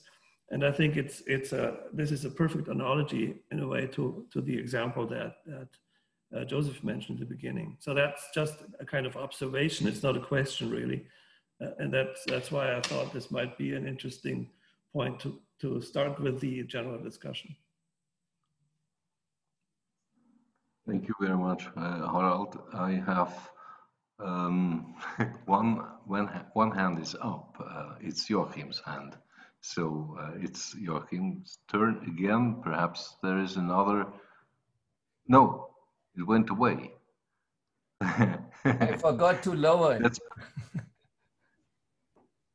You're punishing me, I see. I can make a comment to relevance, but you didn't want me to talk too much. Go ahead. No, I think that the term of relevance is overloaded, and with the term of meaning, since I'm not a trained philosopher or linguist, I also have a little bit the problem. But relevant is trustworthy bits of information. And I think what we notice today is that the notion of information coming from Shannon is a Stone Age type notion, which basically tells me no matter what the content is, how many bits I have to invest to store it in a perfect or in a lossy way. And what we have to rediscover, and that is in part rediscovered by these deep neural networks, is how we get a context-sensitive notion of information. So I will come to that in the medical part, but in finance it's the same. You have a goal, and there's a lot of information which tells you something, and it may or may not be relevant with respect to your goal. And you change your goal, and other pieces of information become relevant. But to measure that piece of information which matters for your decision is a very complicated thing. We don't know how to do that. I might come up with an observation. I can make from what we discussed yesterday and today's talk as well. There is one thing with changes in the scientific methods or landscape models and inventions. That is, the new is kind of surprise, is the big surprise. There's something happening that has never been done. So you have to stabilize. In order to see that, you will stabilize and hold as a continuum all that has been true or hold for true in the past. So you can do that with claims like the ones we have by Joachim. Human beings are designed, I think you said, designed for survival in Darwinian terms. And this holds also true for intellectual history. You can do that with claims that used to be normal in earlier times within our own disciplines, etc. Now, what we have observed during our discussions, and again here with Josef, we have seen that new developments have very counterintuitive effects. Not so much, or not only in what they tell us, kind of the product of new methods. So you apply a new method, you get a product, an insight, knowledge, you might call it a piece of knowledge. This might in itself might be surprising, a surprising fact, but I'm not referring to this kind of surprise, but rather the surprise that you apply very, very counterintuitive assumptions, and then you get a result, and you realize that you have to reshape all the assumptions that were true or were believed to be true in earlier times. Sometimes only 10 years ago, sometimes 500 years ago. But this is a very, very interesting time we live in the terms that we see ourselves forced to rethink what we have been thinking before. And this is a very strong effect of, say, intellectual excitement or crisis, or yeah, of a new culture of looking at things. There is no way to hold very strong claims or to maintain very strong claims on what has always been the case and always was a truism. I see Liesbeth wants to join. Yes, it's a kind of follow up on what you were saying, David. So I think that what you call kind of the idea of to go against intuitions and to propose counterintuitive methods can perhaps be related to Bachelard. Bachelard is a philosopher of science. I think he wrote his book in the 30s, a French philosopher, and he spoke about the necessity of doing a psychoanalysis of science to trace down epistemological obstacles. And I think this is kind of very applicable in this context. So I myself, if I can speak about my personal background, as a philosophy student, I always strongly opposed Occam's razor, because for me that was just a scientific ideology. There was no fundamental reason to accept it. And that's possibly perhaps why for me, when I started to work with computer-assisted mathematics, it was very natural actually to embrace randomness and to see its productive power. So in that sense, I'm a bit surprised. I find it interesting to see that now from the perspective of modeling in banking, this is seen as a discovery. So I wonder about I'm thinking about what could be the productive power of randomness, not just in your case, but also in other contexts. And I was also thinking, for instance, of art. So as you know, in art, randomness has been used a lot of times. And think, for instance, of Pollock. So there it is also considered to be a very productive power. And it also kind of goes against, at the time it went. So yeah, I'm not sure what my comment is. So I wanted to kind of put the epistemological obstacles on the table, not just with respect to your idea on randomness, but also with respect to what you are doing now. Do you see any epistemological obstacles now for your own work in deep learning? And the second thing is, I think it's quite basic to think of randomness, not just in a very specific technical context, but also to kind of extend it to other contexts and to see what it can do there, also in purely human products. So that's all I wanted to say. Thank you.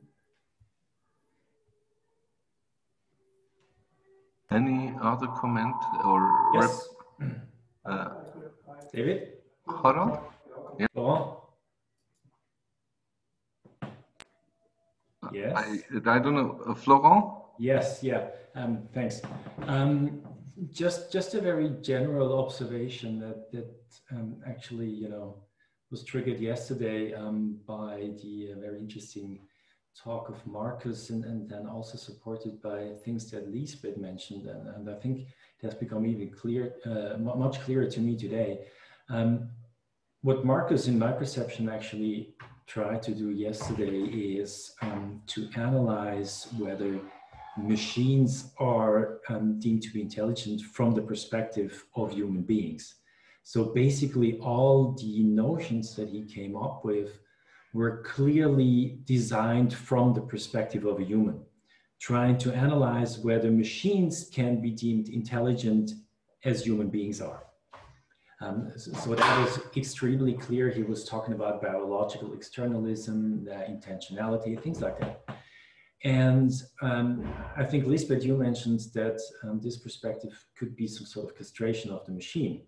And now, based on what I've learned from you, Josef, this morning, how important randomness is, and that machine learning is just a completely different approach, I believe, or I have learned, I think, these 2 days, that it's rather pointless to try to analyze whether machines can be deemed intelligent from the perspective of our understanding of intelligence. Instead, what would be way more meaningful is to do it maybe also, at least as some sort of exercise the other way around, trying to identify the specific features and qualities of machines, and then coming up with some definition of their intelligence or problem-solving capacity, and then analyzing whether human beings can be deemed intelligent from the perspective of machines.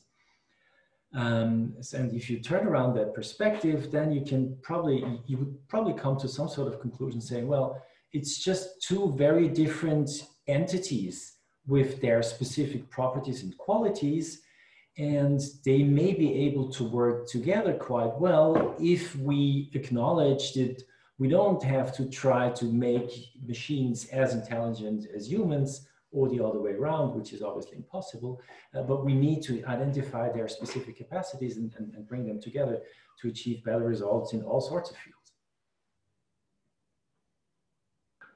Thank you very much. There was also Harald coming up with a question. Let's see. Can you hear me? Yes, you should. This is a reaction to Liesbeth, what you said about Occam's razor, and I'm happy that you said what you said, because I think over-generalizing Occam's razor is really not a good thing to do. And I also think that when, at least it appeared to me that when Josef mentioned Occam's razor, this was only part of the story, because when you have a system with a certain, say, in classical modeling, with a certain number of degrees of freedom, and you fit the behavior of that system with more parameters than you have now, you have degrees of freedom, then you can fit anything, and you learn nothing. And that's the other, I think that's the other side of it. That's what some people call overfitting, and that's of course known to lead to maybe nonsense or something like that. But so I think Occam's razor is not the only point when you try to come up with in classical modeling as low numbers of parameters as possible. And of course the situation, I agree, is completely different in machine learning, as Josef mentioned. Liesbeth, do you want to reply? It's fine, it's fine. Because your hand is still up, but the other hand that is also up is Joachim's. Yeah, I would like to give a perspective on what Liesbeth was saying. And I think it's very important that we might acknowledge the way we were thinking about modeling is not what is the winning ticket today. And in many respects, there is this book of Laughlin, The New Physics. And he basically states that what we used to think are general laws of nature are actually derived laws. And what we now thought is a derived law, namely thermodynamics, is a general law. And if you look at, for example, electrodynamics and quantum electrodynamics, electrodynamics is the deterministic limit of quantum electrodynamics when the randomness is completely marginalized out. And I think what the power of Bayesian inference is it keeps enough degrees of freedom which may be contaminated with non-predictive randomness to some degree, but it keeps them all.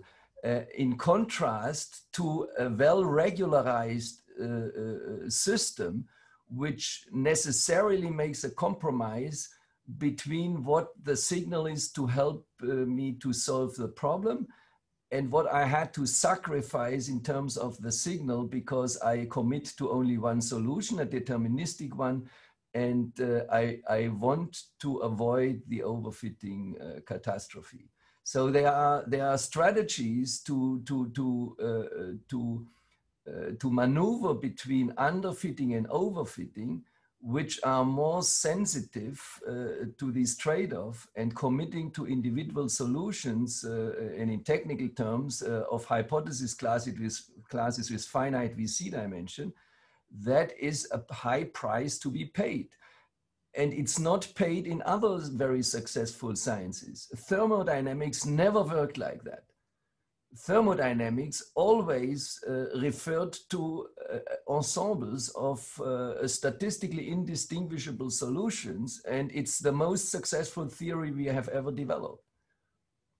So I think even from a historical perspective, we should realize that our lack of capabilities of computation biased us for in the direction of an inference system, which I think is inherently inferior. And the Bayesian view seems to be now the most successful ones. And I think that's what you are referring to when you go against Occam's razor. Occam's razor is a good strategy for the computationally underprivileged. Okay, that's quite a statement, and with that I want to give back to Josef, who might pardon us for wandering around in many aspects of his nicely fitted talk, and perhaps is able to put back some order. More than interesting and very inspiring for me, all the comments I heard. I mean, when I listened to your comment first, David, I thought this discovering structure when there is none, or can also be put a little bit further, discovering wrong structures and believing strongly in them. We see this a lot in the moment, not only in some, we see it in social life, in politics. Conspiracy theories are precisely of that type. You discover structures by wrongly interpreting partially observed information and putting a very particular theory on it. And it also reminded me of what Harald said, that these psychological experiments where the human mind puts certain information into completely random phenomena. And I mean, there are many, many examples of that type. People look at the page of a book and they suddenly see diagonally a certain word and they believe this is a message from the author told to us. In fact, this is a random effect and there's nothing to be seen. And I think we have a lot there, and so Joachim was referring to that. This might be energy efficient and therefore related to human beings' way how to come up with quick decisions, but certainly not always the information creating and the insightful way of analyzing situations. So that was one aspect. Then concerning Occam's razor, I just wanted to say, I mean, it's all true what has been said, in particular by Liesbeth, but still we should not forget that we are, when we have this discussion, all the time following Occam's razor, in the sense that we try to put structure into phenomena which we do not understand, that we try to conceptualize and to come up with a certain number of concepts, and if a concept is covered by another one, we leave it away. So we do all the time what Occam's razor tells us. One can be very much against it, as Liesbeth says, but still, when human beings interact, it is very often just there as part of our culture. And you said in art or it has often been there too. You can create random pictures and once sell them, but if you did that once, that was it. It is, randomness is still considered a phenomenon which, as it was said yesterday, is not containing information and not producing itself. I just want to say that it is more provocative than we believe that Occam's razor is replaced by other concepts when you look at machine learning. It's more provocative than we believe. It is, with all arguments against it, we are in many aspects using it every day, in the way how we interact. So we, for instance, we would never accept a discussion where concepts are produced in a random way out of phenomena, and we are not referring to any historical context, and we are using a number of concepts which is outrageous in comparison to others, because we are first not able as human beings to process that with our mind, and second, it somehow contradicts our view on structuring ideas, our culture of structuring ideas. So in that sense, I fully agree with what Liesbeth said, but I think also it's maybe more provocative than we believe that Occam's razor is not how machine learning technology works. And I think what is to come to some comments of Joachim, who is a Bayesian, who loves Bayesian inference as I do. Still, I always make a comparison with maximum likelihood technology, and one really has to look quite in detail to not find counterparts. But the correct comparison between a Bayesian inference and maximum likelihood inference is that actual Bayesian inference is, let's say, sloppily solved maximum likelihood problem. And sloppy solving is actually much more often what we do in reality than we believe. When you look at machine learning and you look into a book, what machine learning is doing, then the book will tell you, you are trying to minimize a loss function in order that a certain task is done. And then you say you do that by stochastic gradient descent. But actually what you really do on the computer is you sloppily realize this program.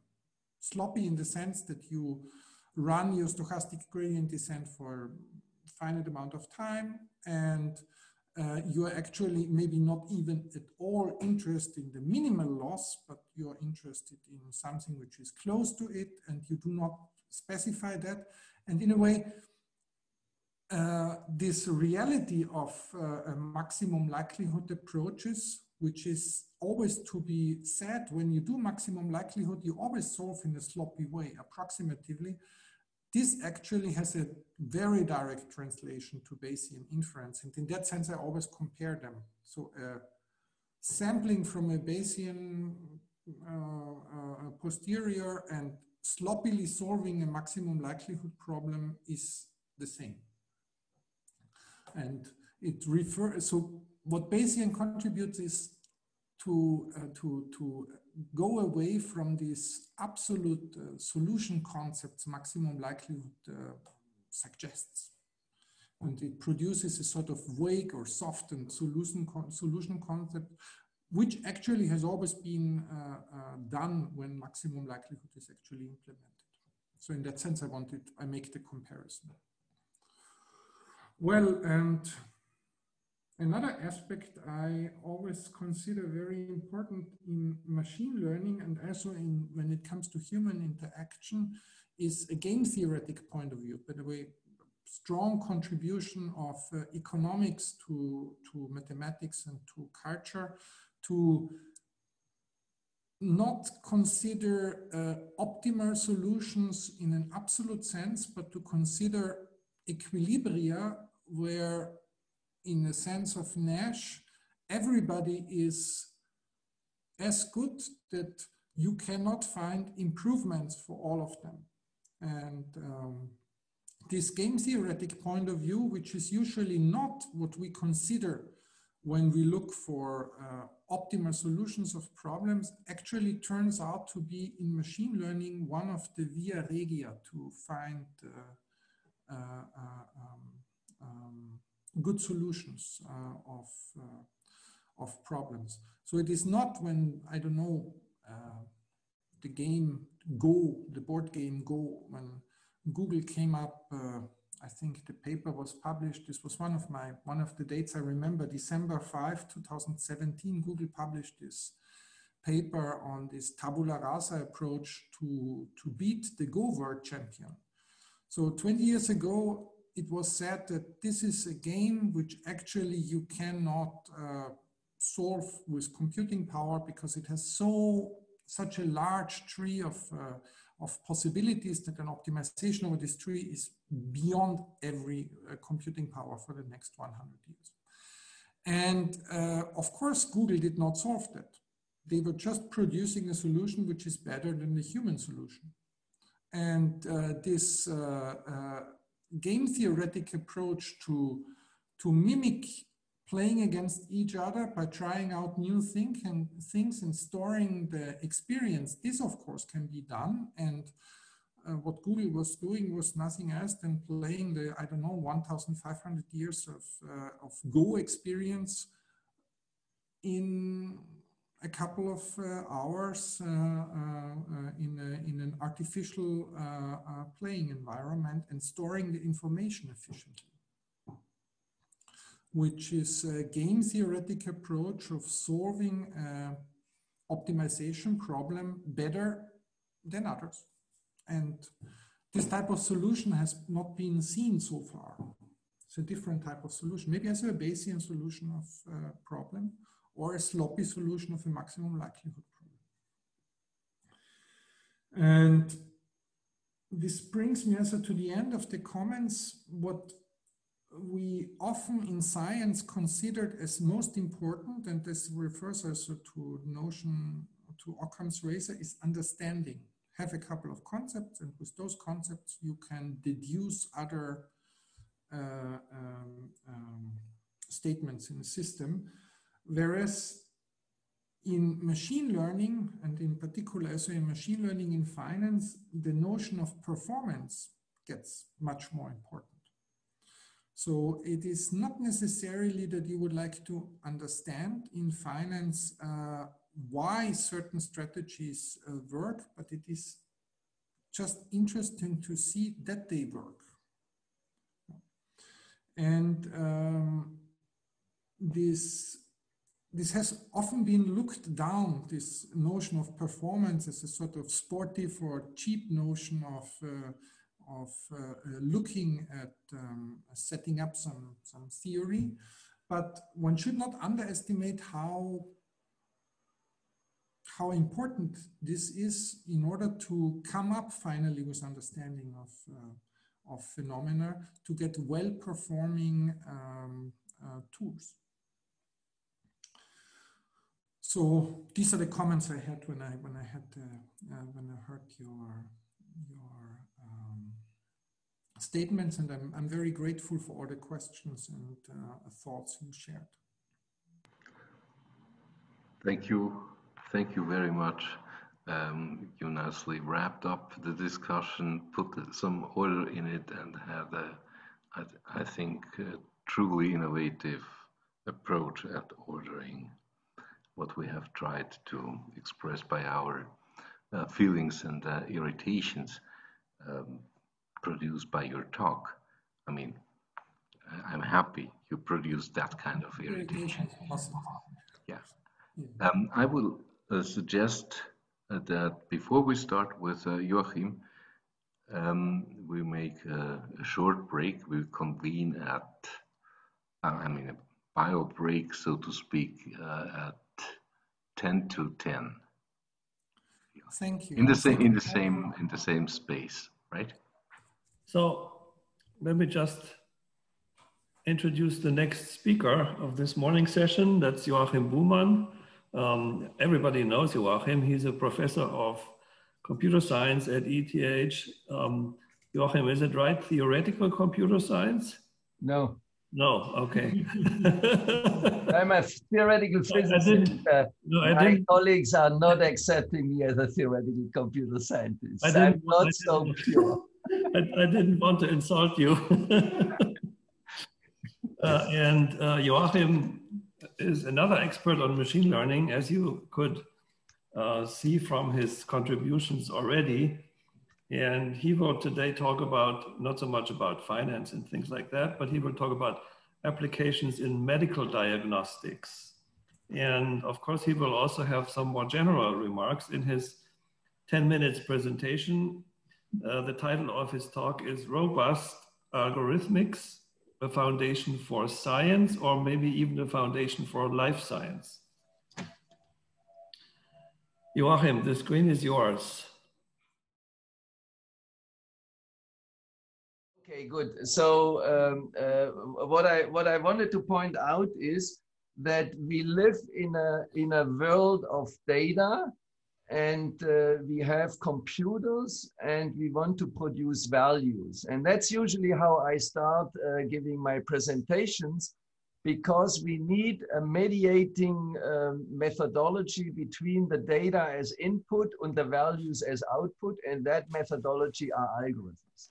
And I see the notion of an algorithm much more general than it's usually portrayed in computer science and also in mathematics, where it's a solution strategy for finding out the consequences of models. Now, machine learning, I think, shows us exactly these properties. Now, can I actually, now I can share, it's working, okay. Can you see the title slide? Yes. Okay, good.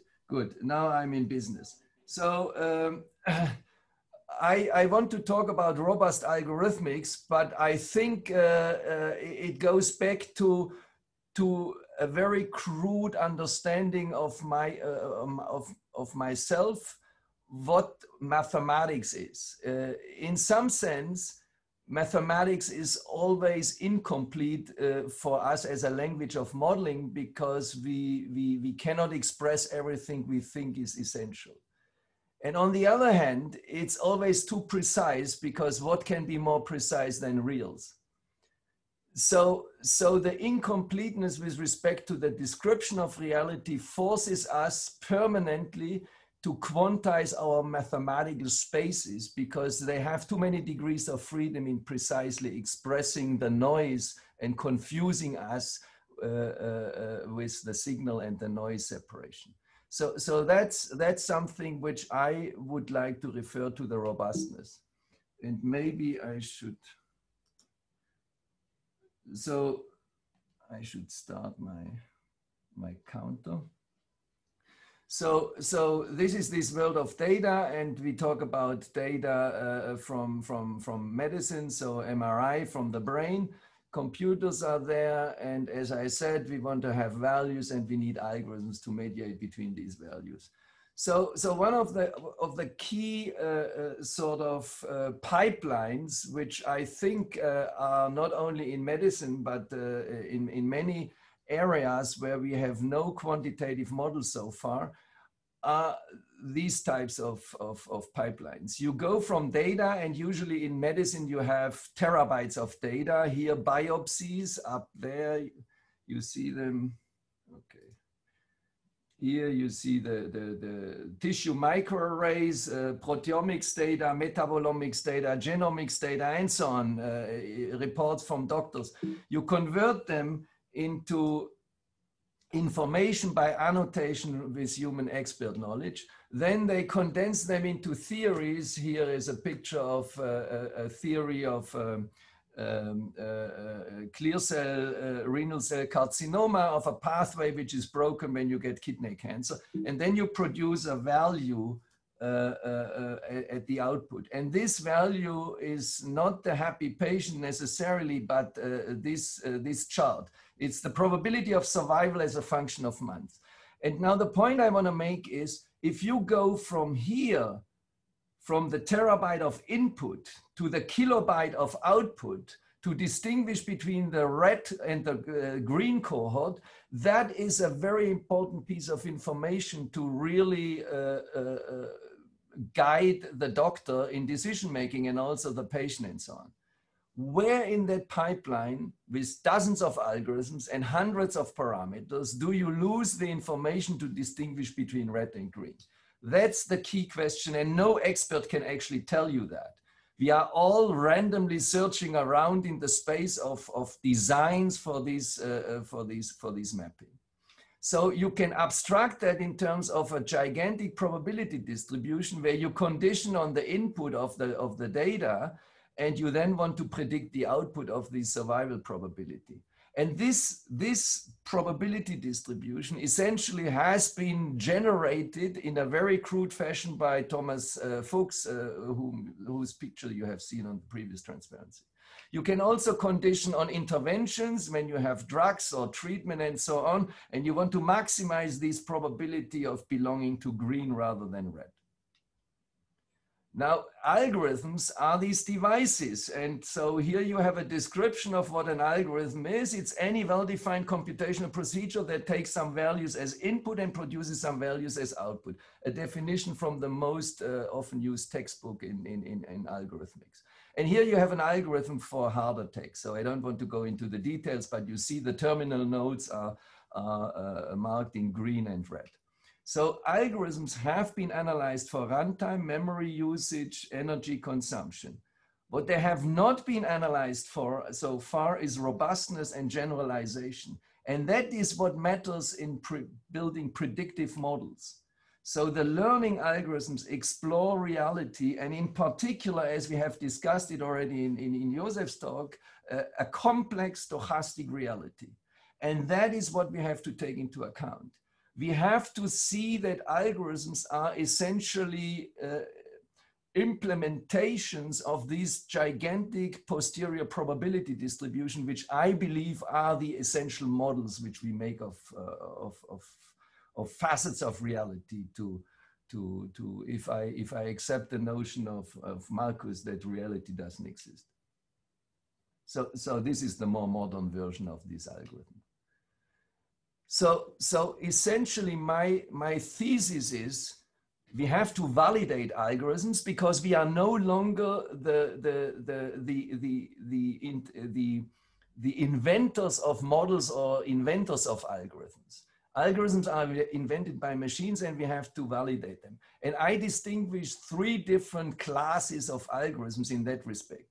The first class is the traditional one. Humans know how to solve a task. We know how to sort numbers. And so we do classical algorithms design and engineering. The test whether an algorithm is correct or not is not dramatically difficult. The second one is humans know how to solve a problem. They can solve a problem, but they don't know how. This is quite often the case in medicine. The experience of the doctor is sub-rational and the rationalization of that experience is not working out. Then we mimic the human experts by supervised learning. And the last category, third, humans can't solve it either at all or not good enough. That's the category where most of the research is going on today. And we either do it by autonomous learning by self-play. That's the AlphaGo Zero strategy. The rules of the game are sufficiently simple that the computer can emulate its own teacher. In some sense, the computer generates a sampling procedure from the probability distribution of possible game configurations, as Josef pointed that out. Not the complete search tree is explored. The relevant part of the search tree is in a clever way explored to produce better solutions than humans can do. And the most interesting one from my point of view is unsupervised learning. Nobody can tell you what the right thing is. Scientists have developed a scientific method for that. And the scientific method actually means that you don't need your colleague as the teacher who tells you what to do. You have a methodology by fostering reproducibility and at the same time informativeness. And this trade-off between reproducibility and informativeness should allow us to solve this puzzle of how to quantize our model spaces in an appropriate way. And we have worked on this, and I think the mutual information is the essential key for the solution. Now, what do we learn from the history of artificial intelligence? There was the discussion in the 80s and 90s, symbolists versus connectionists. And I think there's a lesson to be learned. The symbolists wanted to have intelligent behavior generated by programming, solving a programming problem. The positive part is that now inference by a rule system and a logic calculus was a way of approaching the problem. The questionable part is that the knowledge engineering never worked. Excuse me for a moment. David, kann ich dich zurückrufen? Ich bin gerade im Talk. Danke. So my department head was just calling me. So what never worked is that actually engineers were able to get the knowledge out of the experts. So here you see one of these sort of graphical model type of representation of an expert system. And the point I want to make is the experts were the inventors of the symbols, and the calculus on the symbol system, that was done by learning. And the experts failed in many modern problems to actually get the right symbols. And that's exactly what these deep neural networks are doing today. In some sense, they symbolize our world in a language which is predictive, but we don't understand that language. It's not that they have billions of symbols when you have billions of parameters, because that would not be predictive. They find the right representations in a completely overspecified model space by brutal regularization and throwing away degrees of freedom. So what are my claims? I would claim that the machine learning causes a paradigm shift. I would say in human thought that sort of resonates a little bit what Josef was saying. In the past, knowledge was produced by human brains. Tomorrow, self-learning machine will generate knowledge from data. We see that already happening, but we are just at the beginning, because none of our AI systems can actually do large-scale causal reasoning. We don't know exactly how to implement counterfactual reasoning and planning. So there's a lot to be done. Algorithms, I strongly believe, are actually models of posterior. Nothing else makes sense when the input is a random variable, because then the output is a random variable. But these models of posterior have now unprecedented complexity, much higher than we can actually understand. Third, humans no longer model, but control models. We sort of withdrew in our creative process from generating our own models in our heads to the level where we only control them. That might be frustrating, but I think it's going on in all fields, even in physics. I have an example from astronomy, where actually physicists try to understand with a deep neural network what their simulator is doing when they simulate the history of the universe. The Bayesian revolution, I think, is a revolution in computation, or enabled by computation. Not a single solution is the true model, but a weighting of all the solutions. For us, that would be completely confusing for memorist capacity reasons. That's why we love this model, this view of a single solution, but it is not the winning ticket for predictive performance. So the predictive powers of learned models has to be validated. I think this is the key challenge in that game. It's no longer being creative with modeling, it's being creative with validation of these models. And the last one is machine learning empowers algorithms to do things which we never imagined to be able to do. For example, to infer personalized conditional theories. For example, I would love to have a personalized conditional theory of my health, conditioned on my genome and maybe on my predispositions in my physiology, but generalizing over my habits, my acquaintances, my environment, my exposure to all kinds of dangers and so on. I would like to have a theory like that, which then starts optimizing according to my value system, what I should do. And with that, I only have slides from research.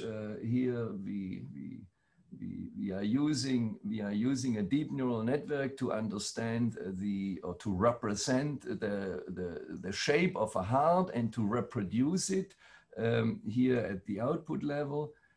You do this today by basically feeding the original data in a discriminator and ask the discriminator if it can discriminate between measurements and a synthesis. And that discrimination signal gives you then a way to adapt these these weights in millions of parameters. You do the same for the echocardiogram. Again, you distinguish between real and fake. You feed it back, you learn the representations. And I think what the system then discovers, that these compressed representations in the middle should have something to do with each other, because that's a heart and that's an image of a heart. So there is a latent variable, which is the moving heart, and which you want to characterize. So you better connect the compressed representations in one way to the compressed representations in the other modality, and learn something from this interaction. And how good it is, you see, now let me skip this. How good it is, you see in this phase reconstruction by a student in my group. That's state of the art in image synthesis, 120 million parameters, and you can morph a female into a male. And that gives you an idea of what the space of parameters looks like, explored by these models. Are these all brothers and sisters? No, this is from a celebrity database. No, yeah, these are, you can use any pair of those and morph them into each other. Very nice. Yeah. Okay. So yeah, I think going back to, let's say, going back to this stage, I think that the essence of modeling, and that's my strong belief, the essence of modeling is to predict the future.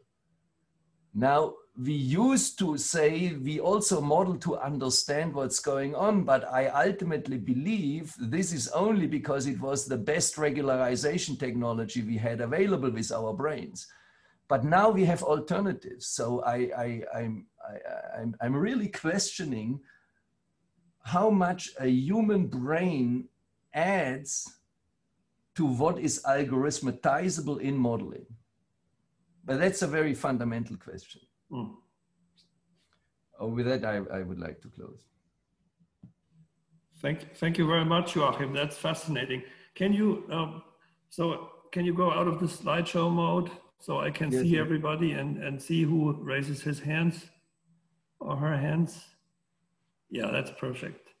So the first clarification question, we have clarifications now for 10 minutes. The first one is from David. Yeah, thank you very much, Joachim. I have two clarification questions, or something that is bothering me laterally. First is the questions of the rules of the game. That is also connecting back to Josef's presentation. In AlphaGo Zero, you're lucky to have, despite the fact you have a gigantic search room, like 10 to 750, I don't know, possibilities or something like that, impossible to investigate, but you basically have 4 rules for the game. That might be different in medicine. I mean, I don't know it, but I can well imagine that the rules are multiplied, and probably the outcome is not so rich. So there might be a structural difference between self-learning systems in medicine and in comparison to what we have seen in AlphaGo Zero.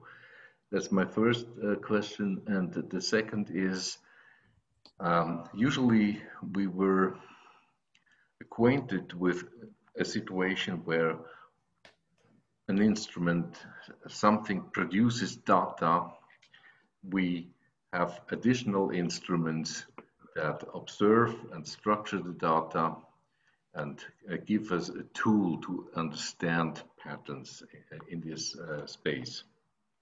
Now, it seems to me that right now we enter a phase of development, or we have a situation where data is building the instruments that allow the observation of data.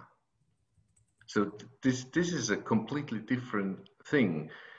Perhaps we then, I would assume, we then have to look at data, method, and instrument relation in the past in a different way. That might be one conclusion. We just have to rethink what we thought before about this relation. But right now, for a standard observation, a standard understanding of how science operates, collecting data, building instruments that help to analyze data and getting at a conclusion is now kind of turned around. You start with assumptions, you have data building the machine that allows for the prediction in your case. So is my observation, do you share my observation that the rule business, the rules in what we have to study now have the tendency to multiply in comparison to AlphaGo zero, and what is the role of the new role of data in your business? Yeah, I think the observation is correct. In AlphaGo zero, the environment, the rules of the game act like the information providing channel for structuring the solutions. So that's what I said. The computer can emulate its own teacher because the rules guide the computer to play these counterpart. And that is clearly very different from medicine. We somehow use the expert for parts of this pipeline. As I indicated in the second part of the pipeline, the doctors actually annotate these histological slides. And we mimic what they do. What we are not asking them is to rationalize why they annotate in the slides a particular cell. So you have to see for that, what is the signal is you have to look at these histological slides, and then you have to tell me how many cancer cells are proliferating. And the proliferating cells are brown because they have stained, it has been stained. Now, there are also a lot of healthy cells proliferating, and so they have to discriminate the brown stuff coming from cancer and the brown stuff coming from healthy cells. And the brown stuff coming from cancer is a staging of the severity of the cancer, and that will then determine how you are treated. At least that's what the doctors told us. And this is a highly unreliable business because they don't know what they are doing when they are actually identifying cancer cells. So the doctors play the role of a supervision, which in AlphaGo is played by the other player playing against the learning program. Now, the other thing is with the data, you are right. And I usually say machine learning is non-parametric modeling in the sense of non-parametric statistics. So classical parametric modeling is you make an assumption of your probability distribution, and then you have a fixed, usually small number of parameters which you estimate. In non-parametric statistics, you parameterize your solutions with the data. And you get more and more parameters, the richer and richer your solutions are. And in some sense, machine learning is non-parametric modeling because the models are now represented by the data. And that is a very significant difference, because now we as humans can't understand our models anymore. They are, from a storage capacity point of view, too rich. And for a long time, we actually believed that this is a bug in the way we represent these models. But I think it's not a bug.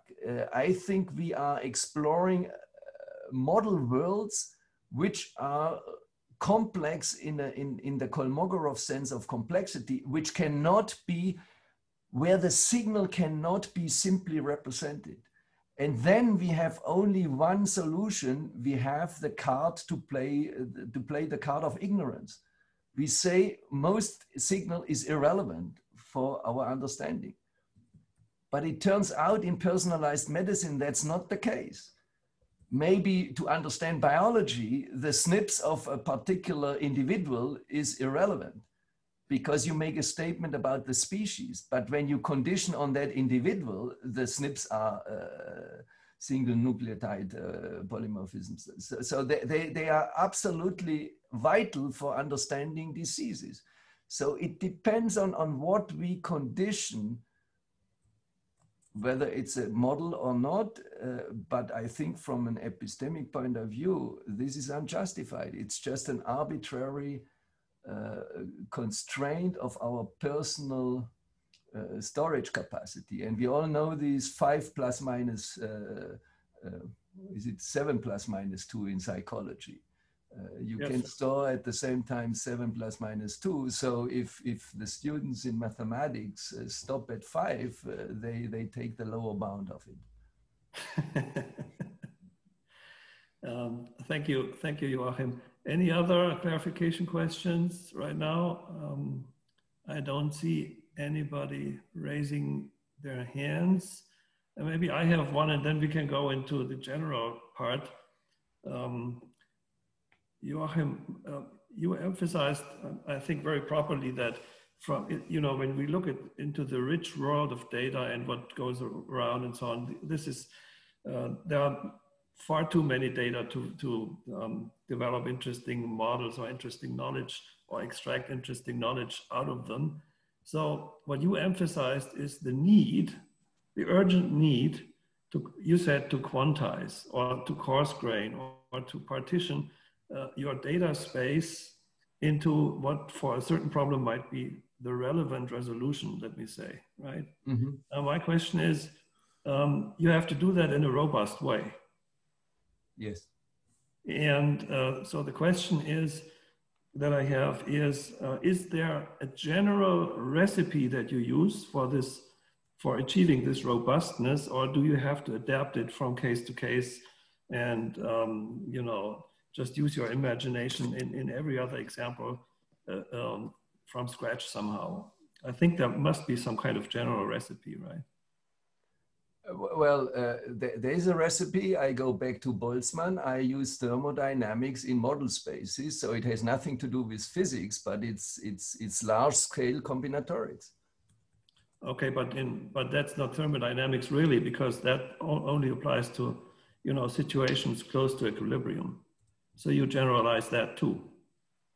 Well, if you have a dynamical system, then you have to perceive the hypothesis class as the space time volume in which you then ask the question, given a partial order on that space time volume, what is the most robust and in Jane's sense of maximum entropy, the least committal way of partitioning? And that is the answer comes from information theory. It's what Shannon and mutual information tells you. That's what we use, and this fosters emergence of latent representations which we never have thought of. So a latent representation is a variable which, conditioned on that variable, your many different observations become statistically independent. I think there is, even from coming from physics, all successful theories ultimately conditioned on new variables where many statistically related observations all of a sudden become conditionally independent when you knew what that variable is. And the insight in this structure is what you can systematically, algorithmically foster. And that's the driving engine for an algorithm to search through the space of models. So what you use is you try to apply mutual information kind of techniques. Exactly, exactly. We try to compress the enormous original hypothesis class into a much smaller hypothesis class of effectively used solutions conditioned on the data. It's you know, the data, in computer science, we have sort of a revolution in the spirit of how we do our business. Usually you were developing an algorithm for general input, because the algorithm's management and development and validation was so complicated that you wanted to serve all the customers. Today, we are in a completely different setting. There's a customer with a disease, and you want to find the best algorithm for this particular customer. And we can do that because we use a learning technique. There is not a human expert sitting there and producing code. We structure the space of possible decision processes, algorithms, in a data-driven way. So we can customize programs to individual users. So we have now a user-centric view of algorithms development. And that is what is the change in viewpoints. Okay, thank you. So I think we are just going into the phase of the general discussion, or Renato, did you want to? Maybe one little comment. Yes. Just one question, a clarification question, because unfortunately I was falling out for a couple of minutes of the Zoom session. It was freezing. I only heard the session, but I could not act anymore. So I fully agree with all points of view which have been raised by Joachim. Just one aspect I wanted to shed a little bit light on, which I also tried to mention yesterday. The energy efficiency of the human brain in contrast to machine learning technology as we have it so far. So conceptually, I see this paradigm shift, and I see all the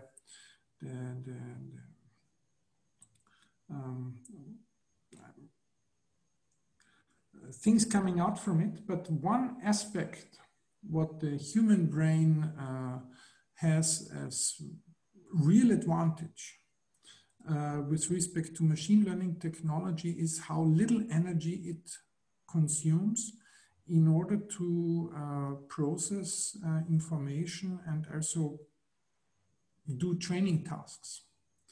That's is that something what you are analyzing in your research, or what? Well, I'm not personally analyzing that. We had discussions with a colleague of mine who was working on new computer architecture designs, sort of noisy digital. You use threshold transistor technology, and you operate the transistor not in saturation, where it burns all the energy, but close to the threshold. And then occasionally, if you do sorting, occasionally a 5 is smaller than a 3. But that's okay if it's not too often.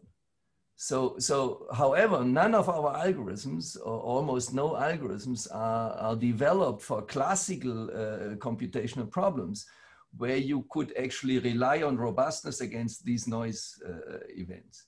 But there is nothing inherently which prevents you from writing algorithms which can tolerate computational errors when you have another constraint like energy consumption, which fosters that as a guiding principle. And actually we do that all the time. Monte Carlo sampling is violating the gradient descent flow. And we use that in a very creative way to find typical solutions rather than the maximum likelihood solutions. And I'm talking about systems where we know that you cannot identify in the asymptotic limit individual solutions. So let's, for example, spline fits. The more data you get, the better you can fit. Still, you should stop at a certain point. And this is what I mean. We provide representational power in mathematics, which is not justified from the point of view of statistical validity. And this trade-off you pointed that out in finance, but this trade-off is exploited now in an empirical way for finding better posteriors in the Bayesian sense. I never understood why statisticians are not talking to numerical analysts. The numerical analyst goes to 10 to the minus 10 or 15, and the statistician says the model misspecification is 10 to the minus 2. The precision is for the bells. Renato. Yeah, so I had some other kind of, I'm not sure it's exactly clarification question, but it brings in another aspect that I was wondering how that relates to what you presented. So if I understand correctly, if I just want to make very good predictions on, I can compress the data in a way, I mean, have a latent representation, maybe with maximum mutual information. And if I just have that as a property, then I'm still missing one aspect that is, for example, for me as a physicist or maybe as a scientist in general, important. Namely, I need to be able to also get an understanding of what that representation means. Now, of course, you said the only important thing is the prediction, or that's how I understood you. But there's one operational aspect to this understanding, namely the ability to communicate my, let's say, insight. So if I have a representation which is just somehow containing all the data but doesn't have a nice structure, a structure that I understand, then I will not be able to communicate that, let's say, understanding or that these facts to students. Whereas if they are somehow represented in a way that is compatible with our language, for example, as a mathematical formula, then I'm able to communicate that. And so I'm just wondering whether this aspect of, I mean, clearly the mutual information itself as a criterion will not cover that aspect. So the question is it in this work that you presented also or is there the possibility to bring in such additional, let's say, criteria on the representation, and does it make even sense to do that? Joachim. It makes sense. I see this in the worldview of a multi-scale representation. So from a statistical point of view, if you have exchangeable data, then Definetti tells you that you can write them as mixtures of conditional independent probability distributions. Now the variables on which you condition are what we call the understandable part, the insight. Whether that's true or not is not so clear. So for you as a physicist, you know what a magnon is, a polaron, exciton, and so on, collective activations of many particle systems. But you also know that condition on this collective variable, all your observations become independent or approximately independent, which is a great progress in the sense that you get away with estimating marginals rather than joint probability distributions. It's from a computational point of view, and also from a statistical modeling point of view, a dramatic reduction in variables. At a certain level of precision, when you lower the precision, you bring the model world down into something which is understandable. But the machine has an inference technology which fosters these statistical independence in a systematic way, and that makes things simple from an estimation and from a computation point of view. And we then get the impression that we understand it in these variables. It's sort of the right language. It's almost like in thermodynamics when you don't know what temperature and pressure is, and somebody just dumps coordinates of atoms onto your table.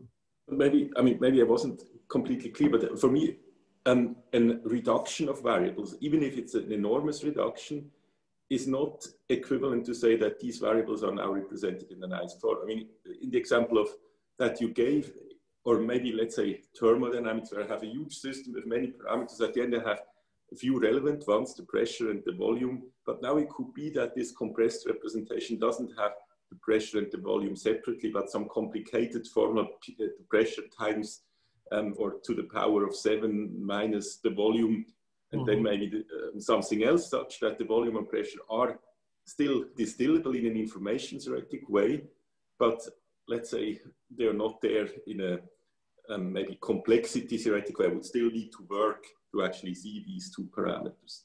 Now, information theoretic, there is no difference. I still have reduced the information to just 2 parameters, but they're just not nicely represented. So I'm more worried about that aspect, not the...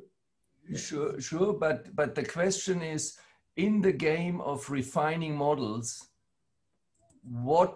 where does it hinder you to make progress when the representation in your sense is too rich, but in another way, it could be very compactly represented?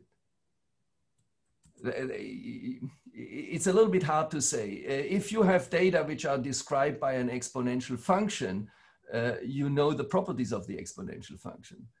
When I was back in Bonn, I had a professor, my colleague Schönhage, he always pointed out that we don't understand at a certain level of understanding the exponential function, because if you have a Pfaffian form with exponential functions and you are looking for the zeros of a transcendental equation, it's not so clear when we decide that we have that zero. So it's in the eye of the beholder what we consider to be understandable, and it has something to do with our interpolation, but even more with our extrapolation capabilities. And this is something which we can formalize. It's very clear we do very little extrapolation in machine learning, but we could try to change our training procedures to be much more bold in extrapolation, to see what the feedback would be on our model worlds. But I don't see any reason why this is not algorithmatizable. And the fact that it's not yet there is just a historical fact. We have now 100 years of computer science, or 80 years, but we have 5,000 years of mathematics, and this has to be brought in perspective. Okay, so thank you for the time being, and I think we will come back to Renato's issue in the general discussion. At least I wanted to say something about that as well. But for now, Joachim, may I ask you to mute your microphone, because you're out of business for a few minutes now.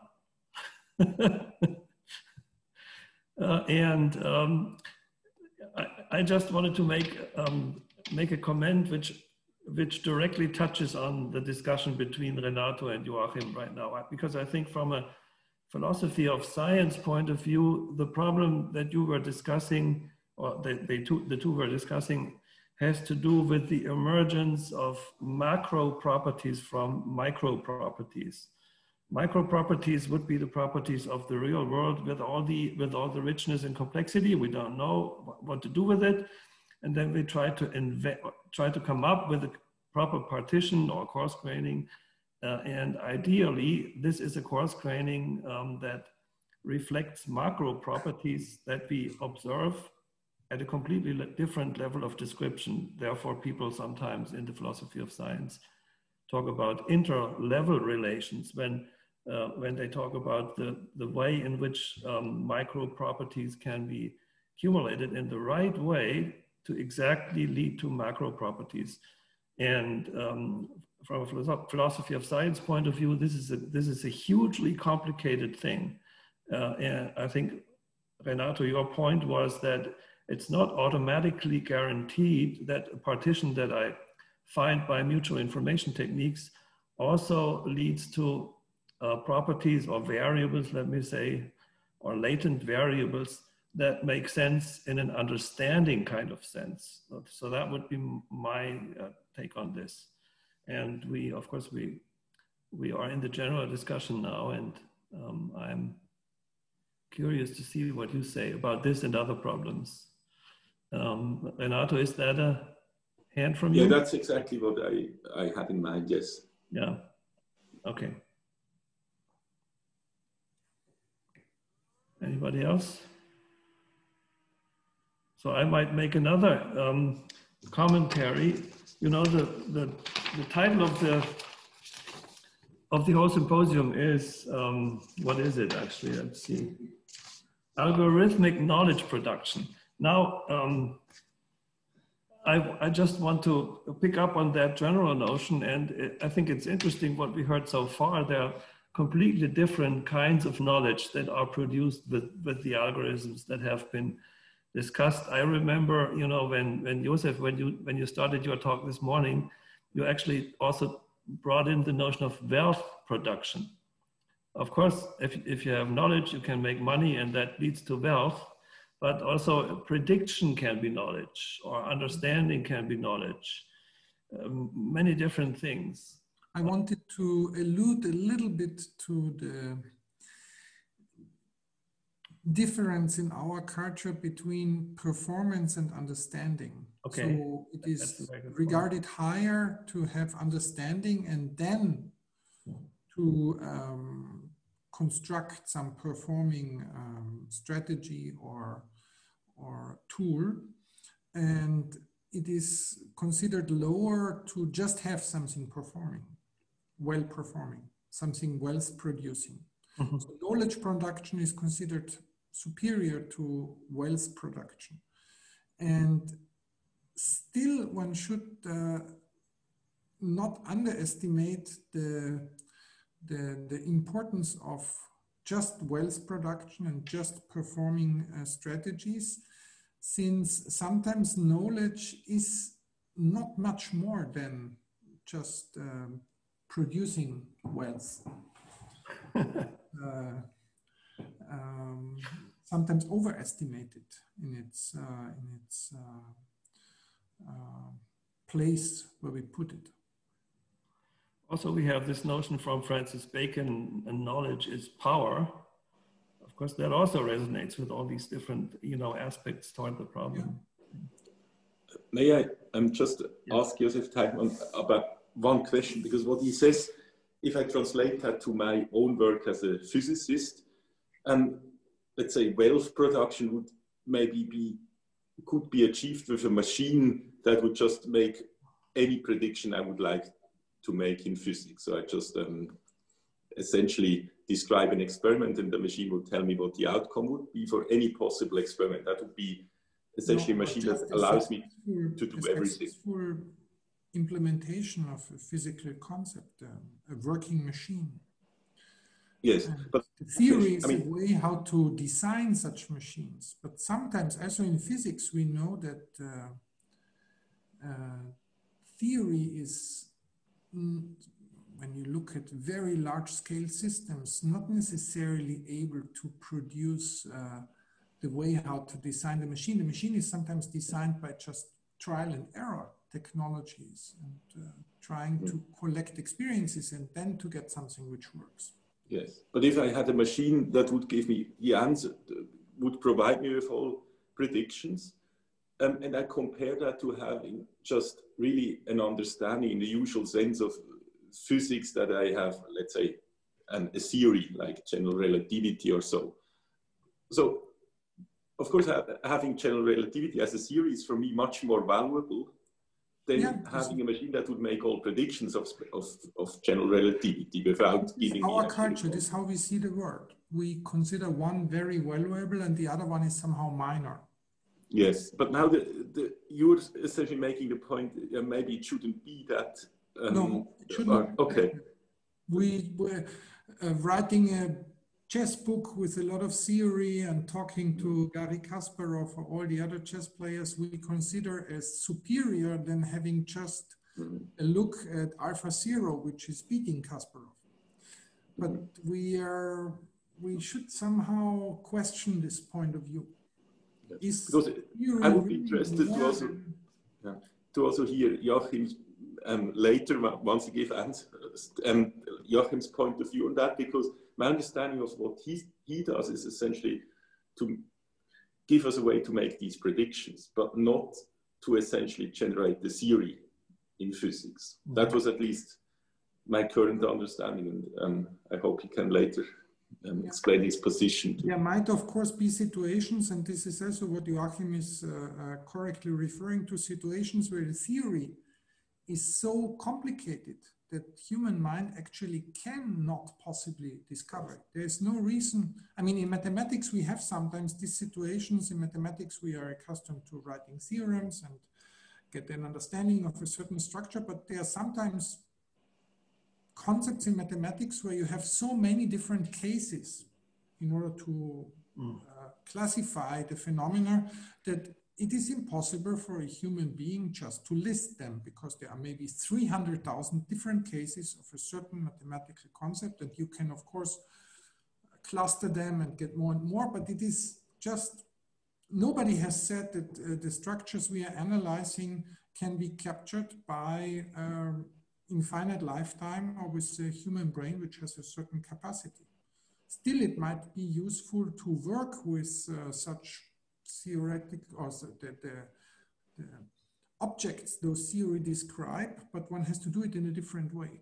So just getting performing tools out of it without understanding the theory. So it was just this thought. Yeah. Yeah. So if I may just make one more comment about that. So in physics, we of course have the opposite experience, at least with the given series, that a model in physics is usually extremely simple if it's a fundamental model. Like general relativity is a good example. As a model, it's an extremely simple thing. I mean, I could in principle just have all these basic laws described on a piece of paper. Of course, I first need the right language, differential geometry and all that, but this is it. So this is very different from, of course, the emergent phenomena, and also from the models I have in other scientific disciplines, in biology and so on. But in physics, somehow I cannot really fully match to what was said here, that models are becoming more complicated. At least that's not the case for our, let's say, most successful series we have so far on the fundamental level. Okay, Liesbeth, is that a kind of mark? No? Okay. One other point that I wanted to maybe raise before we give the screen back to Joachim. At some point, Joachim in his presentation said that that of course one of the goals of knowledge production with machine learning is prediction, but then if I remember correctly, there is an even overarching goal that is the production of value. At least on one of your slides, I saw the notion of value, Joachim. And of course, that's something that goes far beyond the domain of science in general, because values are something that are not really, usually not discussed in science. So in your concluding remarks, I would like to, if that's possible, if you could direct attention to this kind of issue, because there's probably a huge, prediction you can make simply based on your algorithm, but ascribing a value to that prediction requires factors and contexts and whatever, which are not part of the algorithmic procedure, or at least it appears to me that this is not the case. I don't know what you think about that. And by the way, and of course, this is a problem that I guess appears in a similar way also in law, for instance. Florent talked about law yesterday. There seems to be a gap between between a prediction of something or deciding about better performance or something, and then ascribing value to that. It seems to be a gap, at least in my understanding, in my naive understanding. I'm not an expert.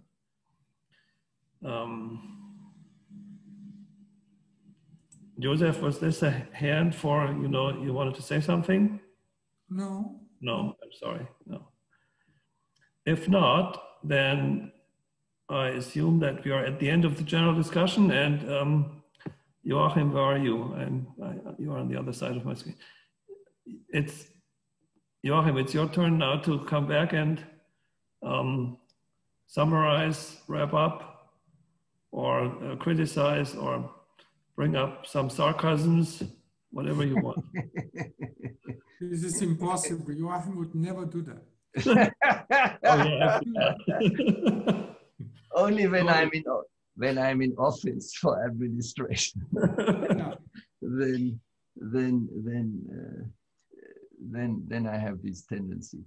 Okay, I think there are a lot of very interesting points, and I'm not sure that I have very good answers to all of them. Coming back to sort of the debate on the macro-micro level, on what Renato was saying about understanding a theory and so on. I was trained as a physicist, and for about 25 years of my professional life, I thought if you want to understand the world and you don't have a model, you don't know what you are doing. And then I was confronted with the situation that there are young computer scientists trained in writing down an algorithm, and the algorithm was better performing than what we actually could imagine. And that was a shock to me, because I was not trained in using algorithms as substitutes for models. But that's exactly what happens in machine learning. And so I started to see the role of humans as model builders under the constraints of their ability to store, to process information, and to come up with creative ideas how to condense them into theories. And what is not clear to me in how much we are looking at history, but forgetting that there is a selection bias in us.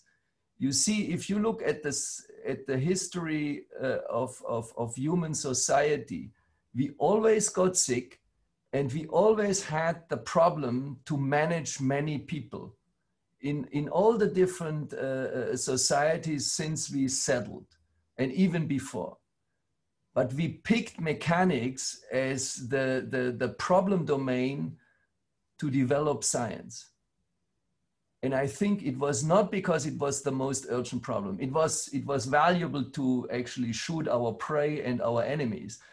But beyond that, it was not the most urgent problem.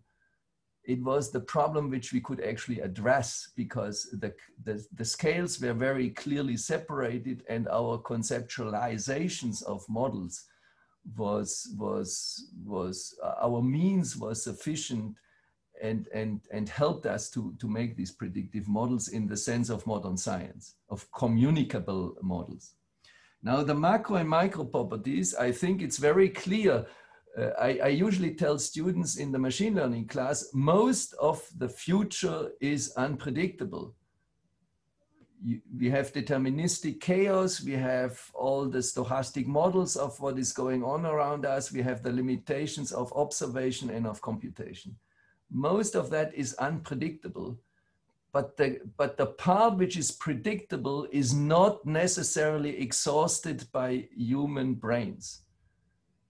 And so the difference between what is unpredictable and what can be predicted but not be understood by human brains, that is what we now tackle with very primitive technology of non-parametric modeling.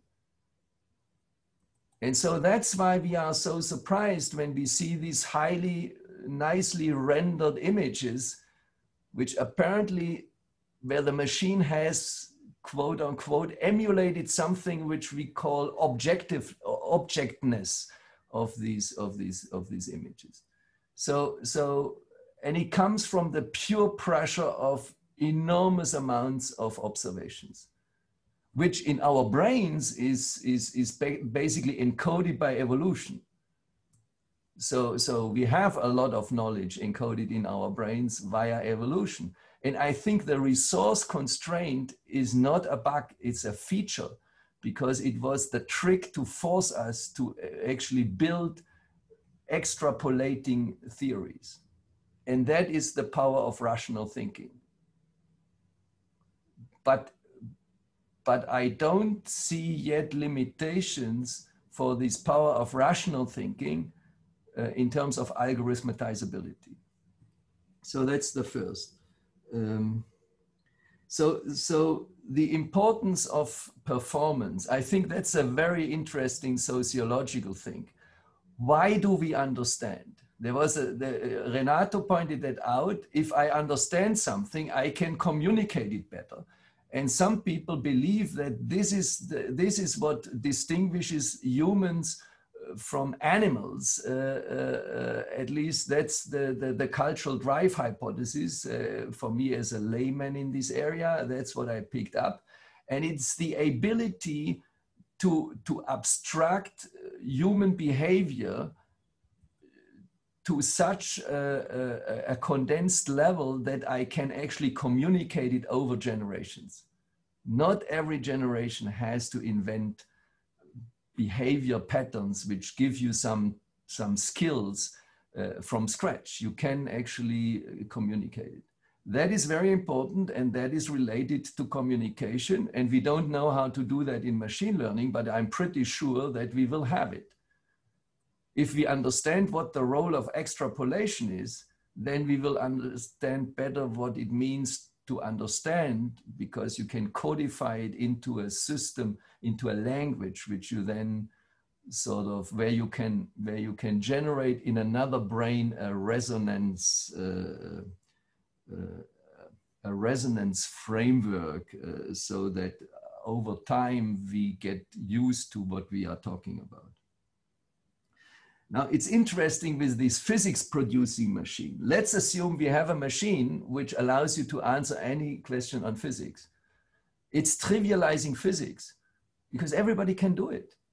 So why bother? If I have a physics problem, maybe I even have an algorithm which tells you this is a physics problem, then you ask for the database to give you the answer, and that's it. As an intellectual ability, it will be trivialized. We wouldn't actually consider this to be particular intelligent because it's a solved problem.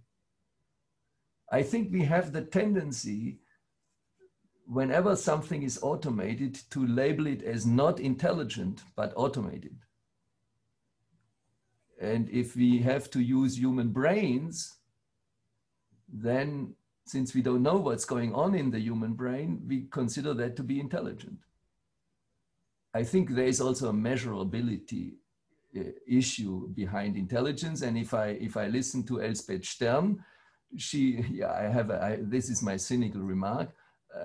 She is saying in the last 30 years, the intelligence coefficient was going up by 30 points. Now I recollect, I observed the last 30 years, and I think, okay, I credit my kids to be as smart as me, but they are not smarter.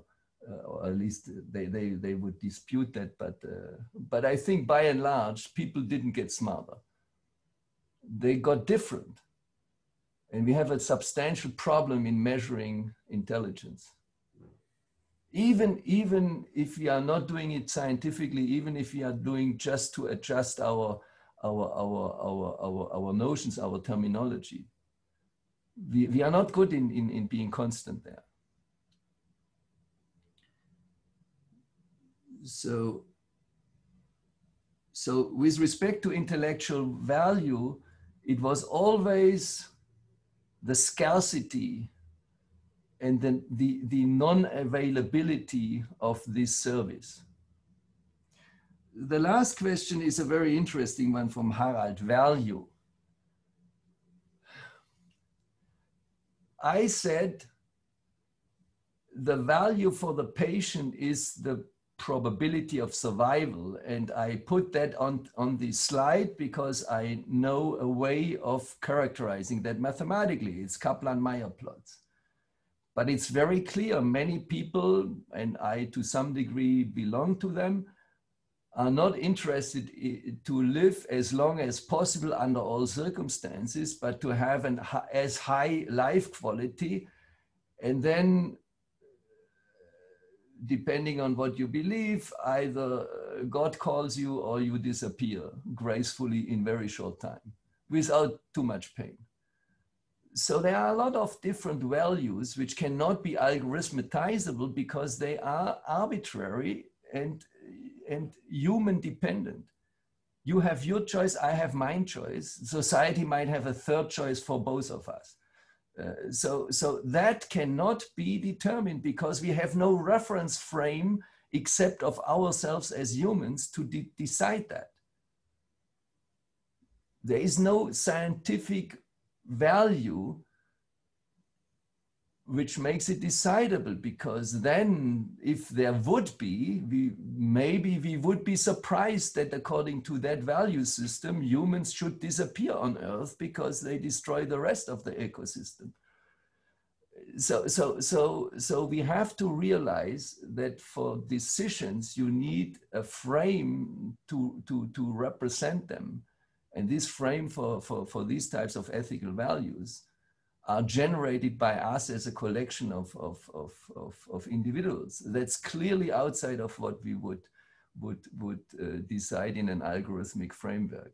However, if you then decide what your value is, then you would choose the output space in such a way that it becomes measurable. And there you have millions of different possibilities to formulate that. And the trick is, an algorithm is a very primitive mathematical instrument. It gives you a stochastic relation between an input space and an output space. And the input space, due to your observation, might have a mathematical structure, but the output space doesn't. That has to be imposed by us. We have to define what it means that something in the output space is different or similar. And some choices are super fragile, and then we discard them, and other choices are stable. And then we just have to make up our mind whether they are also informative enough. So I think some of these choices about the output space, after you conditioned on the value system you like to adopt, some of these choices can be scientifically grasped. But we don't know how to do that now. The only theory I know which actually does a quantization of an overparameterized space is information theory, which quantizes the overparameterized space of bit strings into trustworthy equivalence classes of messages. And that's basically something you also do in thermodynamics, but we do in these kind of statistical inferences.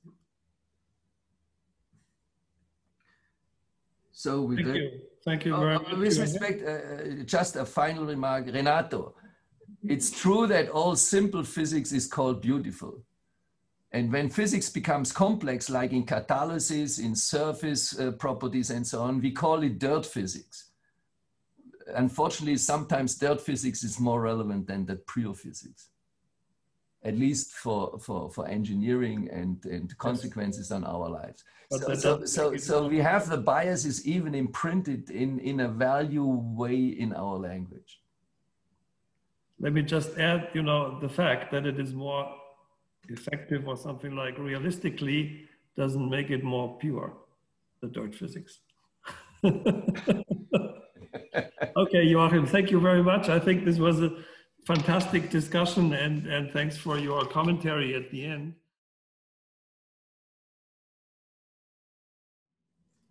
Okay, I propose that we start. We have my distinguished colleague, Liesbeth de Mol, who will present her thoughts on algorithmic knowledge production. She works at the University of Lille and is a CNRS chargée de recherche de première classe, as I understand. I have no idea whether then there's the second, the third, and in 20 years you will be in the 20th class, but I guess it is the other way around. There are 4 classes.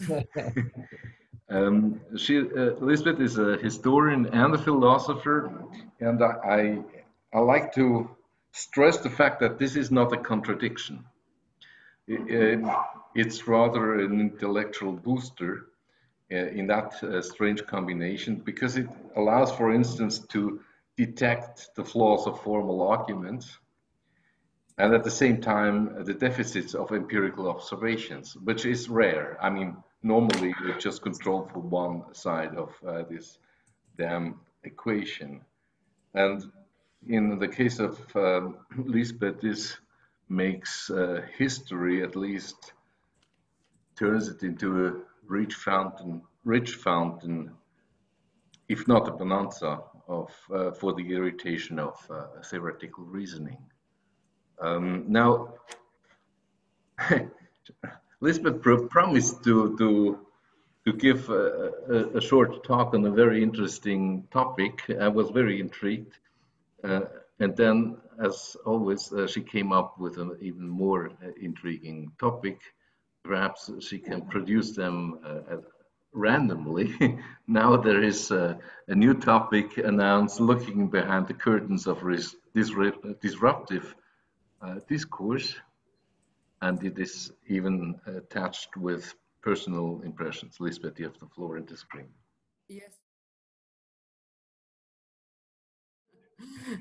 So, as David already announced, I'm not going for the purely historical talk. I'm going for a more essayistic style of talk, which in my case means that I prepared a text. So I've exercised the text so to make it appear as not being a text. So I will do my best to make it entertaining for you. So to start, I would like to make clear that I will avoid the use of the term algorithm. The reason for this has to do with the shifting meanings of that notion. While originally inscribed in the history of mathematics, where its meaning steadily converged with that of method and procedure, it only became popularized in the 1960s in the context of programming, where work on so-called algorithms was a way to make the discipline more scientific, read mathematical. However, in that context, algorithm was soon conflated with program. That brings me to the current meanings of algorithm as used in phrases like algorithmic knowledge production or algorithmic bias. Here, clearly, the signification of algorithm extends from the stepwise recipe-like procedure to the system of programs and data that underlie parts of technological infrastructure. While we can observe this as just another step in the history of the term algorithm, it is one that is not innocent. My blessing.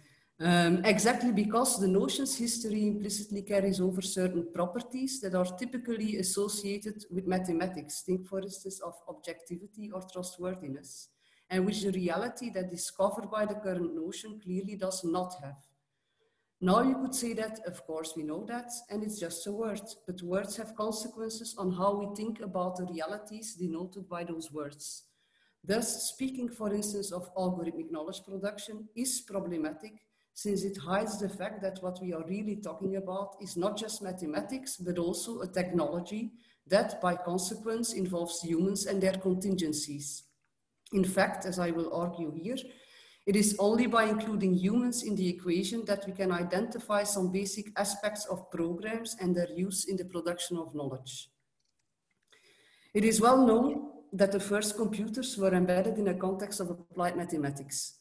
The computer was useful since it allowed automation of computational processes, which meant to compute things that humans were not capable of computing. Initially, this was largely due to the high speed of these new computers.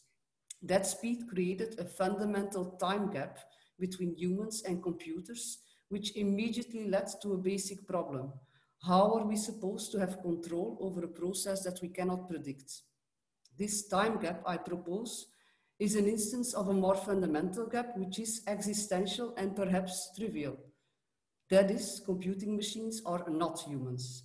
Anchored in this is what I would call the programming problem. To find a good way to control and communicate with a device that is not human and by consequence does things differently from humans. The increased need for ever more sophisticated programs resulted in a constant demand for new programming techniques. One basic approach was to make programming easier for humans. It goes hand in hand with ever more involved techniques that automate the programmer, that is automatic programming. Indeed, since the late 40s, more and more programming skills have been delegated to the machine. It can be seen as the other side of the programming problem, to automate and control humans, in this case programmers, in order to extend the usability and efficiency of computers within society. This ideal of a world of programs that need not be programmed goes hand in hand with the historical development whereby people who are not programmers, clients and users, should be able to exploit computer programs. Programs should be usable by illiterate users. This has resulted in a complex system of programs where we have layers upon layers from the machine level up to the graphical user interface that are hard to render, if not impossible, to render transparent.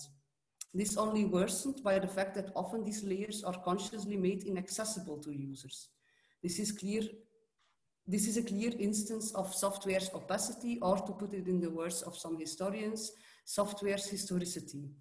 From that perspective, the original programming problem has only deepened. An interesting counter-movement here that aims to go against aspects of that opacity is the literate programming approach that was first promoted by Donald Knuth, who you might know, a famous computer scientist. In his view, programs were explicitly not just about computers, but also about humans who need to be able to understand programs written by others.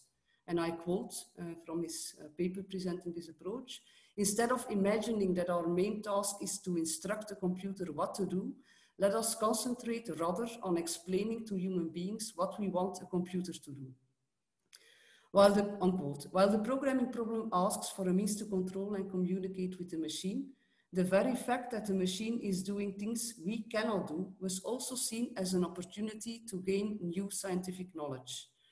One interesting example here is the work by Derek Lehmer, a number theorist and computer pioneer, and I wanted to point out in relation to Joachim's talk that at the time that Lehmer was doing his work on computer-assisted mathematics, this was also seen as quite subversive because, of course, a machine cannot do mathematics. So for him, the computer opened up new possibilities to explore a universe of discourse that was not accessible before. Thus, to him, new mathematical knowledge was only possible if we exploit the computer's basic difference with humans. Today, we could frame this human impracticability, that is the unsurveyability of the obtained results, as an opacity problem, and one that is, from Lehmer's perspective, intrinsic to the basic gap between humans and machines. However, and as I argued before, this opacity is no longer only in the results, but now also in the programs themselves. What does this mean for computer-assisted science? Two, or at least two issues arise here. First of all, given the increasing complexities of the programs we are dealing with, the problem of error in those very same programs becomes intractable. Second, and perhaps more urgent, it seems that many a scientist has agreed on a system where part of the results, or the part of the programs actually, have become inaccessible to him or her by using software that is proprietary, or simply because he or she does not bother to look behind the specifics of the functions they use. In this way, the black box has arrived in science. One basic question then is in how far this poses really a problem. Do we really want a kind of knowledge production where much of what controls the contributions of the computer, that is its programs, are made inaccessible to us and are possibly controlled by instances that are not scientific per se? Perhaps rather than jumping on the track of the easy argument, stating that you do not need to understand how something works in order to use it in a good way, we should carefully think about what levels of opacity we can allow for ourselves and which ones are unavoidable in order to critically evaluate the knowledge we produce in this way. The recent debate on reproducible research gives me hope that these questions are being taken seriously. Interestingly, it is exactly in that context that literate programming is being picked up as a possible solution to some of these issues, implying that also here it is realized steadily that programs are also for humans to be understood. As explained, for someone like Lehmer, our very inability to produce the kind of results the machine can provide is exactly what guarantees the novelty of the result. It is for the same reason that Lehmer criticized the more common ways of theorem proving of his time, that is fully automatic theorem proving. For him, these were unfair contests and in fact mere simulation problems. Well, this can be seen as a hopelessly outdated view and perhaps naive, There is a genuine question here. What exactly is the purpose of selling an idea of programs that are supposedly fully automatic and do not require human intervention? Is it possible? Is it desirable? Today, we are overwhelmed with the disruptive discourse around so-called AI and more specifically deep learning. When Google's AlphaGo success was presented in the well-established journal Nature in 2016, it was presented as follows, and I quote from the editorial of that issue: "The machine becomes an oracle, its pronouncements have to be believed." This assumes a computer for which the gap with humans cannot be bridged or perhaps need not be bridged. But this assumption is just part of a disruptive discourse, or at least that's my hypothesis, in which these deep learning techniques are being proposed as yet another revolution which cannot be compared with anything else that has been before. The technology is closed off from its own history. Indeed, one can quite easily show how certain claims around deep learning are simply instances of an old ideal, including that of full automation of the programmer. Underneath that ideal, one can find a business model where the user of programs should be literate and independent, or put more positively, it should be easy. Indeed, in the current situation, it is as if literacy is not just difficult, but impossible, as the above quote from Nietzsche shows. In that view, it is as if humans no longer matter unless as data sets and users, with a capital U. But this hiding of the human within technology is something we should consider carefully. As we know very well from research on bias in data or explainable AI, hiding the human here just means to give more control to others. My modest proposal as a historian here is to try and see through this disruptive discourse and to try and understand what is genuinely new about this and which might thus give new opportunities to science and society, and what not. From that perspective, it is perhaps interesting to connect the problems that are assumed to be intrinsic to deep learning to a broader historical development. And I'm thinking more specifically of the opacity topic, which I have here framed as originating in an existential gap between humans and machines. The consequence of that is that neither human nor machine can ever be equated to the other. If we would claim to do that, we open up the way for a discourse that hides rather than explicates the fundamental programming problem, which is not just about the machine, but also the humans inside and outside of it. Or to put it differently, the programming problem is not just a problem for programmers and the big tech firms, it is also your problem. So David explicitly asked to kind of propose a number of open problems. And so here is a tentative list of problems that stimulated my talk. So the first one is, what can the history of, and this is a very honest question, what can the history of computing bring to the future of computing? And it's kind of inspired by an essay by Forman. I won't go into the details of that, but especially how can it help us to make sure that the science we have is not just one dictated by technological ideology. I think we should be very careful there. What is the fundamental difference between deep learning programs and other programs? I think I really liked Joachim's talk, and it really gave me a lot of stuff to think about. So yeah. Is there anything in existing work on opacity for programs that could be transferred to the discourse of explainable and black box AI? And should we aim, and this is perhaps my most important question, which is for me at least a very difficult one, should we aim for a general programming literacy, or should we just accept that we need not understand our tools to use them in a good way? So, and I used Hölderlin's quote, which I actually got from Heidegger, a philosopher who is a bit subversive right now. He has an essay on Die Frage nach der Technik. And that essay basically inspired me now, I don't know, 25 years ago to dive into computing and actually to start to program myself. And the Hölderlin quote there was quite essential to me, because I'm fully convinced, at least in my very personal case, that getting an experience with programming, and I'm planning to do that also with deep learning, is very basic to really understand what's going on. Otherwise, it's a black box. So yes, thank you. Now I wonder how I should unshare. Thank you very much. Leave the Hölderlin quote. Yeah. Thank you very much, Liesbeth. for this broad disruptive view.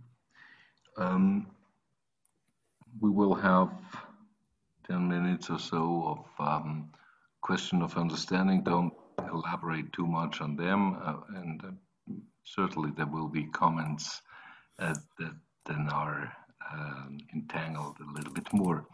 I'm trying to see who is ready for a... I ask directly, why is Heidegger subversive?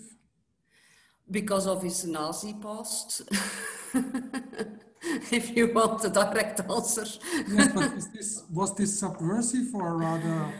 Well, not subversion is perhaps not the right word, but I have noticed that some people are really fine with mentioning Heidegger and others really don't like it. I'm not fine, therefore I ask. So I read a little bit of him, and of course there are some thoughts which are very worth taking, but his past is terrible, of course. Yes, so yes, therefore I would never call him subversive in the sense. Yeah, no, yeah, it's a wrong word. I agree. No, it was just I asked you. Yeah.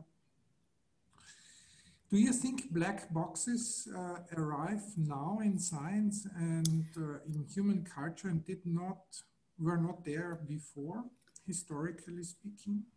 I'm not claiming that they arrived now. I was actually claiming that this is a historical process that steadily built up. So yes, definitely they were, but like, let me kind of, when I was speaking about Derek Lehmer, so he was working in the 40s, 50s, 60s with computers to do computer-assisted mathematics. And for him, he really had full control, like in a way that you know, it's a bit crazy from a modern day perspective. He had full control of the programs. And for him, that was quite essential. Now, of course, we cannot have full control over everything because it's too complex, the system we are using. But there is a question of I think it has to do, it is a historical process. So I wouldn't say the black box arrived now. It's not because of deep learning that the black box arrived. It's something that has been evolving over the years. Okay. From a general point of view of a historian of technology, I'd say black boxing is what occurs when technologies become normal. They tend to disappear. You don't see the problems that are built into a technology because they aren't considered to be problematic at all. So then you have a black box, you don't know what it is in there, but you don't need to know. Like you are sitting in the car, you turn your key or push the start button, it goes. And you don't care about combustion laws or anything like that. So this is a black boxing process that takes place when any technology becomes normal.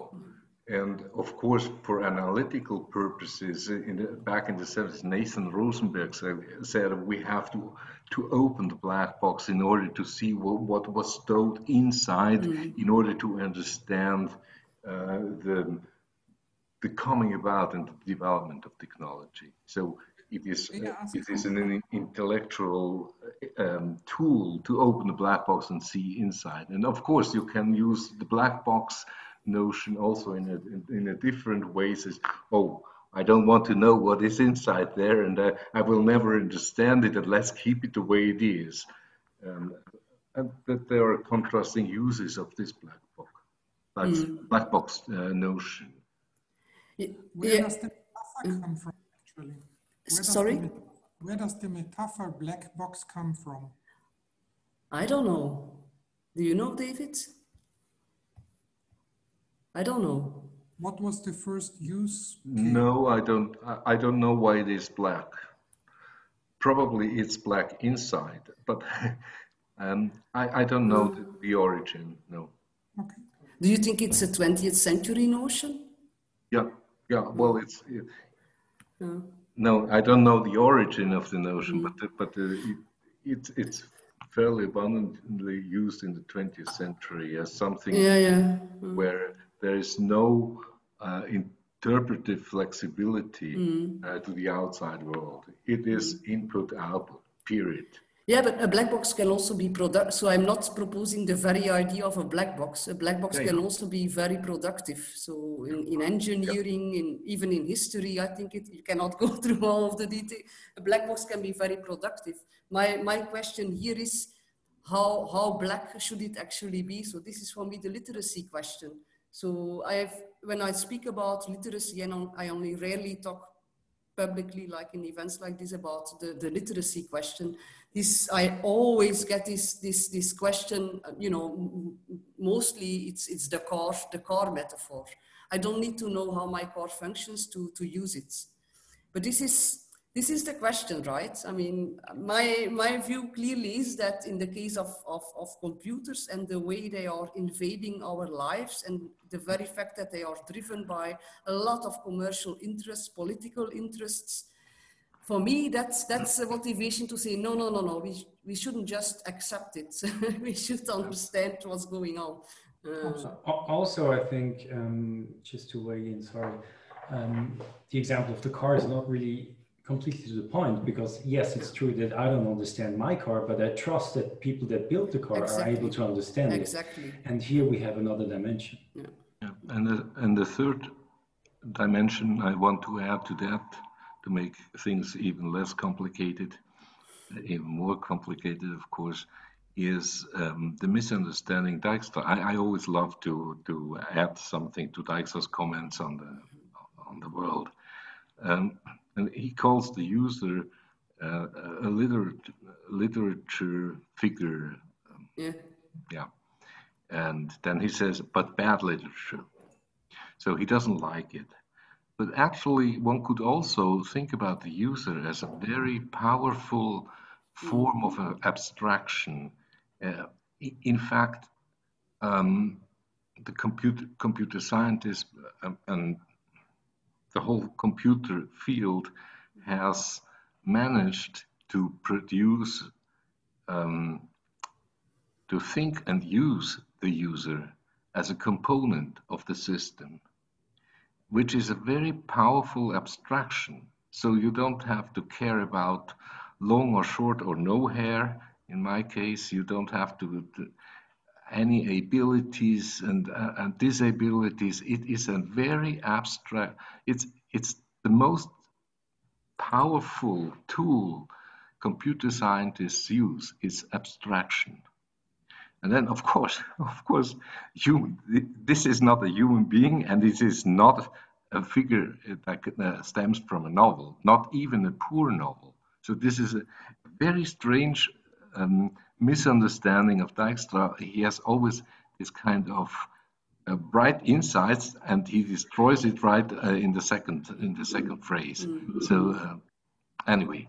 But I should collect now the questions. Markus, Gabriel.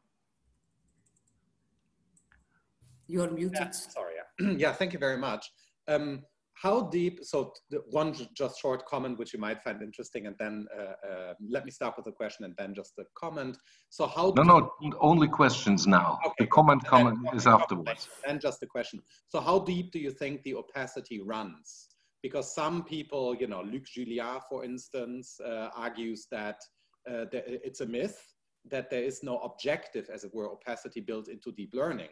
The opacity is just that if I, who does not understand deep learning, look at an algorithm, of course I won't understand anything, but he thinks it's not, as it were, really deep.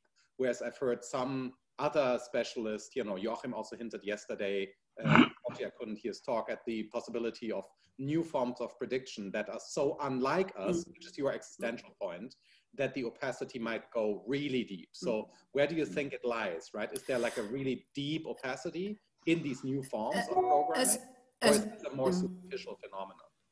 As I try to explicate in my talk, but apparently I did not manage to do so. I think there are different levels of opacity to consider.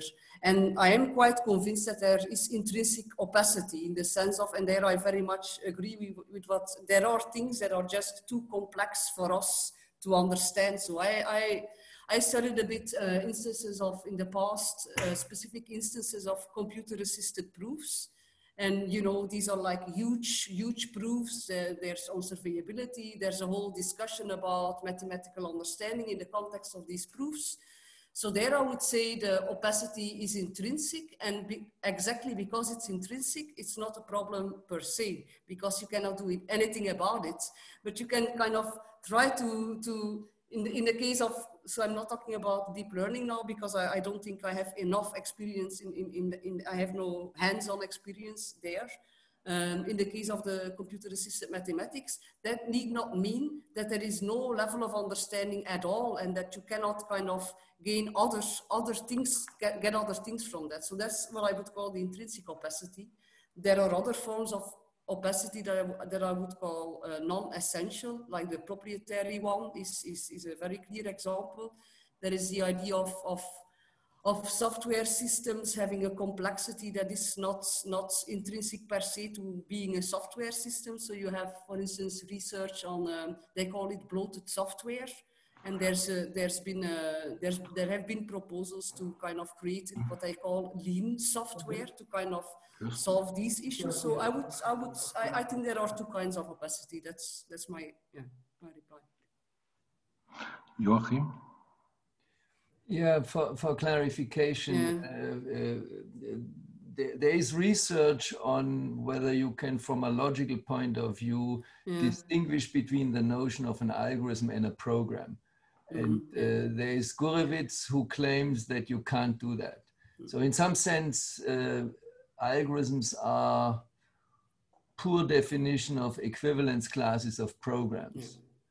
And yeah, so is your notion of black box also, is that affected by these types of discussions, or is that more historical? I know about this, but for me that's a very theoretical viewpoint on the difference between algorithms and programs. I was referring in my talk to the way algorithms are being used in the current discourse, and then they usually they might speak, for instance, of the Facebook algorithm, but the Facebook system of programs, that's what I was referring to. So when to come back to the opacity issue, I think it has to do with it's because of the execution of the computation that you get the intrinsic opacity. So I don't really see how that kind of relates to the purely formal description of what the program is supposed to do. Is that no?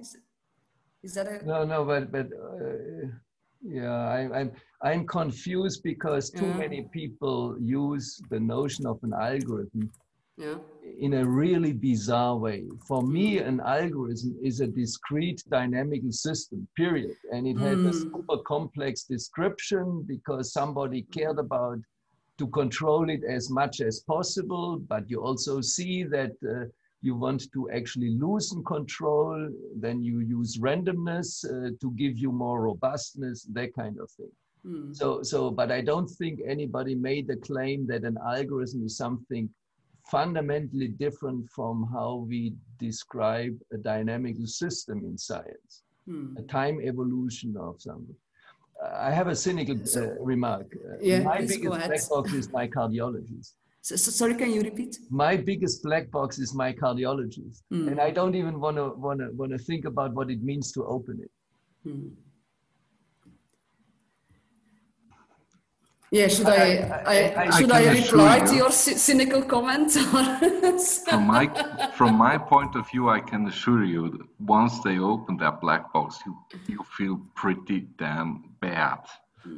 I have experienced it, and I have even a picture of a cardiologist holding my heart in his hands. So I don't know, no recommendation at opening that black box. So can I just give a reply to Joachim's comments on algorithm versus program? So another aspect which I have not emphasized a lot here. So an algorithm usually, well, you can speak of, you have algorithms that are more efficient than other algorithms, but practically speaking, this is only realized once you have the machine to do that. So there's a lot of machinery going on. There's a lot of hardware progress in the, that's like the real black box. And so an algorithm as a mathematical structure doesn't tell you anything about the actual speed of execution. And I think this actual speed of execution and the space of your memory that is available due to the hardware is something that is not captured by an abstract notion of algorithm. Okay, may I disagree? Yes, it tells you a lot about the speed of execution. So no matter what kind of hardware you have, if you ask a question which is NP hard, then you have the assurance that at least today somebody can find a problem instantiation which takes you exponential time to compute with the current knowledge. But it's very clear what you say. You have to look also at the machine, because our equivalence classes to characterize complexity of algorithms is too crude to prevent Google from making a lot of revenues by having smarter configuration of hardware. Yeah, that's true too. Okay, I suggest, I don't see any hands go up, then I suggest that we mute Liesbeth for a while, and Harald has a first remark or comment, and then Markus Gabriel, whom I muted before. We will see. Harald. Okay, yeah, this has to do with the black box issue again, but I'm trying to take a completely different view on it. You know, in the foundations of physics, there is an interesting tradition, although it's a minority tradition, which started with people like David Finkelstein, Carl Friedrich von Weizsäcker, then Edward Fredkin. John Wheeler has elements of it. And all these people try to look at the whole universe as a computing machine, as a computational machine processing bits. John Wheeler's phrase, it from bit, derives from that. And David Finkelstein's paper in the 1960s, Space-Time Code, you know, alludes to this.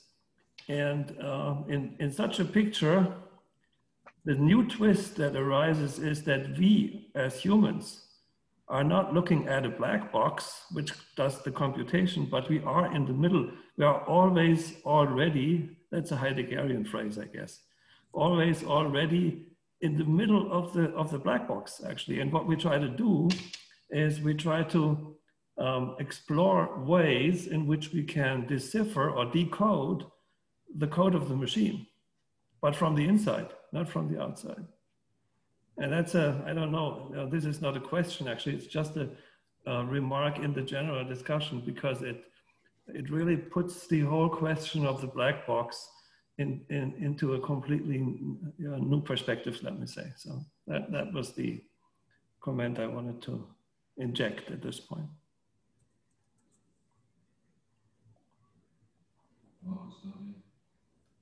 So I wonder how many subscribe to this notion of the universe of a computing machine, because I find it pretty vacuous. Oh, I was saying this is a minority position, of course. Because sure, I have a system where I cannot modify the initial conditions. I fiddle around with partial access. Yeah, if you what does it give you to call it computation? But I am sensitive to that, because many years ago we had a conference on when I was at Lawrence Livermore. We organized a conference on evolutionary biology, and all the biologists were completely baffled that we thought in biology anybody is doing any computation. So it was that was a notion which was completely useless for them.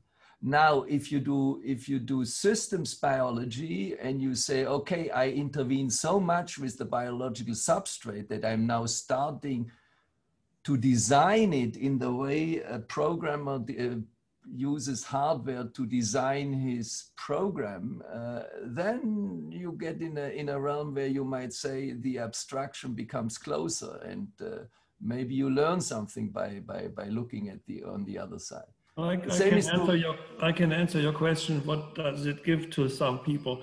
I think for instance, the tradition of Arthur Eddington and John Wheeler, what they tried to take out of this is a move away from naive realism in a philosophical sense. Something is out there and we look at it away from this naive realism to a kind of participatory realism. That's the notion that they used. And when you are in the middle of things, when you're part of the whole dynamics, then of course this is much more akin to this notion of participation, observer participancy, as Wheeler called it, than if you are just a detached observer, right? And of course, so that resonates with a much broader picture, namely the picture that, philosophically speaking, quantum mechanics opened up. Sure. Because there you have observer participancy. Yes, but I have is about control. Markus Gabriel, who is ready for a comment. Yeah, I'll move in a slightly different direction, though this would also be interesting. Yeah, just a comment because you brought in Heidegger and ideology. Just an interesting Heidegger trivia here. So Andreas Weigand, who was one of the first chief scientists at Amazon, he's a physics and philosophy PhD in the 80s here in Bonn, and then moved to Stanford to do early work on neural networks, and then moved to Amazon in order to have data that weren't available at Stanford at the time. They had a Heidegger reading group, including Jeff Bezos, and they read the 1947 essays. And so here's a really fun fact for the history of technology. There's a line in Heidegger 1947 where he says the future will bring a new kind of technology, which he calls Gestell. And this technology's driving idea will be, that's now literally a quote from Heidegger, the complete orderability of all things, die vollständige Bestellbarkeit aller Dinge. Voila, that's Amazon. So, and it's not a coincidence that, there's a whole, like, I know for one thing, it's a bad Heidegger reading, but this fun fact is like that there has always been, this continues till today, this Heidegger reading group in the Bay Area. And Peter Thiel, for instance, recently invited Peter Sloterdijk, who told me the story last week over dinner, to have precisely conversations about Heidegger and so forth, right? And there's still, this stuff goes pretty deep, including the American alt-right and blah, blah, blah, right? So, but this history of West Coast Heideggerianism, reflects itself in some of the ideological bits. I don't know how, to which extent this plays a role in the technology, right? But it is a comment on Liesbeth's, ideology versus science part.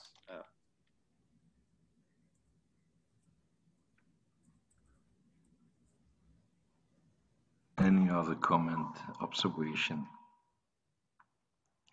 Yeah, I think we give too little credit to the notion of abstraction. So for me, general relativity sort of encapsulates Newton's dynamics. And so was Newton wrong at that time? No, he abstracted from the questions where you have to use the extension of the theory. The same is true of a theory between electrodynamics and quantum electrodynamics. So I think we are always doing this abstraction. An example which you might not like too much, but which I use quite often is... Joachim, do you really mean the notion of abstraction or the effects, the procedure, and the form we use? The notion of abstraction as a separation between what you think is essential and what is a details to be abstracted from, that is the notion of abstraction we use in computer science. And it has an analog in statistical physics in terms of universality classes. So there are systems which behave the same, at least with respect to their critical behavior in the large system size limit, but the details are different. And so it helps to abstract from the details because they cost storage capacity in terms of descriptive complexity. But it is not, irrelevant. You're not talking about the notion, you're talking about the effects, the way abstraction is used, the effects and not the notion. But then I don't know what the notion is because I define it via the effects. I have a multi-scale description, and if you have an inclusion principle of these multi-scale descriptions, then the stuff which is included is a final resolution of what you describe at the coarser level. And in that sense, the question is, what is now the scale of along which you resolve something? In physics, it's the spatial and the time scale. In the conceptualization of ideas, it might be a different scale. So for computer science, it's along the scale of ideas. But the question is, what defines that scale? Then you have to define an impact of ideas, of concepts, and so that gives rise to abstractions. And in that sense, most abstractions are lousy because they violate the inclusion principle. We don't have the side effects under control and so on. But that's the notion of abstraction I like to use. And with respect to the Otto engine, if we would have waited until we understand an essential component of the Otto engine, which is the explosion of gasoline, we wouldn't have the Otto engine today because these 400 chemical reactions have not been resolved to the level which we consider them as understandable. But it's irrelevant for the functionality. So the abstraction was correct, to put aside all the microscopic chemistry which goes on when you bring gasoline to explosion. And I think this is one of the powerful engines of human thinking, that we learned how to do abstraction. And obviously, coarser abstractions are easier to communicate to the next generation.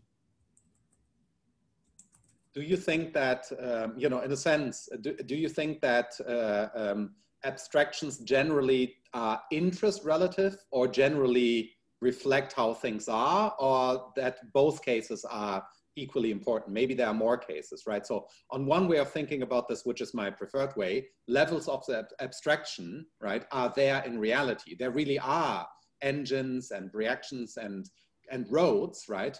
But there also really are up quarks and down quarks, right? So the question is at which level of already existing abstraction we observe.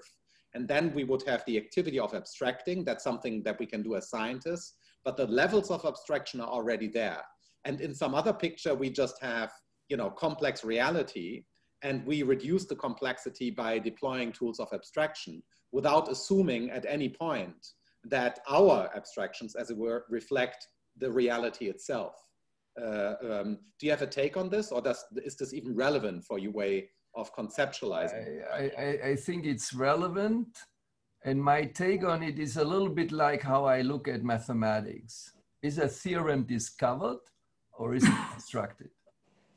And I think it's not a decided question among pure mathematicians. And in some sense, I have the feeling that there is a lot of not very well understood reflection of what we do with these notions. Because when you say an abstraction level, for example, in physics, is there in reality, then my goal was to understand at a certain level reality, and these abstractions is what I then find there. Now, if I have to use physics for a purpose, maybe I choose a different type of stratification and then have another chain of abstraction which goes across what you would need in case you do density estimation, so to speak, about what you can measure. But now you project out a piece of information which is relevant for your goals. And not all the signal which you can measure is relevant for your goals. And that's exactly, by the way, what deep learning is doing now. They find representations by reproducing the input. This is completely against what you want to do in medicine. Nobody wants to have a reproduction of their biopsies. They want to have a cure. But it's our best trick in the sense of this deep mind Go playing to make it automated.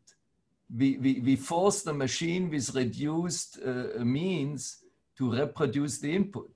And then you can use actually the reduced representations for all kinds of highly predictive tasks for something else. Maybe you make a comment about the abstract, about this question that was just asked. Actually, if you look at, I mean, first of all, it's clear abstraction is enormously important in physics. But if I look at our best series, I talked about the best series already yesterday, but I mean by that general relativity and quantum mechanics. They are actually based on very different ways of abstracting what goes on in the world. If I just take, for example, the notion of an event in general relativity is something localizable in space-time. An event in quantum mechanics is kind of something I observe, but it has nothing to do with space-time. Now you can say this is just a language that is used in a different way, but I would say no, it's actually the abstraction, what we consider important or relevant in the universe that is actually is very different in these two series. Now, I mean, and also, by the way, the reason why we cannot currently combine the two series is probably exactly for that very reason, that the abstractions are very different. So if there was a kind of true abstraction in the world, then at least the statement would be true that our current best series haven't identified them, or at least one of them hasn't identified them because they're simply not compatible with each other. From I think from what I know from the history of computing is that abstraction is a procedure, it's a trick, it's a tool, and it takes place at various different levels, and many abstractions aren't reconsidered anymore. You don't have to think about the abstraction of how to combine two registers in a computer and combine them with an operand in order to get, I don't know, a result. You don't think that much anymore about calculation. However, the computing of a sum or a multiplication, you don't think about that anymore unless Renato Renner and his friends arrive and say, hey, let's open the black box, let's think about different kind of abstraction, and rethink what calculating is under quantum computing conditions, and that might affect also our understanding of abstractions we thought that are way behind our preoccupation. I have Harald on the list, probably also Markus, Gabriel, and I don't know whom else. Could you please raise your hand if you want to say something? But first, Harald. So can I go ahead? Okay, thank you. I think this is a very interesting discussion, and it also, the discussion profits, or maybe the opposite to profit, in a way from different notions of abstraction that are used here. Of course, what Joachim means is when he says abstraction, he means abstract away from details that are irrelevant for a certain purpose, let me say. But then, of course, there's also the notion of abstraction as a term that is in opposition to the concrete, to concreteness. And I think that brings us back to Markus's question, because when you say I'm abstracting away from the real concrete, from the really existing concrete, then of course immediately the question arises whether this abstraction is less concrete or also equally concrete in the sense of really existing. So there is a kind of confusion which arises due to the two different notions of abstraction that are used in the discussion. And my personal, maybe this is something that I shouldn't say right now, but my personal conviction is that Quine's notion of ontological relativity is very interesting here. And Markus, you know, we discussed about this often enough. But Quine said at each level of description, how much abstraction is going on there, people should be entitled to put realistic emphasis on it, whatever it is. The architect works with bricks or with I don't know, and you know, the chemist works with molecules, and of course the high energy physicist works with elementary particles, and for all of them it should be legitimate to ascribe real existence to their objects. And then of course this is, I mean, philosophically this may be a kind of for some people it may be a kind of heresy, because it strikes against the notion of a fundamental ontology. Right? If every level in the hierarchy of levels of description can be ascribed ontological relevance to, then this is a blow against one fundamental level that only has ontological relevance. So this is, in my view, a very progressive, a very modern turn, although it goes back to Quine in 1969, but it has been taken up by other philosophers of science. And now when we were talking about emergence in one of the previous talks, emergence has a lot to do, you can have a view on emergence that incorporates this kind of ontological relativity. But I stop here because then it gets too much into details. So, so my main point is that there's this confusion about different notions of abstraction that lets us believe that that every abstraction actually is a step away from real existence, and I want to argue against that. So that's my point. Yeah, I would agree with you, and I would even stress that abstraction is a tool, and particularly powerful tool in whatever is connected to computing. It's a very powerful, and it's far away from Heidegger's language games, or Geschwurbel, I would call it in German. It is far away from gliding over significance like in a postmodern setting. It is a very, very important tool, as the black boxing also.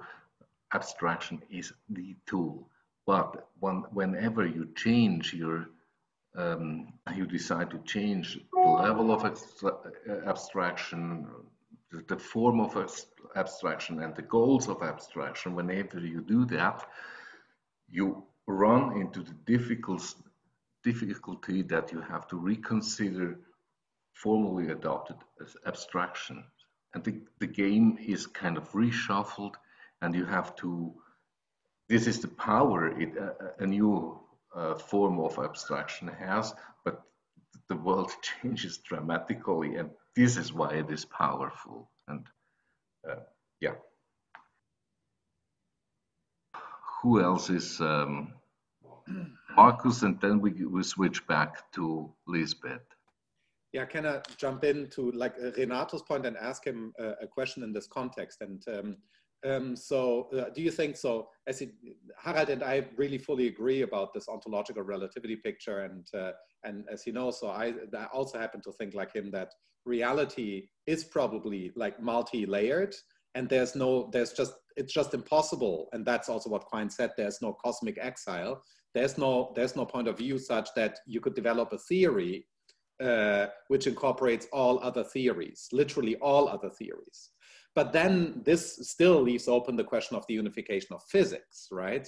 Because, you know, that is not settled. You needn't be a pluralist about physics just because you're an ontological pluralist. So I want to ask Renato if you think that, you know, is the following a possible way out, right? To really think that relativity theory and quantum mechanics as our overall best theories, as it were, characterize two like different domains of the universe, right? So that the function of this is like, I mean, they do this in virtue of deploying or of operating on different levels of abstraction. But that would sound like a really hopeless view, because all physicists I talk to are still striving in so many ways, you know, quantum loop theory or whatever your preferred way of doing this is, right? Of looking at possible unifications. But do you think the following could be a result, that really these two best theories operate on different levels of abstraction, right? Maybe with a goal interest or scale interest, and that it just doesn't make sense because reality repels, as it were, this attempt at unification. Is this a possible outcome at all for you? No, I think it's not for me. And the reason is that, let's say, if you look at the question, why are these theories so different? Why do they use different abstractions? Then this is to a large extent rooted in the fact that the experiments that we did or we took as a basis for developing the theories were very different types of experiments. I mean, for general relativity, there were experiments where we observed objects far out in space, so we did measurements of essentially positions of stars and so on, and their movement, whereas and planets, of course, and quantum theory was derived essentially on spectroscopy and spectral lines.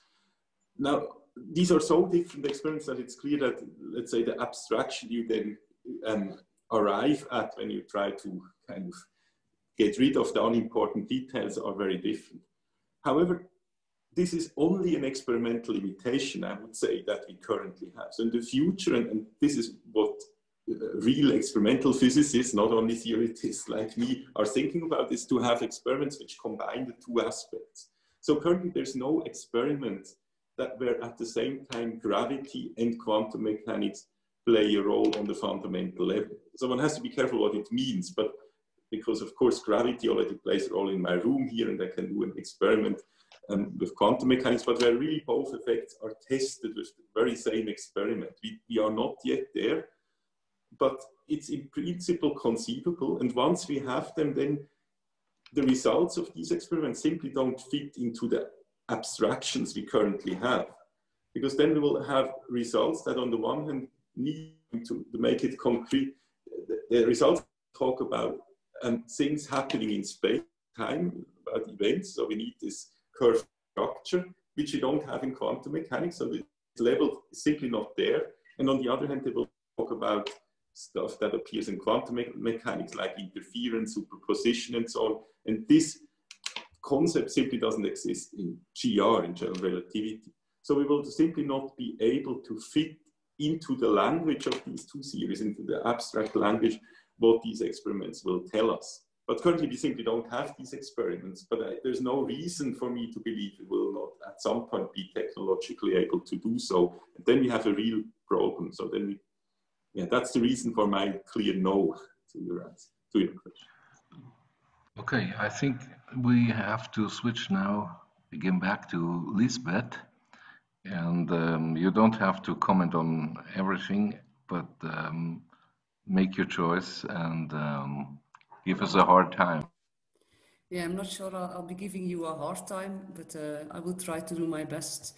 So to come back to Harald's first comment about the black box and the idea that assuming that the universe computes, you could say that we are kind of living in a black box and that we are kind of participating in a world that we try to understand. So I've done quite a lot of work on the Church-Turing thesis and the physical Church-Turing thesis, and I know that in that context, there's actually still quite some people who kind of share the Fredkin and the Zuse perspective on the universe. I'm not sharing that. But if I take that metaphor of participation in the black box and I kind of transpose it to the computer context, maybe, and this was a bit my point yesterday with using the Dijkstra quote about the castration of the machine. The idea that lies underneath that is the idea of a human-computer symbiosis or a human-computer interaction that we believe is a fair interaction. And from that perspective, if we extend the black box metaphor of the computer to include us, then perhaps that could be another way into the literacy problem I was referring to. Now, with respect to Markus, interesting anecdote about Heidegger, which I will never forget. So first of all, about Heidegger, I think that's, I've heard so many interpretations of this technique essay, and the most common is a pessimistic reading. So as is clear from, I hope, from my account, I definitely did not read it as a pessimistic account of technology. I also think it creates opportunities as long as you engage with the technique. Apparently Bezos also kind of got that message, but in a different way.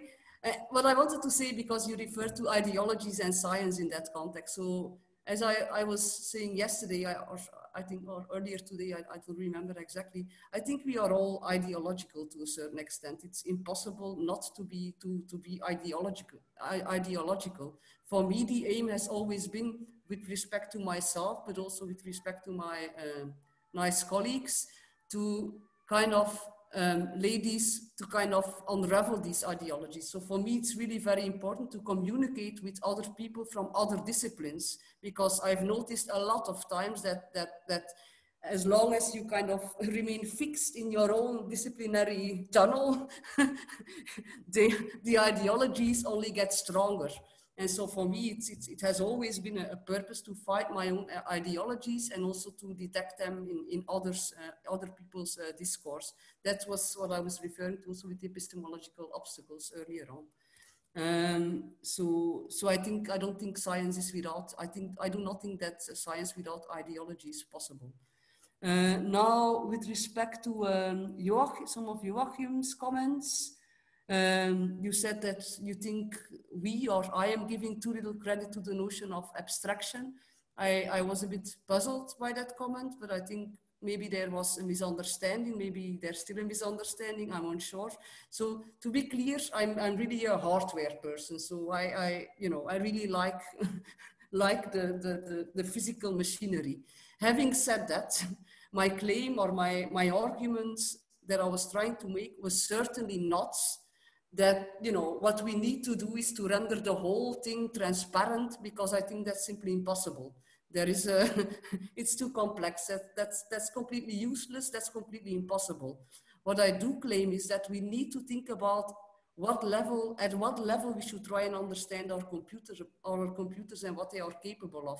And that's my frustration with the extras user. You can call this an abstraction, but I think it's a bad abstraction, the user, and I fear that the further we get into this ubiquitous computing, or whatever you want to call it, the more tricky this is becoming. So that is why I, as a user, not with a capital U, but with a small capital, am claiming my rights to engage with the technique, but not a lot of people are doing that. And that's what's worrying me. So I'm not saying that we should render the whole thing transparent. I think we should kind of try and find the right level at which we want to understand the technology. With respect to the example of the auto engine, so that you cannot wait until you understand everything, otherwise there's no progress. In that context, I was very much reminded of Husserl's essay on the origins of geometry. So I read that when I was a philosophy student, and that's been, I don't know, 25, 30 years ago. And what I got from that, I think I should probably reread it, but what I really got from that, maybe it was completely wrong, was this what I call then the paradox of progress. Because you have this idea in the essay of trying to go back to the origins of an idea. But when you do this to the full, then of course you never can make any progress. But of course, if you kind of cut everything from history, then your progress is crazy. So for me, it was really about finding a balance between the past and the future. And this also relates directly to my earlier question, which is a very honest one. What can I, as a historian / philosopher, kind of say for the future of our society, basically? Let me, can I about something else about abstraction and this whole idea of concreteness and abstraction and levels of abstraction. I'm not sure it's really relevant what I'm going to say, but yesterday I was in a meeting on a work meeting where we are working together on a chapter for a book on notations in computer programming. And one of the thoughts that came up there, so the classical way of, a very classical way of looking at the history of programming is as a history of abstraction. So, you know, the progress is every time we make progress, we have another layer of abstraction. But the idea was raised that, and then, sorry, David, my user comes in again. If you look at notations in programming and how these develop, I'm not talking about scientific computation, I'm talking about notations that are made more accessible to clients, to users, then you could also see this as a history of concretization, in the sense that, so we talk about levels of abstraction because you make abstraction from the machine, but from the notational point of view, you could also claim that the notations are actually coming closer to the human, and from that perspective are becoming more concrete. So that's what I wanted to say there. And also I'm not buying into the picture of I mean, these layers of abstraction are very nice. I'm certainly not opposing their usefulness. It's necessary to make abstractions, but when you go to real software systems, they are messy. So the layers are there, but if you kind of want to understand the structure of the whole thing, it's not going to be a clean structure of layers of abstraction. It's going to be a mess. And that's the whole software problem, I think. And I do not know about the deep learning programs, whether you have the same thing there. Yeah, but yeah, okay. So I will stop here. Yeah. Thank you very much. We are something like 4 minutes ahead of time, which is not a terrible mistake. And I see on the program that I am meant to draw conclusions now. Good luck. I mean, probably the only thing I can do is thank you very much for your participation, for the vivid presentations, for the interaction, I especially thank Joachim that he accepted my intervening in any kind of not sticking to the rules or forgetting the rules in a creative way. Of course, I thank all of you for participating in this endeavor. The format might have helped to a certain way not to get asleep during the sessions, but I think also it was worth this experiment. So as I said, no way to summarize, no way to come to conclusion. But of course, I can do that. I can always summarize, and I can always claim I have a conclusion. And I always have 3 of them, because my memory doesn't allow to control 4 or 5. So what I take home is that algorithmic knowledge production, if you want to study it, requires or leads to fundamental changes in the forms of socio-technical, theoretical, or methodological reasoning. That is probably what's clear right from the beginning when Renato explained what quantum computing does to the way we used to think about computing. And apparently this works not only in physics, but also in jurisprudence and philosophy, mathematics, information sciences, and history. So we can claim it's a general phenomenon. My second take-home message, at least the second message I take home with me, that, how can I phrase it? Yeah, perhaps it is not so different from the first one, but I need 3. So the second is that the most disputed changes are not to be found in machine learning and computation, If you want to understand changes in that realm, we have to understand and revise previous assumptions. And most importantly, we have to change our anthropological assumptions. This is curious. I still believe you have to be close to technology, you have to understand what's going inside, you have to have this exchange, but the real limits are when it comes to our common understanding of what the human being is, what society is, what we are, and what that we could represent.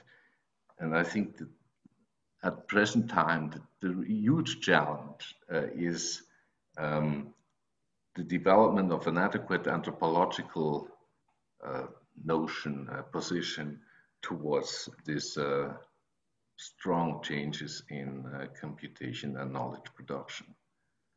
This is not a claim that actually this is a case for, I don't know, historians, social scientists, humanities. Not at all, not at all. But I see a lot of limits in that sense that we have to change our notion concepts of the human being and humans and any forms of societies if we want to understand what is going on. We can stick to the other and familiar notions, and then nothing happens in our minds, and let just the machines run. Yeah, and the third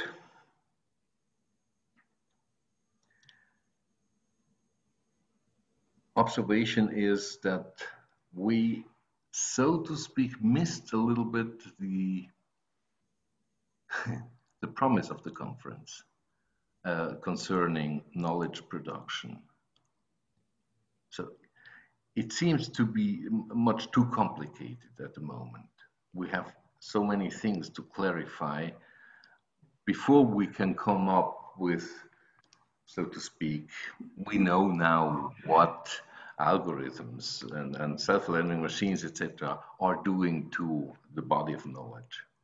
In a specific case, we can, obviously, we know, like Josef Teichmann explained, what might be at stake if you start to model in such a way or use such technologies for the assessment of financial strategies in the financial markets. Yeah, but our conference, I believe, fell a little bit short on the question of knowledge production, not because we didn't think about it, but rather because there are so many things that have to be cleared before that we never quite arrived at that point, at that question. So first, we have to think about how we can revise what hitherto used to be called normal procedures, natural conditions, socio-technological frameworks. Even we were debating about performance understanding and much more. Curiously enough, we also discussed possible changes in our understanding of intelligence and the artificial. So it's a tough topic.